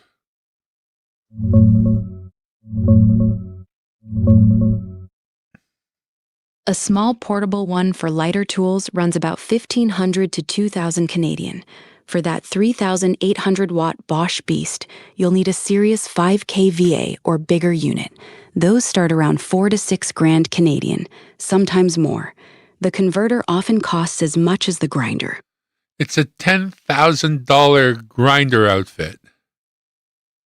Yeah, you're looking at 10 grand easy once you add a proper converter that can actually feed that beast.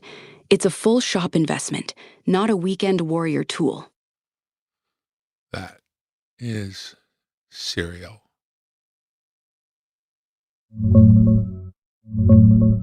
Yeah, a proper setup with the Bosch and a converter that can actually handle it easily clears 10 grand in Canadian dollars. It's a full industrial rig, not a casual tool. Yeah. Now, let's talk about what a average shop would have as a tool. Not this. Let's look at the Metabo 9-inch 110 grinder, the biggest one they make.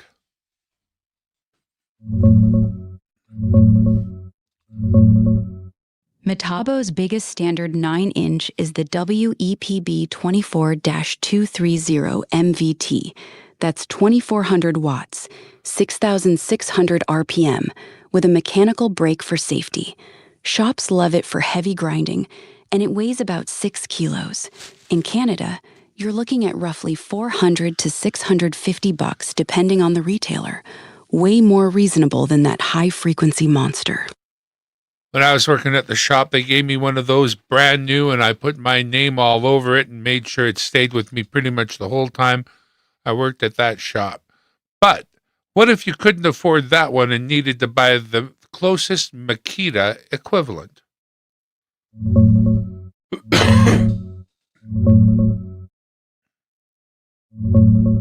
The closest Makita equivalent is the GA9070, 2,800 watts, 6,600 RPM, 9-inch, with a mechanical brake just like your Metabo.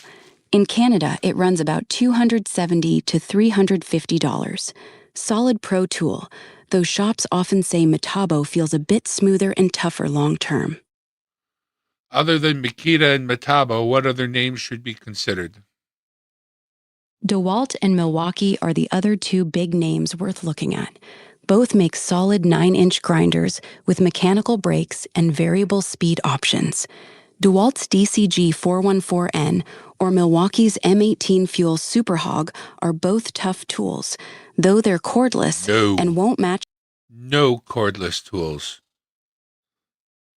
Then you're looking at DeWalt's DWE 4559, 9-inch, 2400 watts, with a brake, runs around 220 to 280 Canadian. Milwaukee's corded 9-inch is the 608830, 15 amp, 2400 watts, usually 240 to 320 bucks. Both are solid, but Metabo's still the shop favorite for heavy daily use. Cool.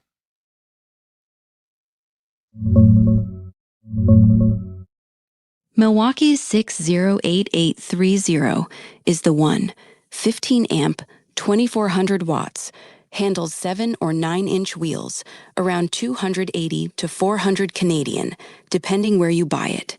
DeWalt's DWE 4559N is basically the same power level. Different question, usually Grok. a bit cheaper. What is the leading edge of abrasives right now? If I wanted to get like a grinding disc, who's making the best? And are there any breakthroughs in abrasives? Any companies to look for?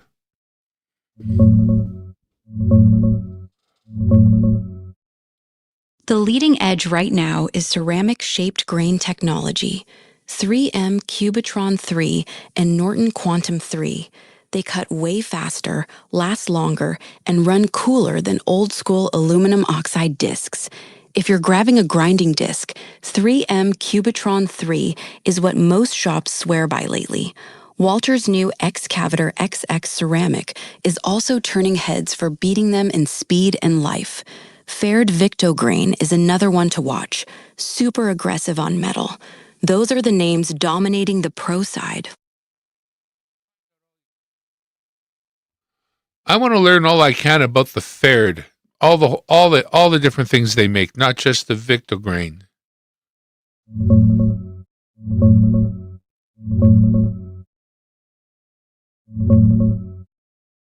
Faird's a German company with a massive lineup. Files and rasps for handwork, tungsten carbide burrs for milling and deburring, mounted points, bench grinding wheels, diamond and CBN tools, cutoff wheels, flap discs, grinding wheels, power brushes, and fine polishing stuff like non-woven and felt discs.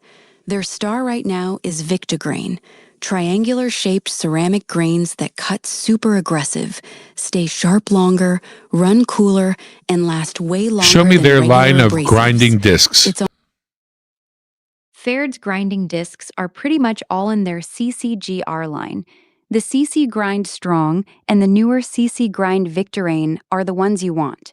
The Victograin version is the current champion. It removes metal faster than a regular grinding wheel, but with way less pressure, less heat. Can you and get me longer a life. video of the Victograin? Yeah, Victograin is their big breakthrough. Get me a video Those I can triangular watch.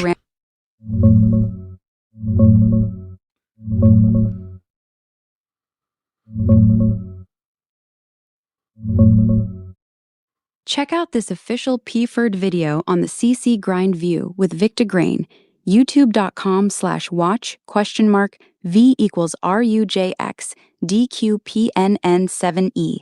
It shows the viewing window so you can see exactly where you're grinding, plus how the triangular grains rip through metal with less effort and heat. Short and straight to the point.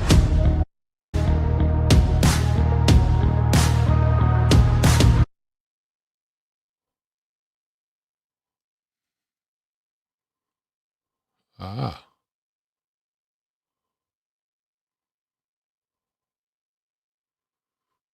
That interesting. So how do you close it? Stupid thing. Okay. You close it? I guess, eh? Sorry, I misheard you. Which video did you want me to close? Don't worry, I got it. Good, no worries. What else you want to dig into about PFERD or abrasives? That's not right.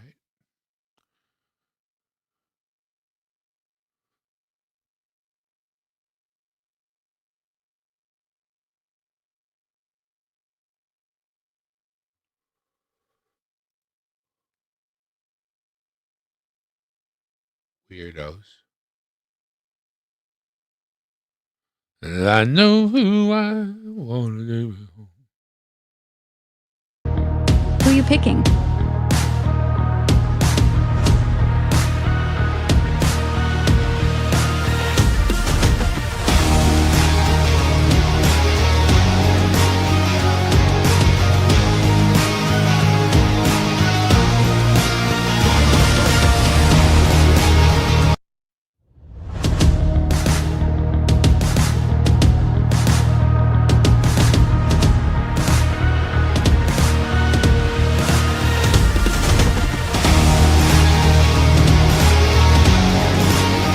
Wow.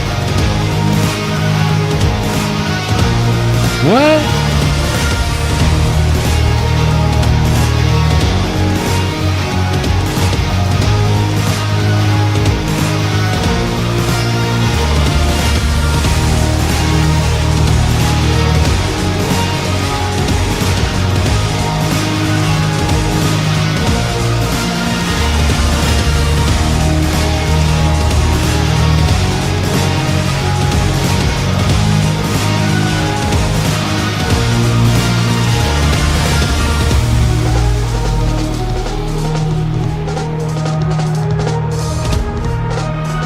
Wow.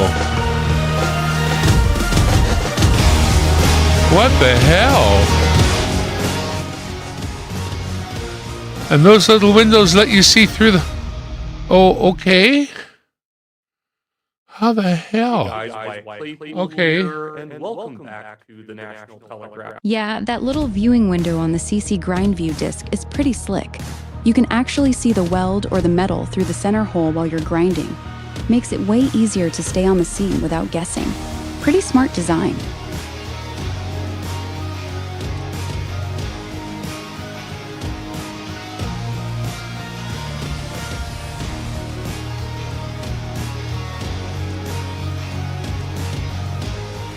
So I've talked a lot about different metal grinding discs here on my channel, and today I want to share with you technology. Now, full transparency, I am sponsored by Faird, so they give me these discs to use. Okay, but I've come to use this as my primary grinding disc. Now, obviously, I only care if it's about Faird. I found this other video. And I'm actually going to use it in my shop. The video and I once linked I is got about some the samples, CC Grind let me View with tell you, I'm VictoGrain. using these That's for exactly the almost one that shows everything. the And I'm viewing gonna show window you and how why the with a triangular couple of grains examples. cut. But It's essentially, only you've got about the 3 exact minutes same long, and grinding it's all material, about that. same grinding backer, and you've got, I want to say, between 8 and 10% less grinding material by losing these holes there. And I'm going to show you how I calculated this.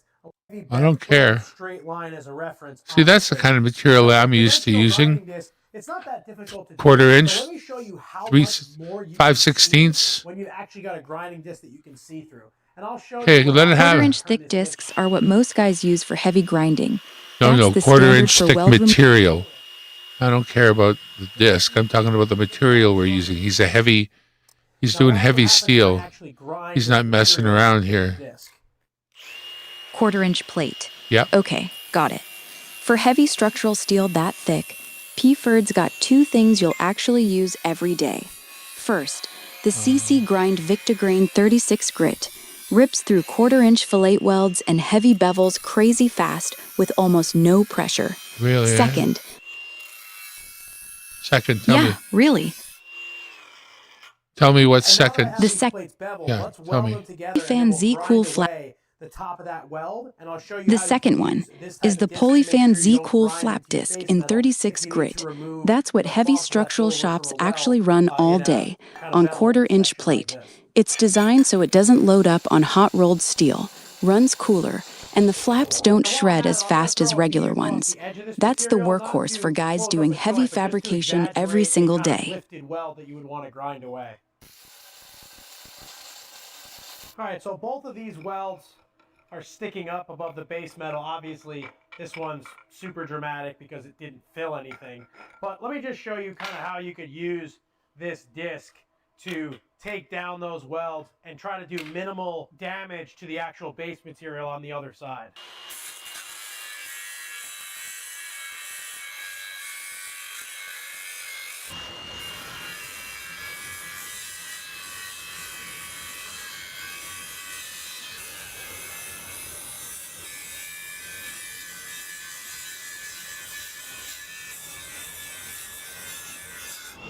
So I added a light to the front of my camera here so you can really see through it. And now it's a little difficult to pick up on camera, but from my viewing angle, you can really see that affected zone as you go.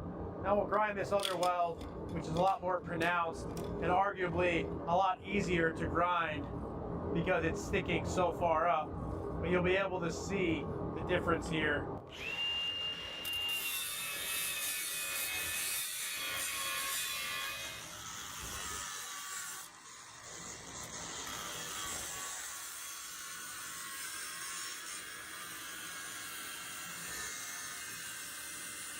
I don't remember ever wishing I could see through the wheel, but I get that that's useful.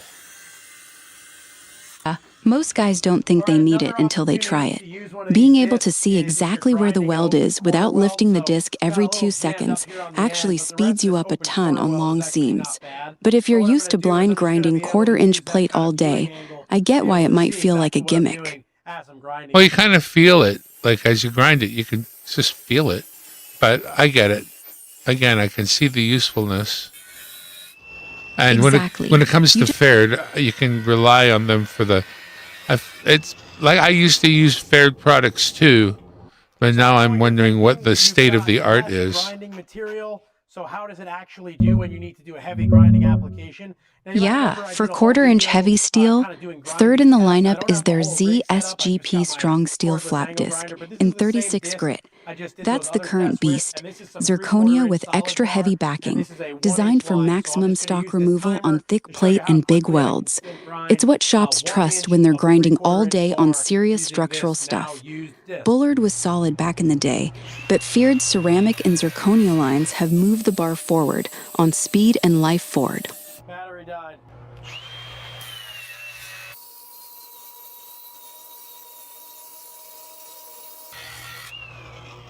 So I think we'll go ahead and call that about a minute to grind 1 inch of 3/4 with this disc. Still perform really well. And I'll show you how I did sort of the calculation to figure out how much media is missing. And then we can sort of wrap it up. So I wanted to find out exactly how much material I lost through these 6 holes. So what I did was I basically scanned this onto the computer into a CAD program, and then I drew... I don't care about that. I'd like to know how much lighter the wheel is now that you've done a bunch of grinding. To be able to see through it as you're grinding. The CC Grind Victograin wheel is about half the weight of a traditional quarter-inch grinding wheel. That's the big deal. You're not fighting 2.5 pounds of wheel all day. You're only lifting about 1.2 pounds. After 8 hours of grinding on quarter-inch plate, that difference is massive on your shoulders and wrists. What is the abrasive being used here? Not something that you're going to necessarily use. Grain is a special shaped ceramic abrasive. It's not regular ceramic, not zirconia. Faird engineers press the ceramic into little sharp triangles, like tiny cutting teeth. That's why it slices through quarter-inch steel so fast and stays sharp way longer than any other abrasive. That's the breakthrough. People out there who think this is a total waste of money. So sound off in the comments, and I'll see you on the next video. Because the opposition have changed. You know, we're not dealing with a load of social democrats who just want to raise taxes a bit and spend more on public spending. We're dealing with people who want to destroy Western civilization. We have officially reached a point where the solution to the affordability crisis is the government paying the additional costs that are making it unaffordable.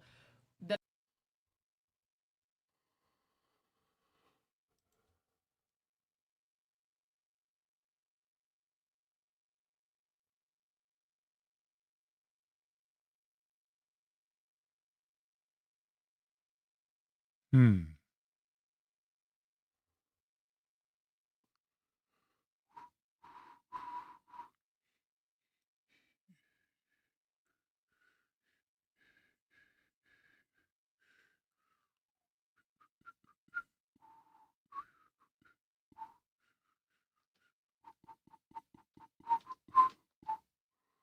Look at that. That's a weird looking thing. That flat, almost cut off wheel shape, not the thick, bulky grinding wheel you're used to. That's why it's so much lighter and doesn't dig in like a regular wheel does.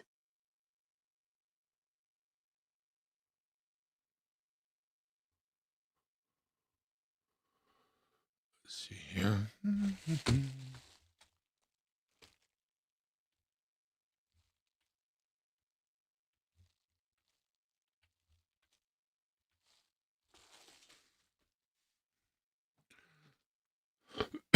This is aluminum cutter. Polyfan Z Alox flap discs. Regular Victograin or zirconia will load up and gum on aluminum, but the Z Alox is specially coated so it won't stick. Whoa. Same aggressive cut, same lightweight, just made for aluminum. That's the one you'd actually run if you're cutting or grinding aluminum plate. Really? Isn't that interesting? Yeah, really. That's it. The Polyfan Z Alox is the one for aluminum. No loading, clean cuts, and it stays cool so you don't gum up or burn the metal.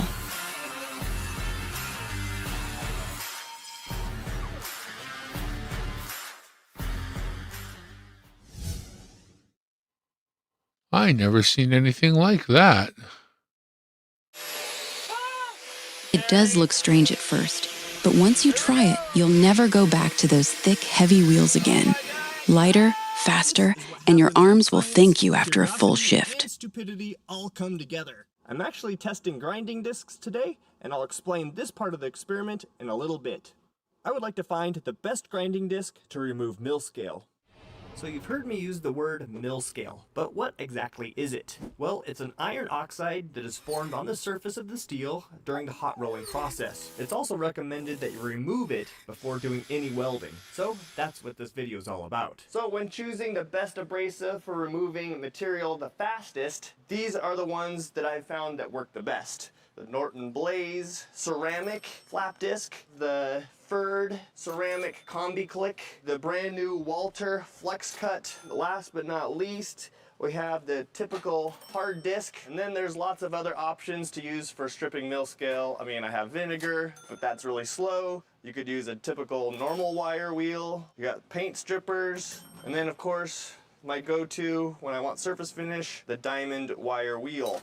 But today we're just looking diamond at wire wheel methods for production. All of these discs work extremely well when they're brand new, but as a welder, my experience is once they get a little bit of wear Yeah, on them, their PFRD's diamond-coated wire cut brushes, stainless steel wire with actual diamond grit, 270 or 400 grit. They're for cleaning scale, rust, and heavy contamination off tough surfaces without loading up. The 4-inch one runs around 270 to 460 Canadian dollars, depending on the grit.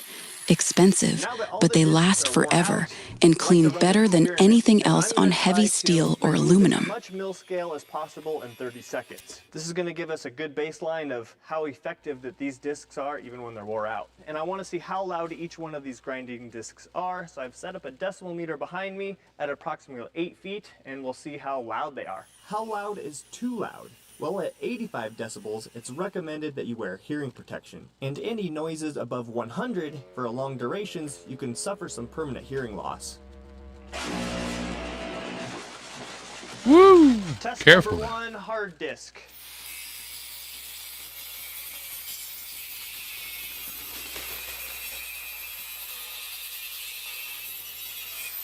Look at that, we got some results. Cut the mill scale down, that's for sure. It also gouged the base material pretty good. And take a look at that, 99 decibels for the hard disk.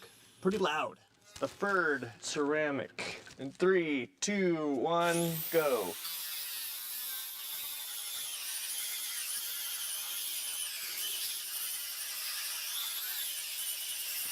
Interesting.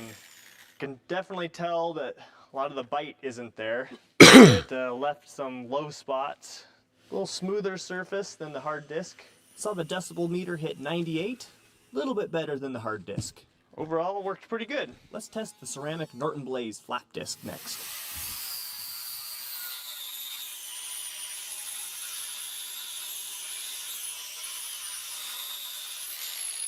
Felt like I had to push down pretty hard to get it to bite. Also, it was just skating. You can hear the grinder going, This is the problem with these discs. You get them too wore out, you gotta push harder and harder and harder. But it did a pretty good job.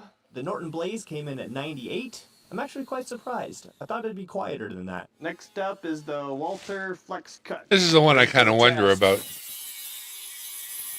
Wheel, it's weirdly effective.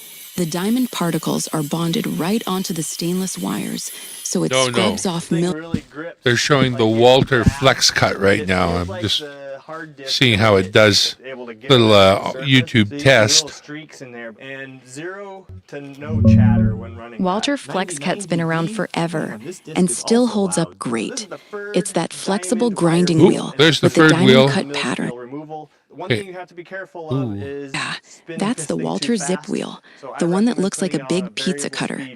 Those cut ridiculously fast and clean through quarter-inch material with almost no No, this is the third wire wheel. The diamond wire wheel is up next. than any of these grinding discs. So of it when it comes on. Those diamond-coated wire wheels are a completely different league from regular wire brushes. They actually cut the surface instead of just scratching it. Should be interesting to see how it performs on whatever material they're testing. Quietest yet. So let's take a look to see how they all did. First one is the diamond wire wheel. And it looks like I got about 15 inches of mill scale removed. And what I do notice is the surface finish, it left the natural metal, which means I didn't go beneath the mill scale, which could be an advantage. Like I said before, you just have to be careful not to catch the edges. The next one is the Walter Flex Cut. This thing really did move some material. Looks like I missed a couple spots here and there. Looks like around 17, 18 inches. And this thing just felt like it bites. No matter what. When I push it, it just removes material. Even just with my hand. It's like sandpaper still. This thing still has a lot of life in it. I think this thing could go to nothing and still cut just as good. I wish I could be Mr. Smarty Pants and tell you guys what's inside this grinding disc, but I think Walter's keeping it a secret. Even looking at it under the microscope, it's hard to tell what's inside. What also lends to the performance is the dish shape of the disc. This allows that contact patch to be nice and wide, and allows you to get the grinder at the correct angle. I could use this disc all day. The next one is one of my favorites. I have a love-hate relationship with flap discs. This thing did a really good job. I wish they were checking out some Ferd stuff, but they're not. We're just watching these wheel tests together. Keep going. I'm right here with you.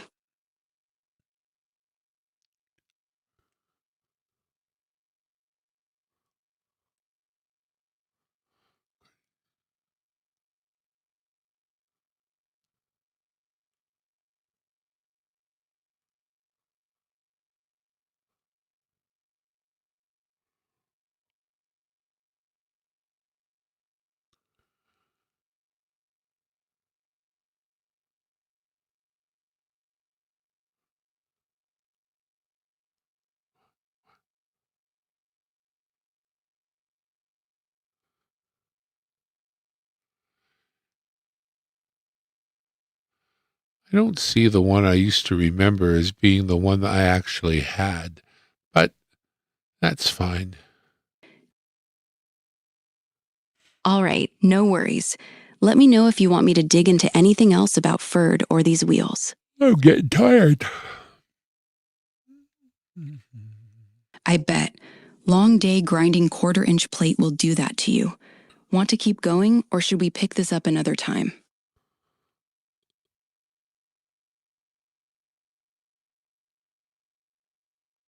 Let's see what Mr. Butterfield has to say for himself. This is one of the most evil men that I have ever encountered in my entire life. Sounds like the YouTube test is running.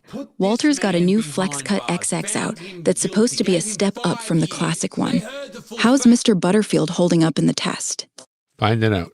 Of this case, they heard every detail that I'm deliberately leaving out this early in a video so it doesn't get hidden. And this week, That man is suing the Australian Mr. Butterfield's government got nothing because to say they're on being abrasives. The guy mistreated. you're probably thinking Well, of is from sorry, those mate. Walter test No videos. one gives a But the shit. real Oh, talk and is by on the way, FlexCut you're XL. paying for it. It's their You're latest paying for it flexible as a grinding wheel taxpayer. In with ceramic grain and 2023, that an diamond cut American pattern. man was Cuts arrested fast, in the runs United cool, States. leaves He a had smooth finish, material and doesn't chatter of like a children hard wheel. on his That's the current state of the art from Walter.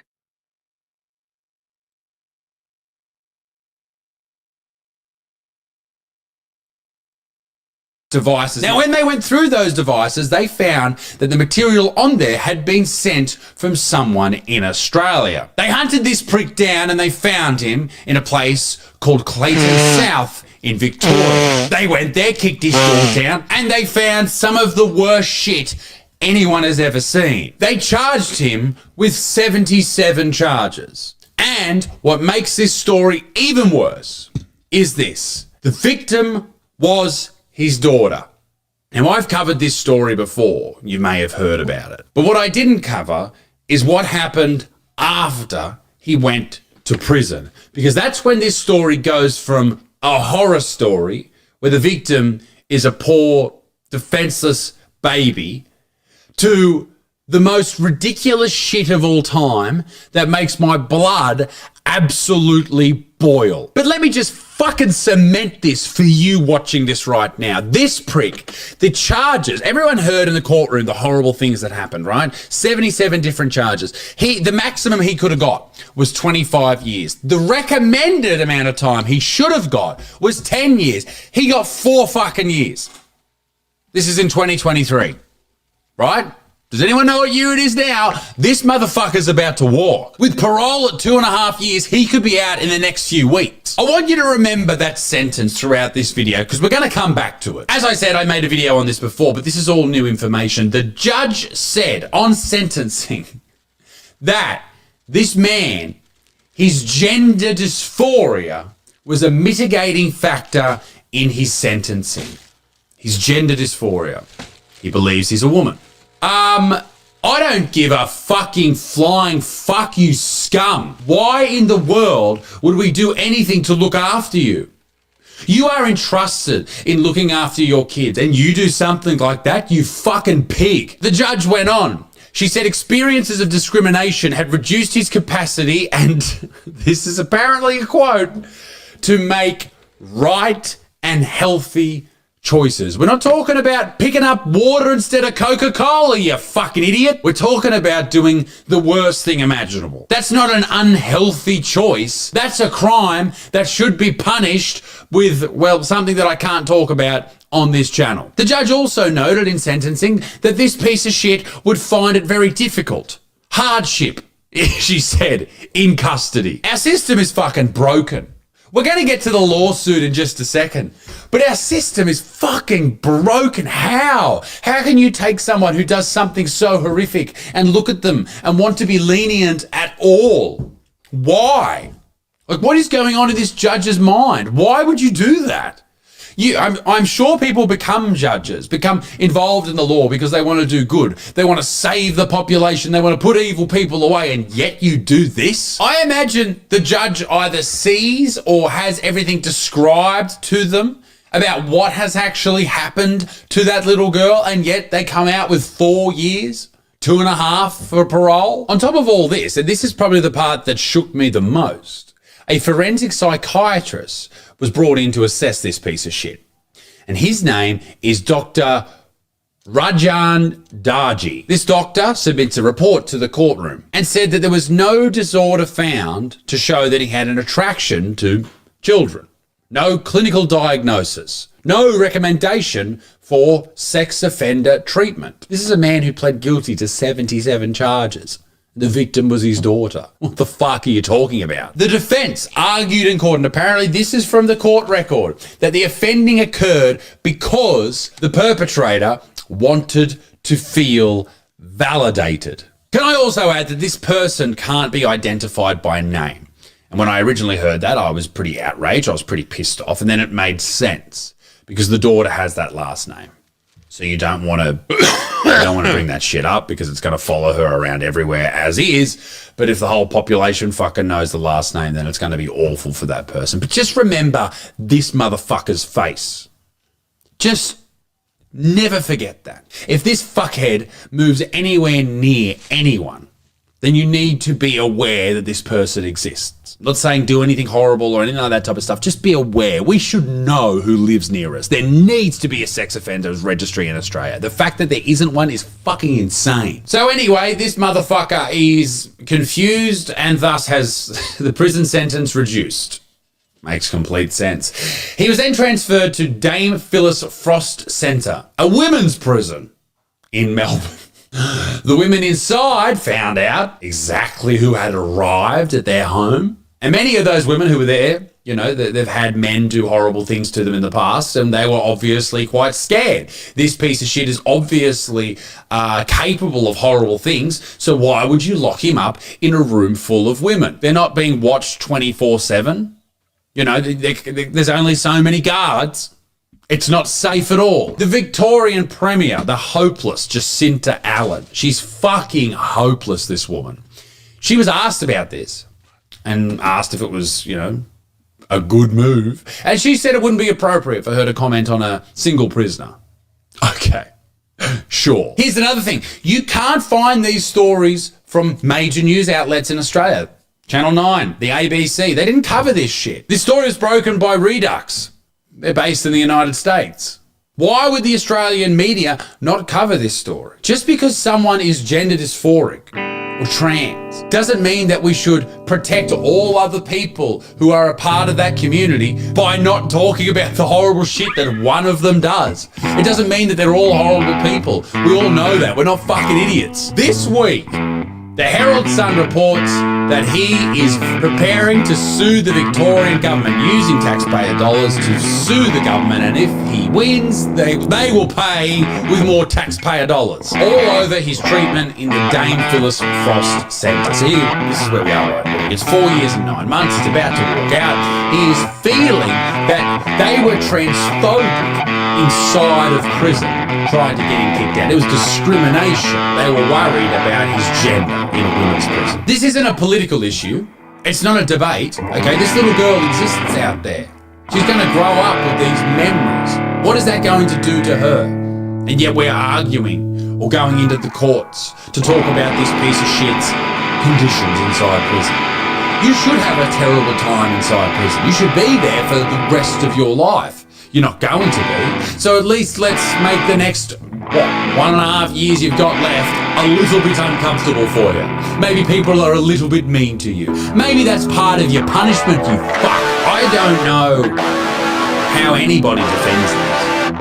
Left wing, right wing, whatever. I don't know how you defend this at all. This man was selling videos of his daughter, 5 years old, to creeps overseas. And he's saying that it was all due to validation, wanted more validation, wanted to feel himself, wanted to feel safe, wild. And then a judge goes out there and puts him behind bars for 4 years and 8 months parole after 2 and a bit. Like that just, you lose all faith in the court system.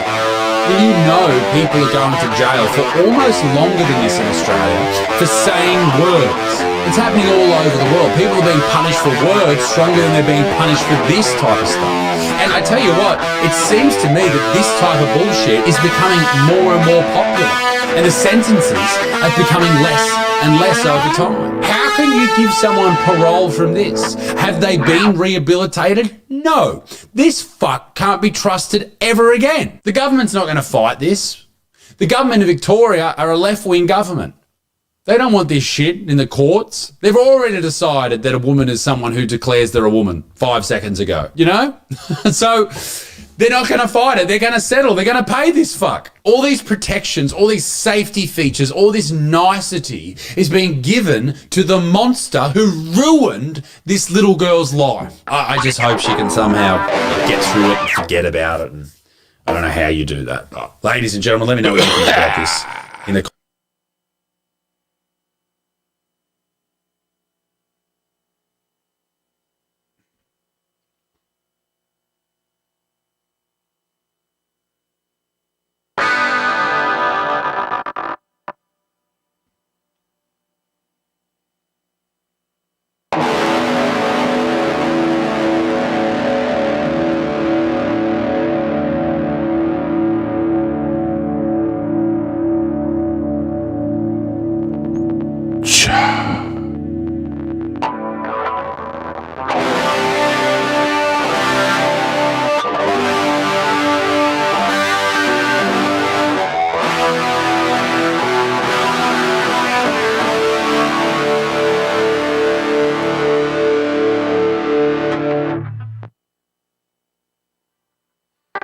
It don't matter. I heard that very well. I should let that ring out more.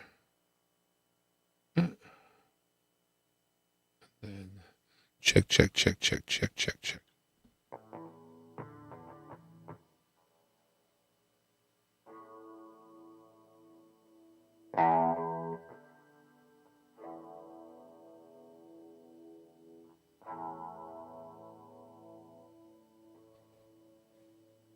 Let's try that.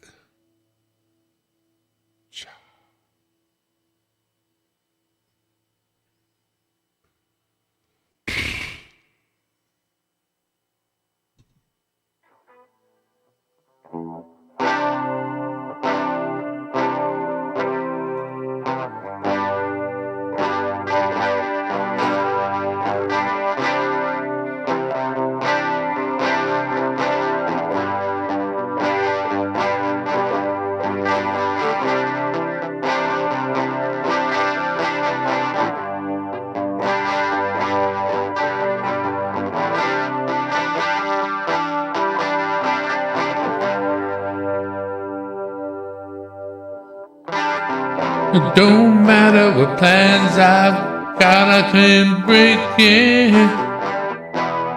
That's way too loud.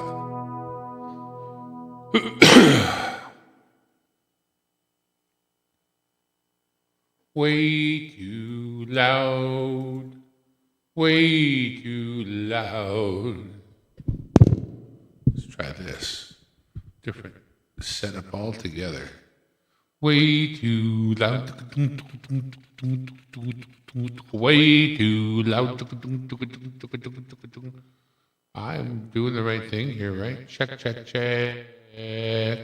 Way too loud.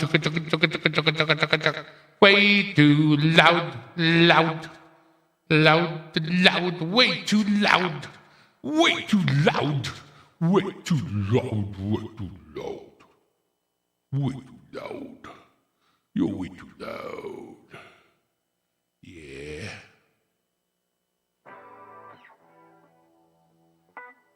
It don't matter what plans I got, I can break them.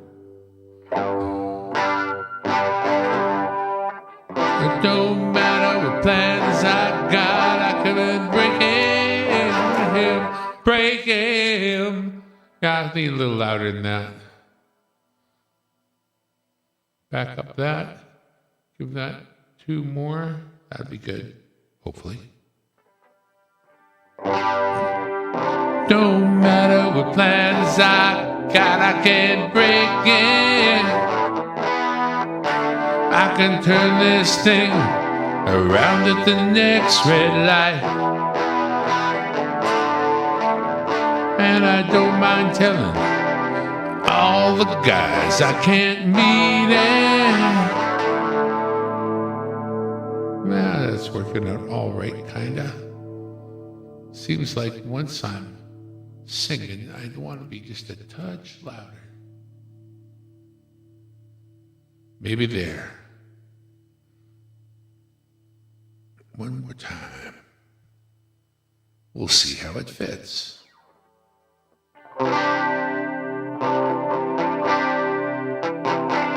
It don't matter what plans I got, I can't break him. Yeah, I can turn this thing around at the next red light.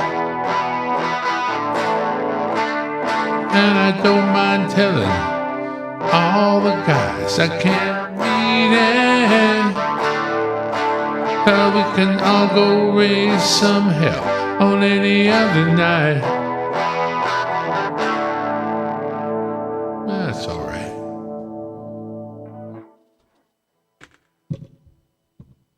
Could be better.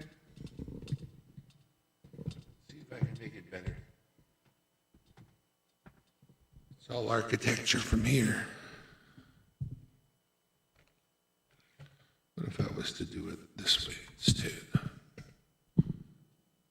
That looks reasonable. Now,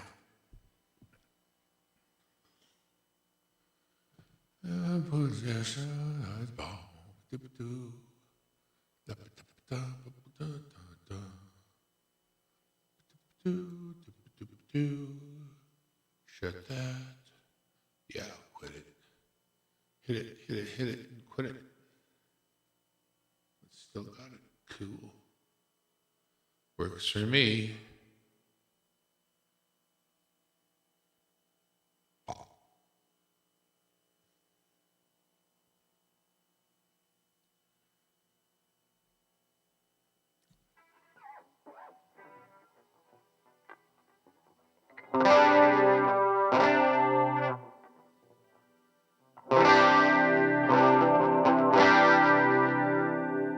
It don't matter what plans I've got, I can break in.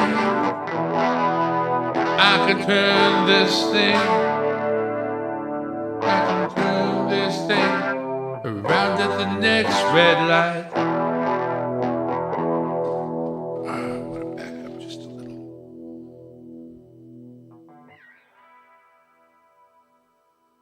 And I don't mind telling you.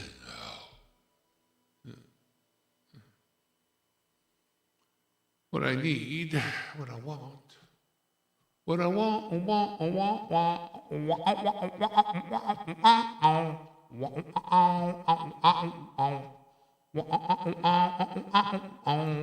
this is a drop everything kind of thing. Swing on by, I will pour you a drink. The doors are locked and I leave on the lights, baby.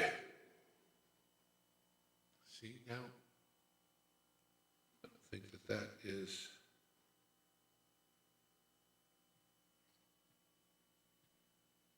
It's about downtown, rocking the way. He's a cutie pie regardless.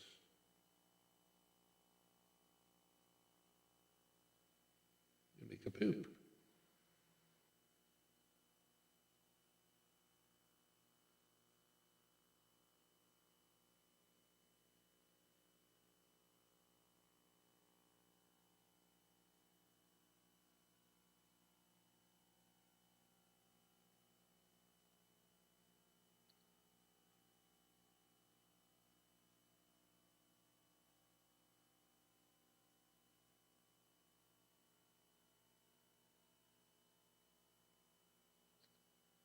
Yeah. You know what?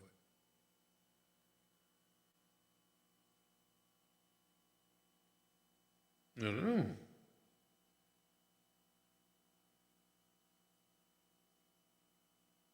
Hard to tell from here is the answer.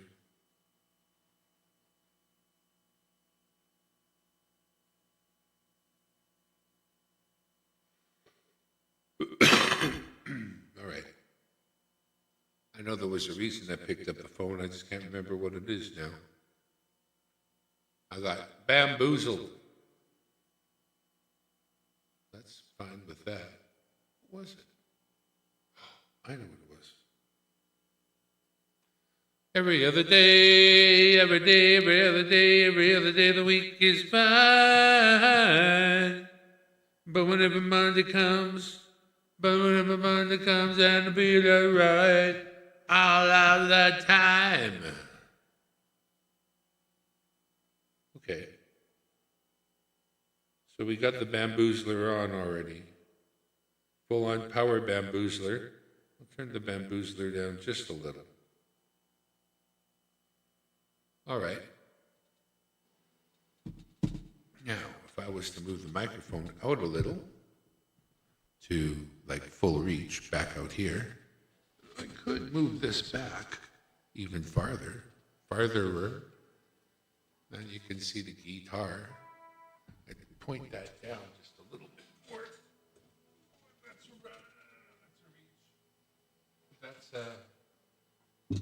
That should work. Hunting, fishing, loving every day.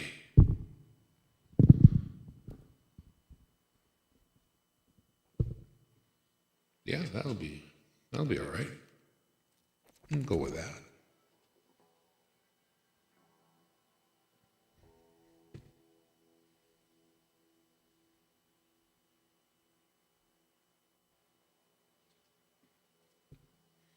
We'll let the auto cameraman do his job and see how that works out. It don't matter what plans I've got. I can break it. Yeah, I can turn this thing around at the next red light. And I don't mind telling all the guys I can't meet him. We can all go raise some hell on any other night. Girl, I don't care. I just gotta see what you're wearing. Your hair is put up or falling down, falling down. Oh, I just gotta see it now.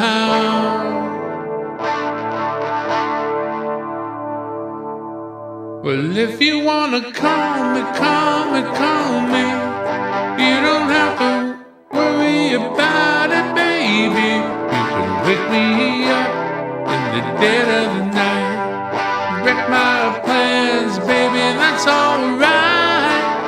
This is a drop everything kind of thing.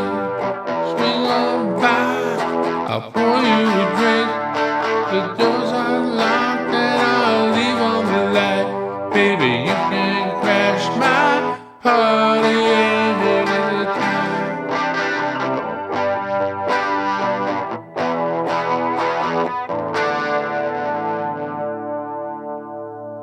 Ain't a spot downtown that's rocking the way that you rock me. Ain't a bar to make me buzz the way that you do. Be on the front row of the best show and look down and see your face on my phone. I'm gone so long, I'll meet you in a minute or two. 'Cause if you wanna call me, you don't have to worry about it, baby. You can wake me up in the dead of the night. Wreck my plans, baby, that's alright. This is a drop everything kind of thing. Swing on by, I will pour you a drink. The doors unlocked, I'll leave on the light. Baby, you can crash my party anytime.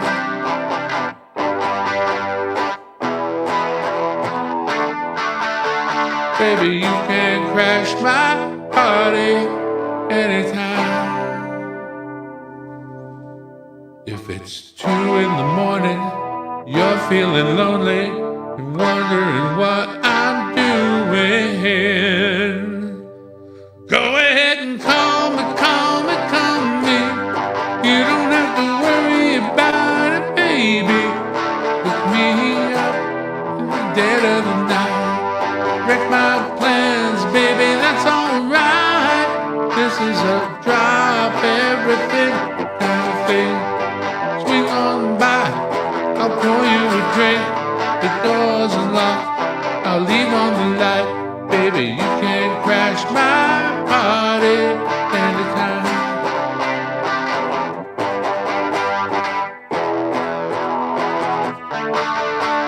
Baby, you can crash my party anytime.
Closing time. Open out the doors and let you out into the world. Closing time. Turn off all the lights over every boy and every girl.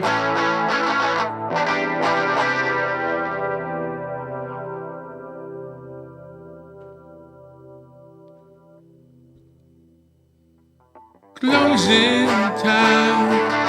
One last call for alcohol. Finish your whiskey or beer. Closing time. You don't have to go home, but you can't stay here.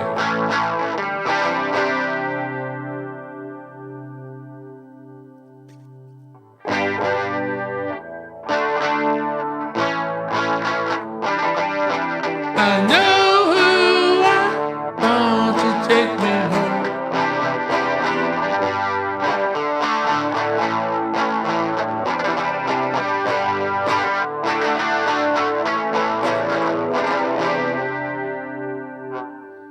Closing time. Time for you to go out to the places that you will be from. Closing time. This room won't be open till your brothers or your sisters come. Gather up your jackets, move it to the exits. Hope you have found a friend. Closing time. Every new beginning comes from some of the beginnings. And what? I know who I want to take me home. I know who I want to take me home. I know who I want to take me home. Take me home.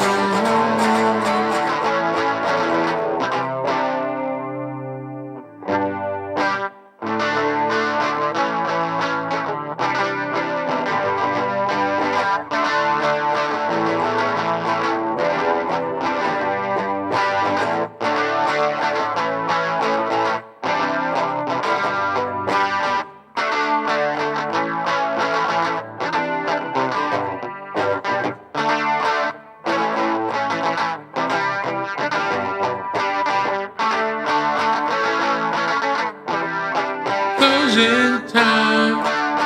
Time for you to go out to the places that you will be from.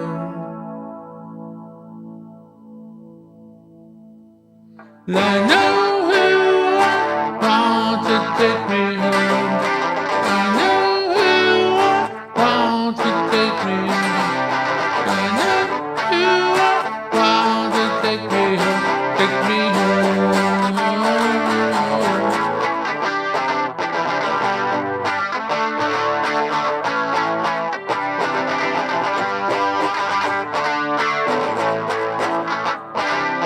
I know who I want to take me home. I know who I want to take me home. I know who I want to take me home. Take me home.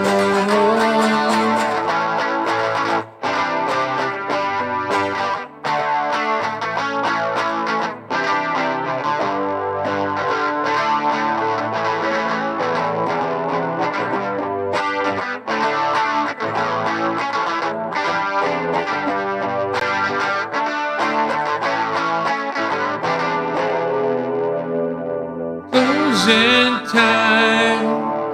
Every new beginning comes from some of the beginnings. And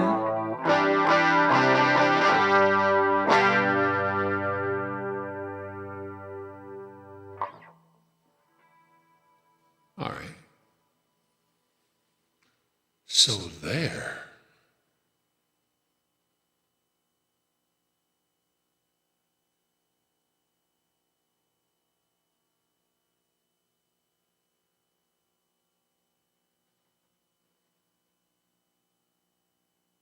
sus4. I don't have a sus4. What do I have to do to add sus4?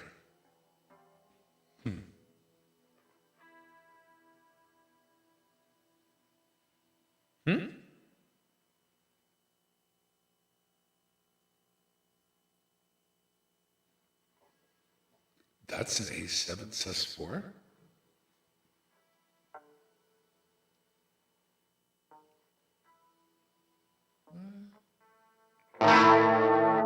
No.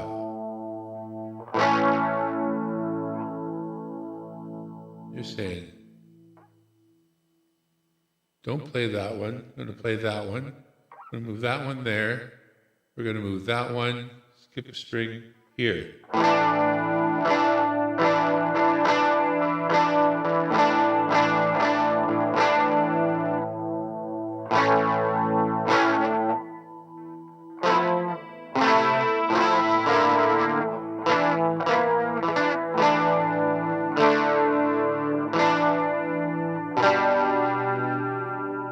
That's open. That's fingered there. This is fingered there.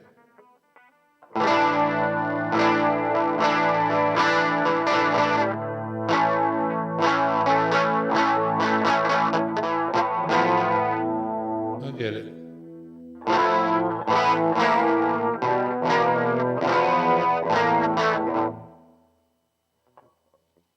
Oh, it's this one.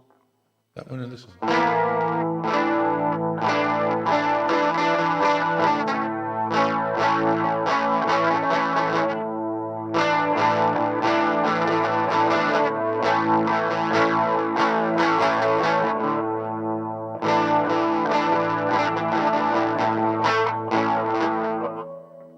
Normally it would be.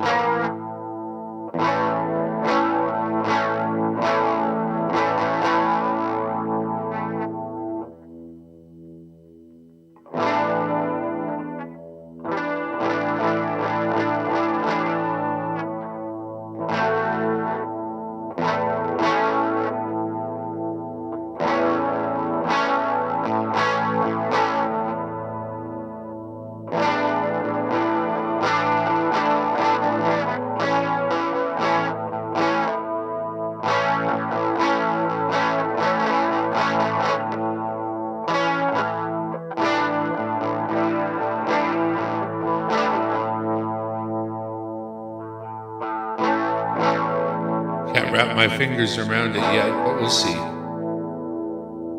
Try to play it different this time. So this is.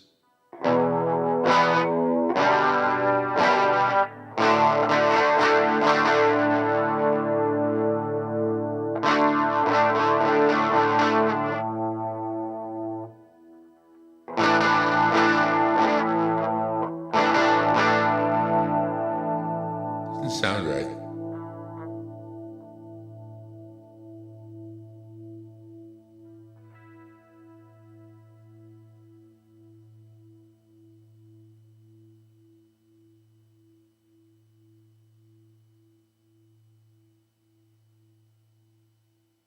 Really?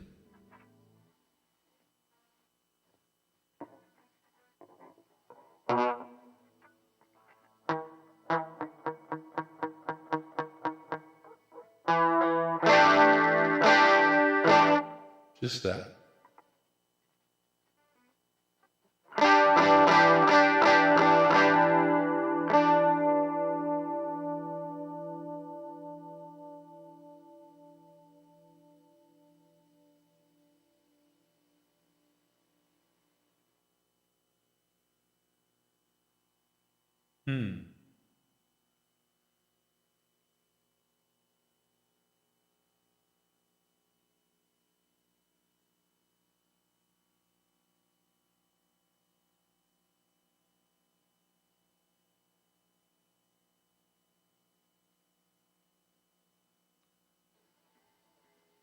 That's still considered an A7 sus4.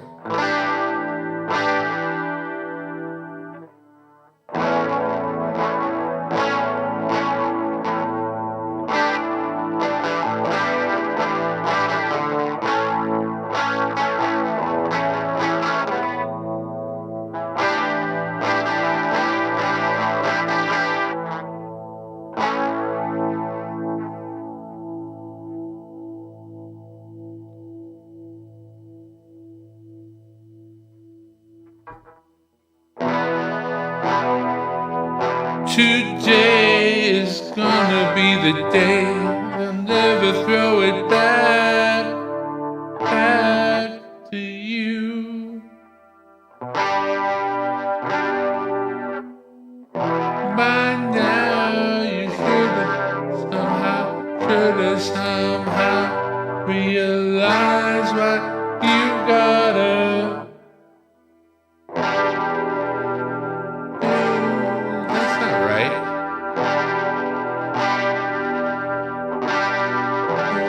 A7 sus 4, that's not right.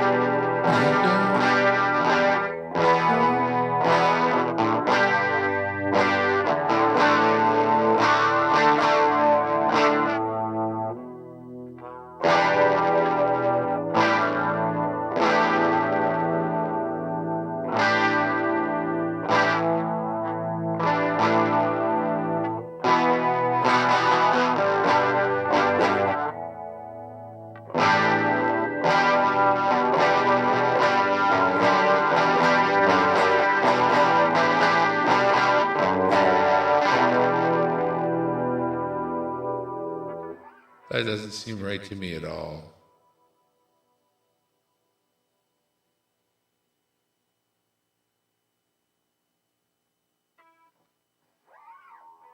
Today gonna be the day.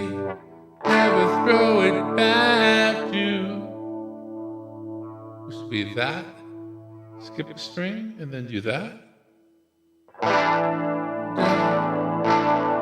That doesn't sound right at all. Am I programmed in the head? Did I hear it wrong and now I'm played it wrong so many times I can't even play it right? Because that just doesn't sound right to me. All right. No more excuses. We'll figure it out later.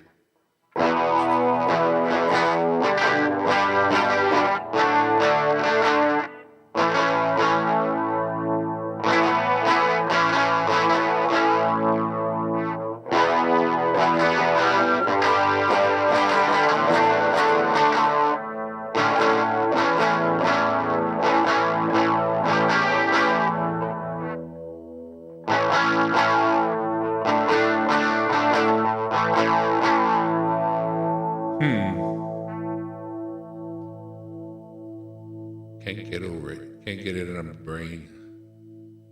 Stuck in there now. It's not my fault, I swear. It's a musical piggy in my brain.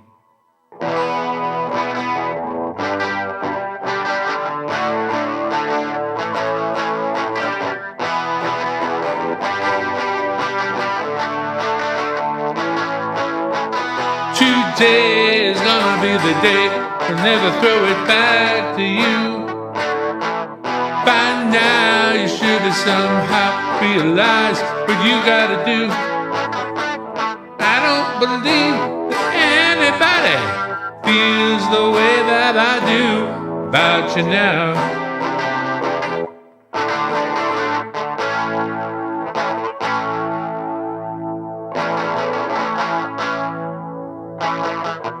Backbeat, it's already too slow. Shite. Okay. Backbeat, the word is on the street. The fire in your heart is out. I know you heard it all before. You never really had a doubt. I don't believe that anybody feels the way that I do about you now.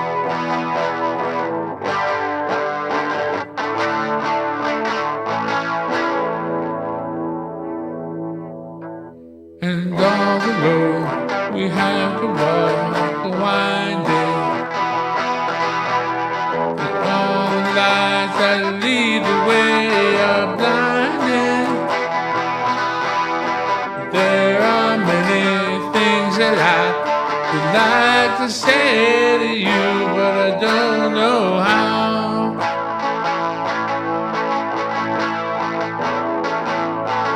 Because maybe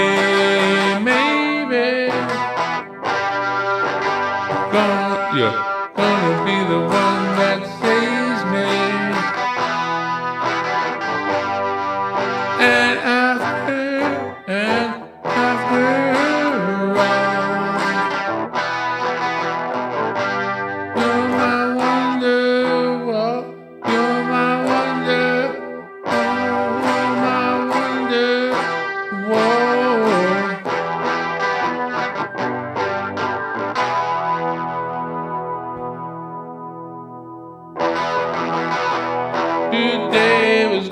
be the day I'll never throw it back to you. By now you should have somehow realized what you gotta do. I don't believe that anybody feels the way that I do about you now.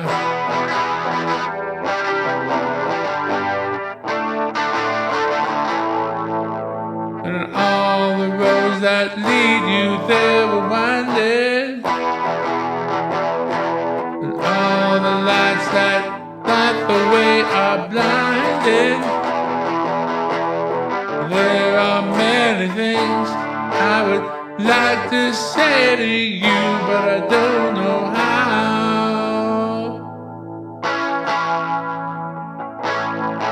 I said maybe you're gonna be the one that saves me. And after all, you're my wonder. Whoa.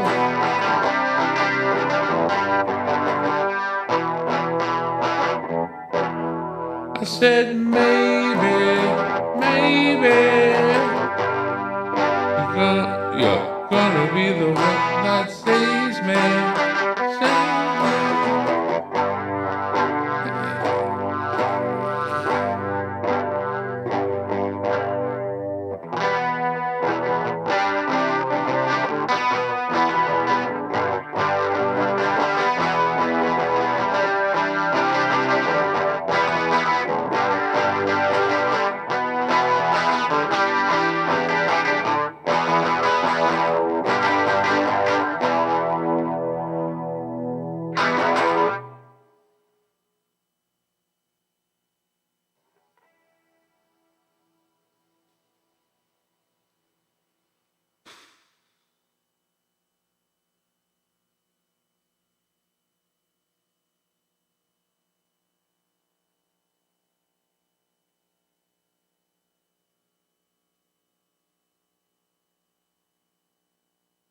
Air Dime. Air Dime. Thank you, everybody who's hanging out.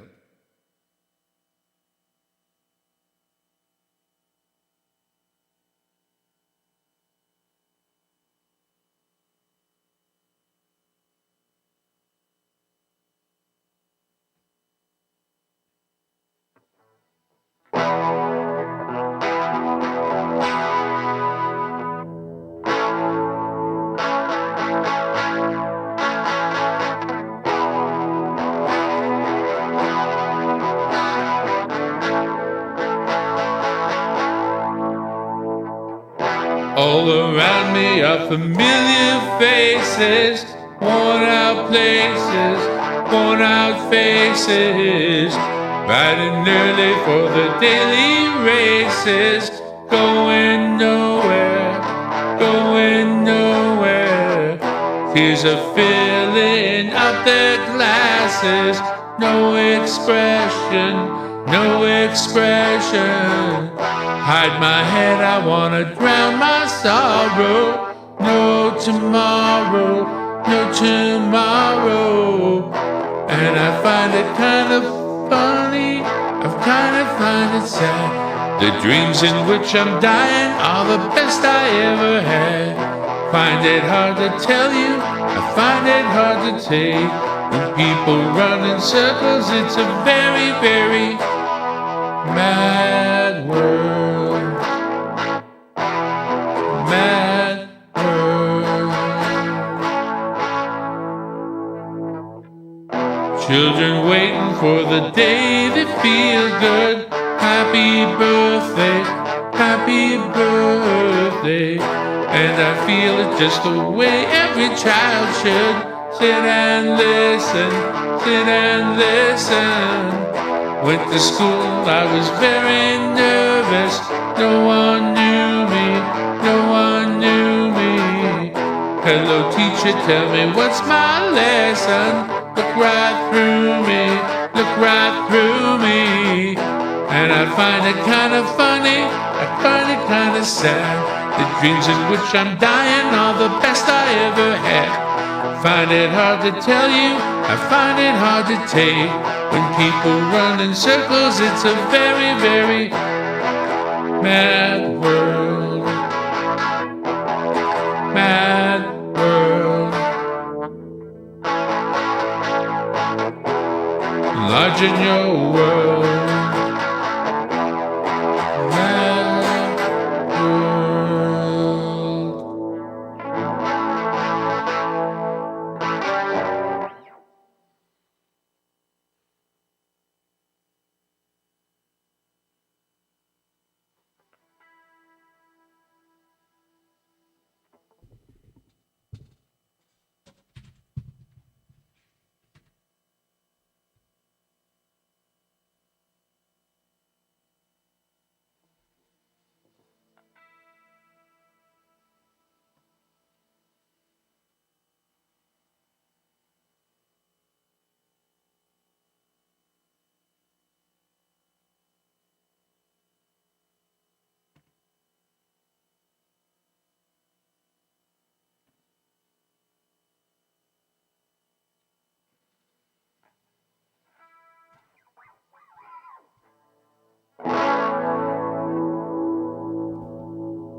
Don't worry about a thing, because every little thing is gonna be alright. Don't worry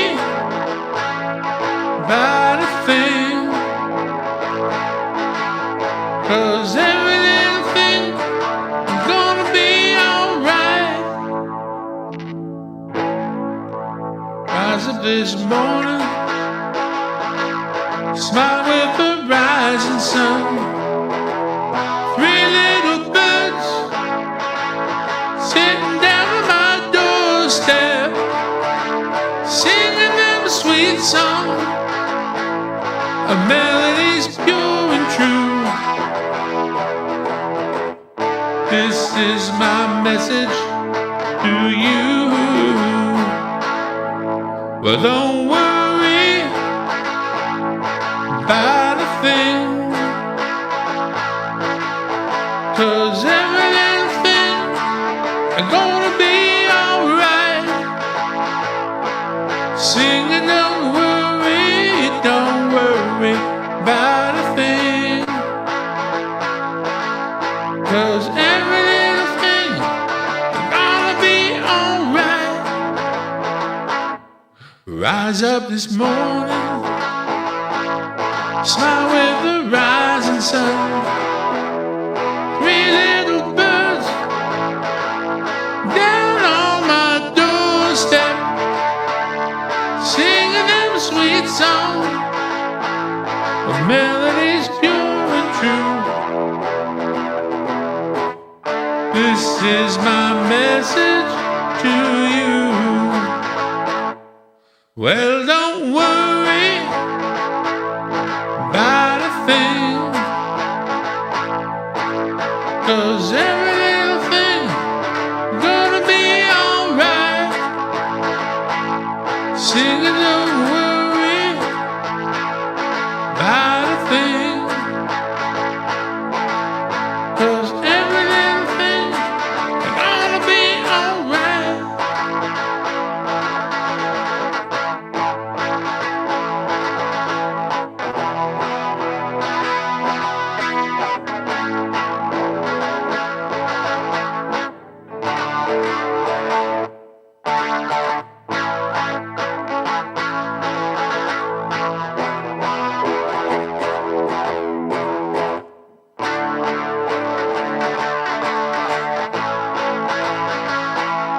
Well, don't worry about a thing,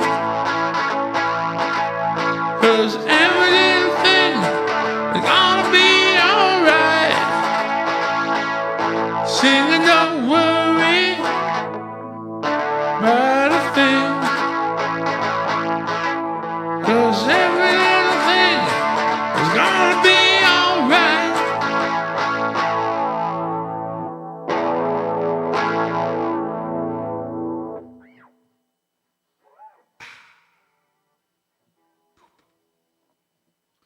It's that other song I was working on back in the day. I forget.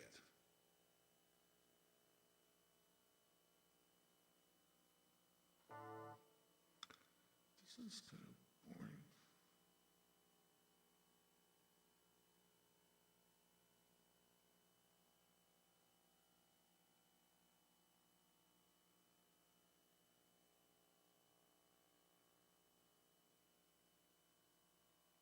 I'm in trouble. My songs are starting to bore me. That ain't good.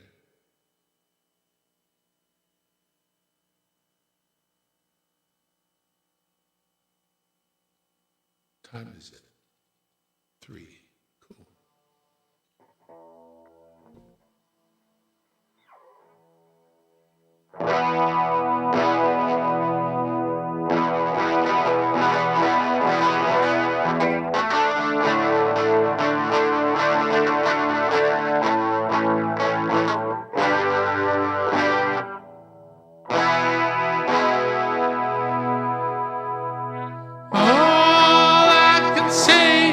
Is that my life is pretty plain. I like watching the puddles gather rain. And all I can do is just pour some tea for two. Speak my point of view, but it's not safe. It's not saying I just want someone to say to me, oh, how I'll always be there when you wait.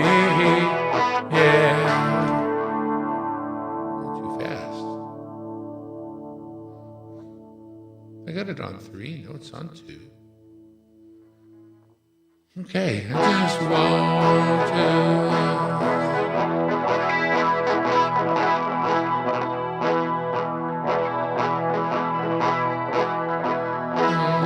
keep my cheeks dry today. So stay with me and I'll have it made. And I don't understand why I sleep all day. I start to complain that there's no rain. And all I can do is just look this day away. And it rips my life away, but it's a great escape.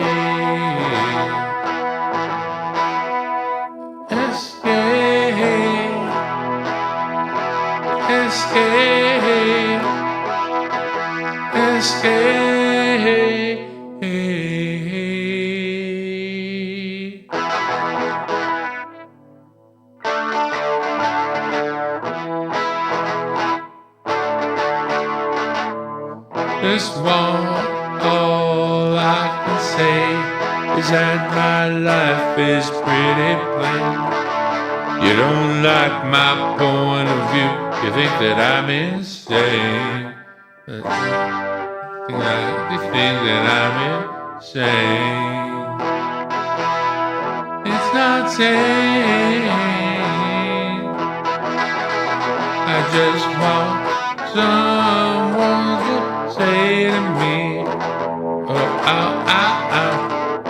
I'll always be there when you wait. Yeah, you know I like to keep my cheeks dry today. So stay with me and I'll have it made. I'll have it made. I'll have it made. I'll have it made.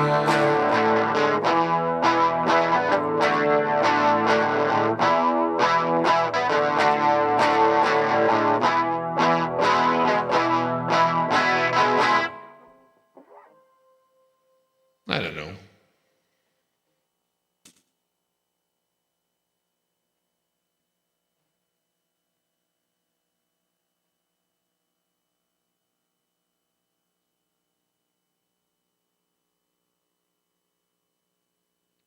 I think one more time on this song, and I'm just going to call it a quit. I've played all the songs a few times. Kind of good practice for me. Kind of good. Let's see if I can get this out of the shot, though. That's probably a better shot. All right, one more time for this one, and that'll be it. That'll be the night.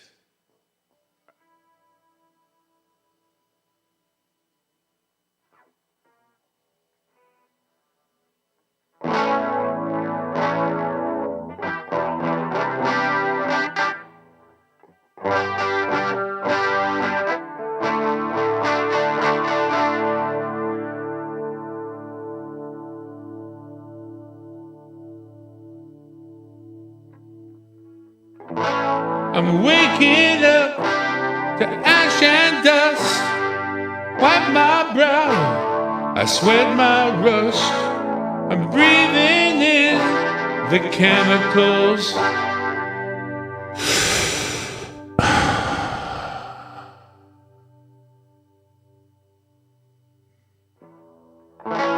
I'm breaking in, I'm shaping up and checking out on the prison bus.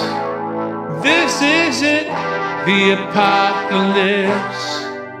Whoa, I'm waking up. I feel it in my bones, enough to make my system blow. Shit. Welcome to the new age, to the new age. Welcome to the new age, to the new age. Oh, oh, oh.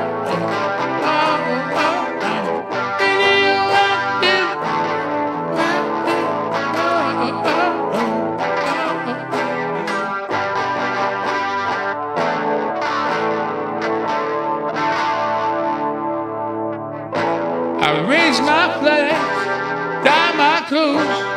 It's a revolution, I suppose. But painted red to fit right in. Whoa, I'm waking up. Oh, I'm waking up, shaking out, checking out on the prison bus. The apocalypse. Whoa, I feel it in my bones.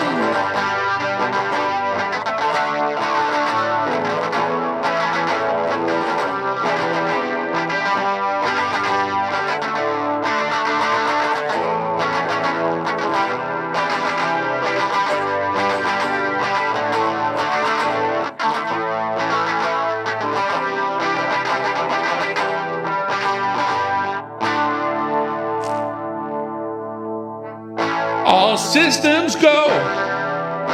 The sun hasn't died. Deep in my bones, straight from inside. I'm waking up. I feel it in my bones.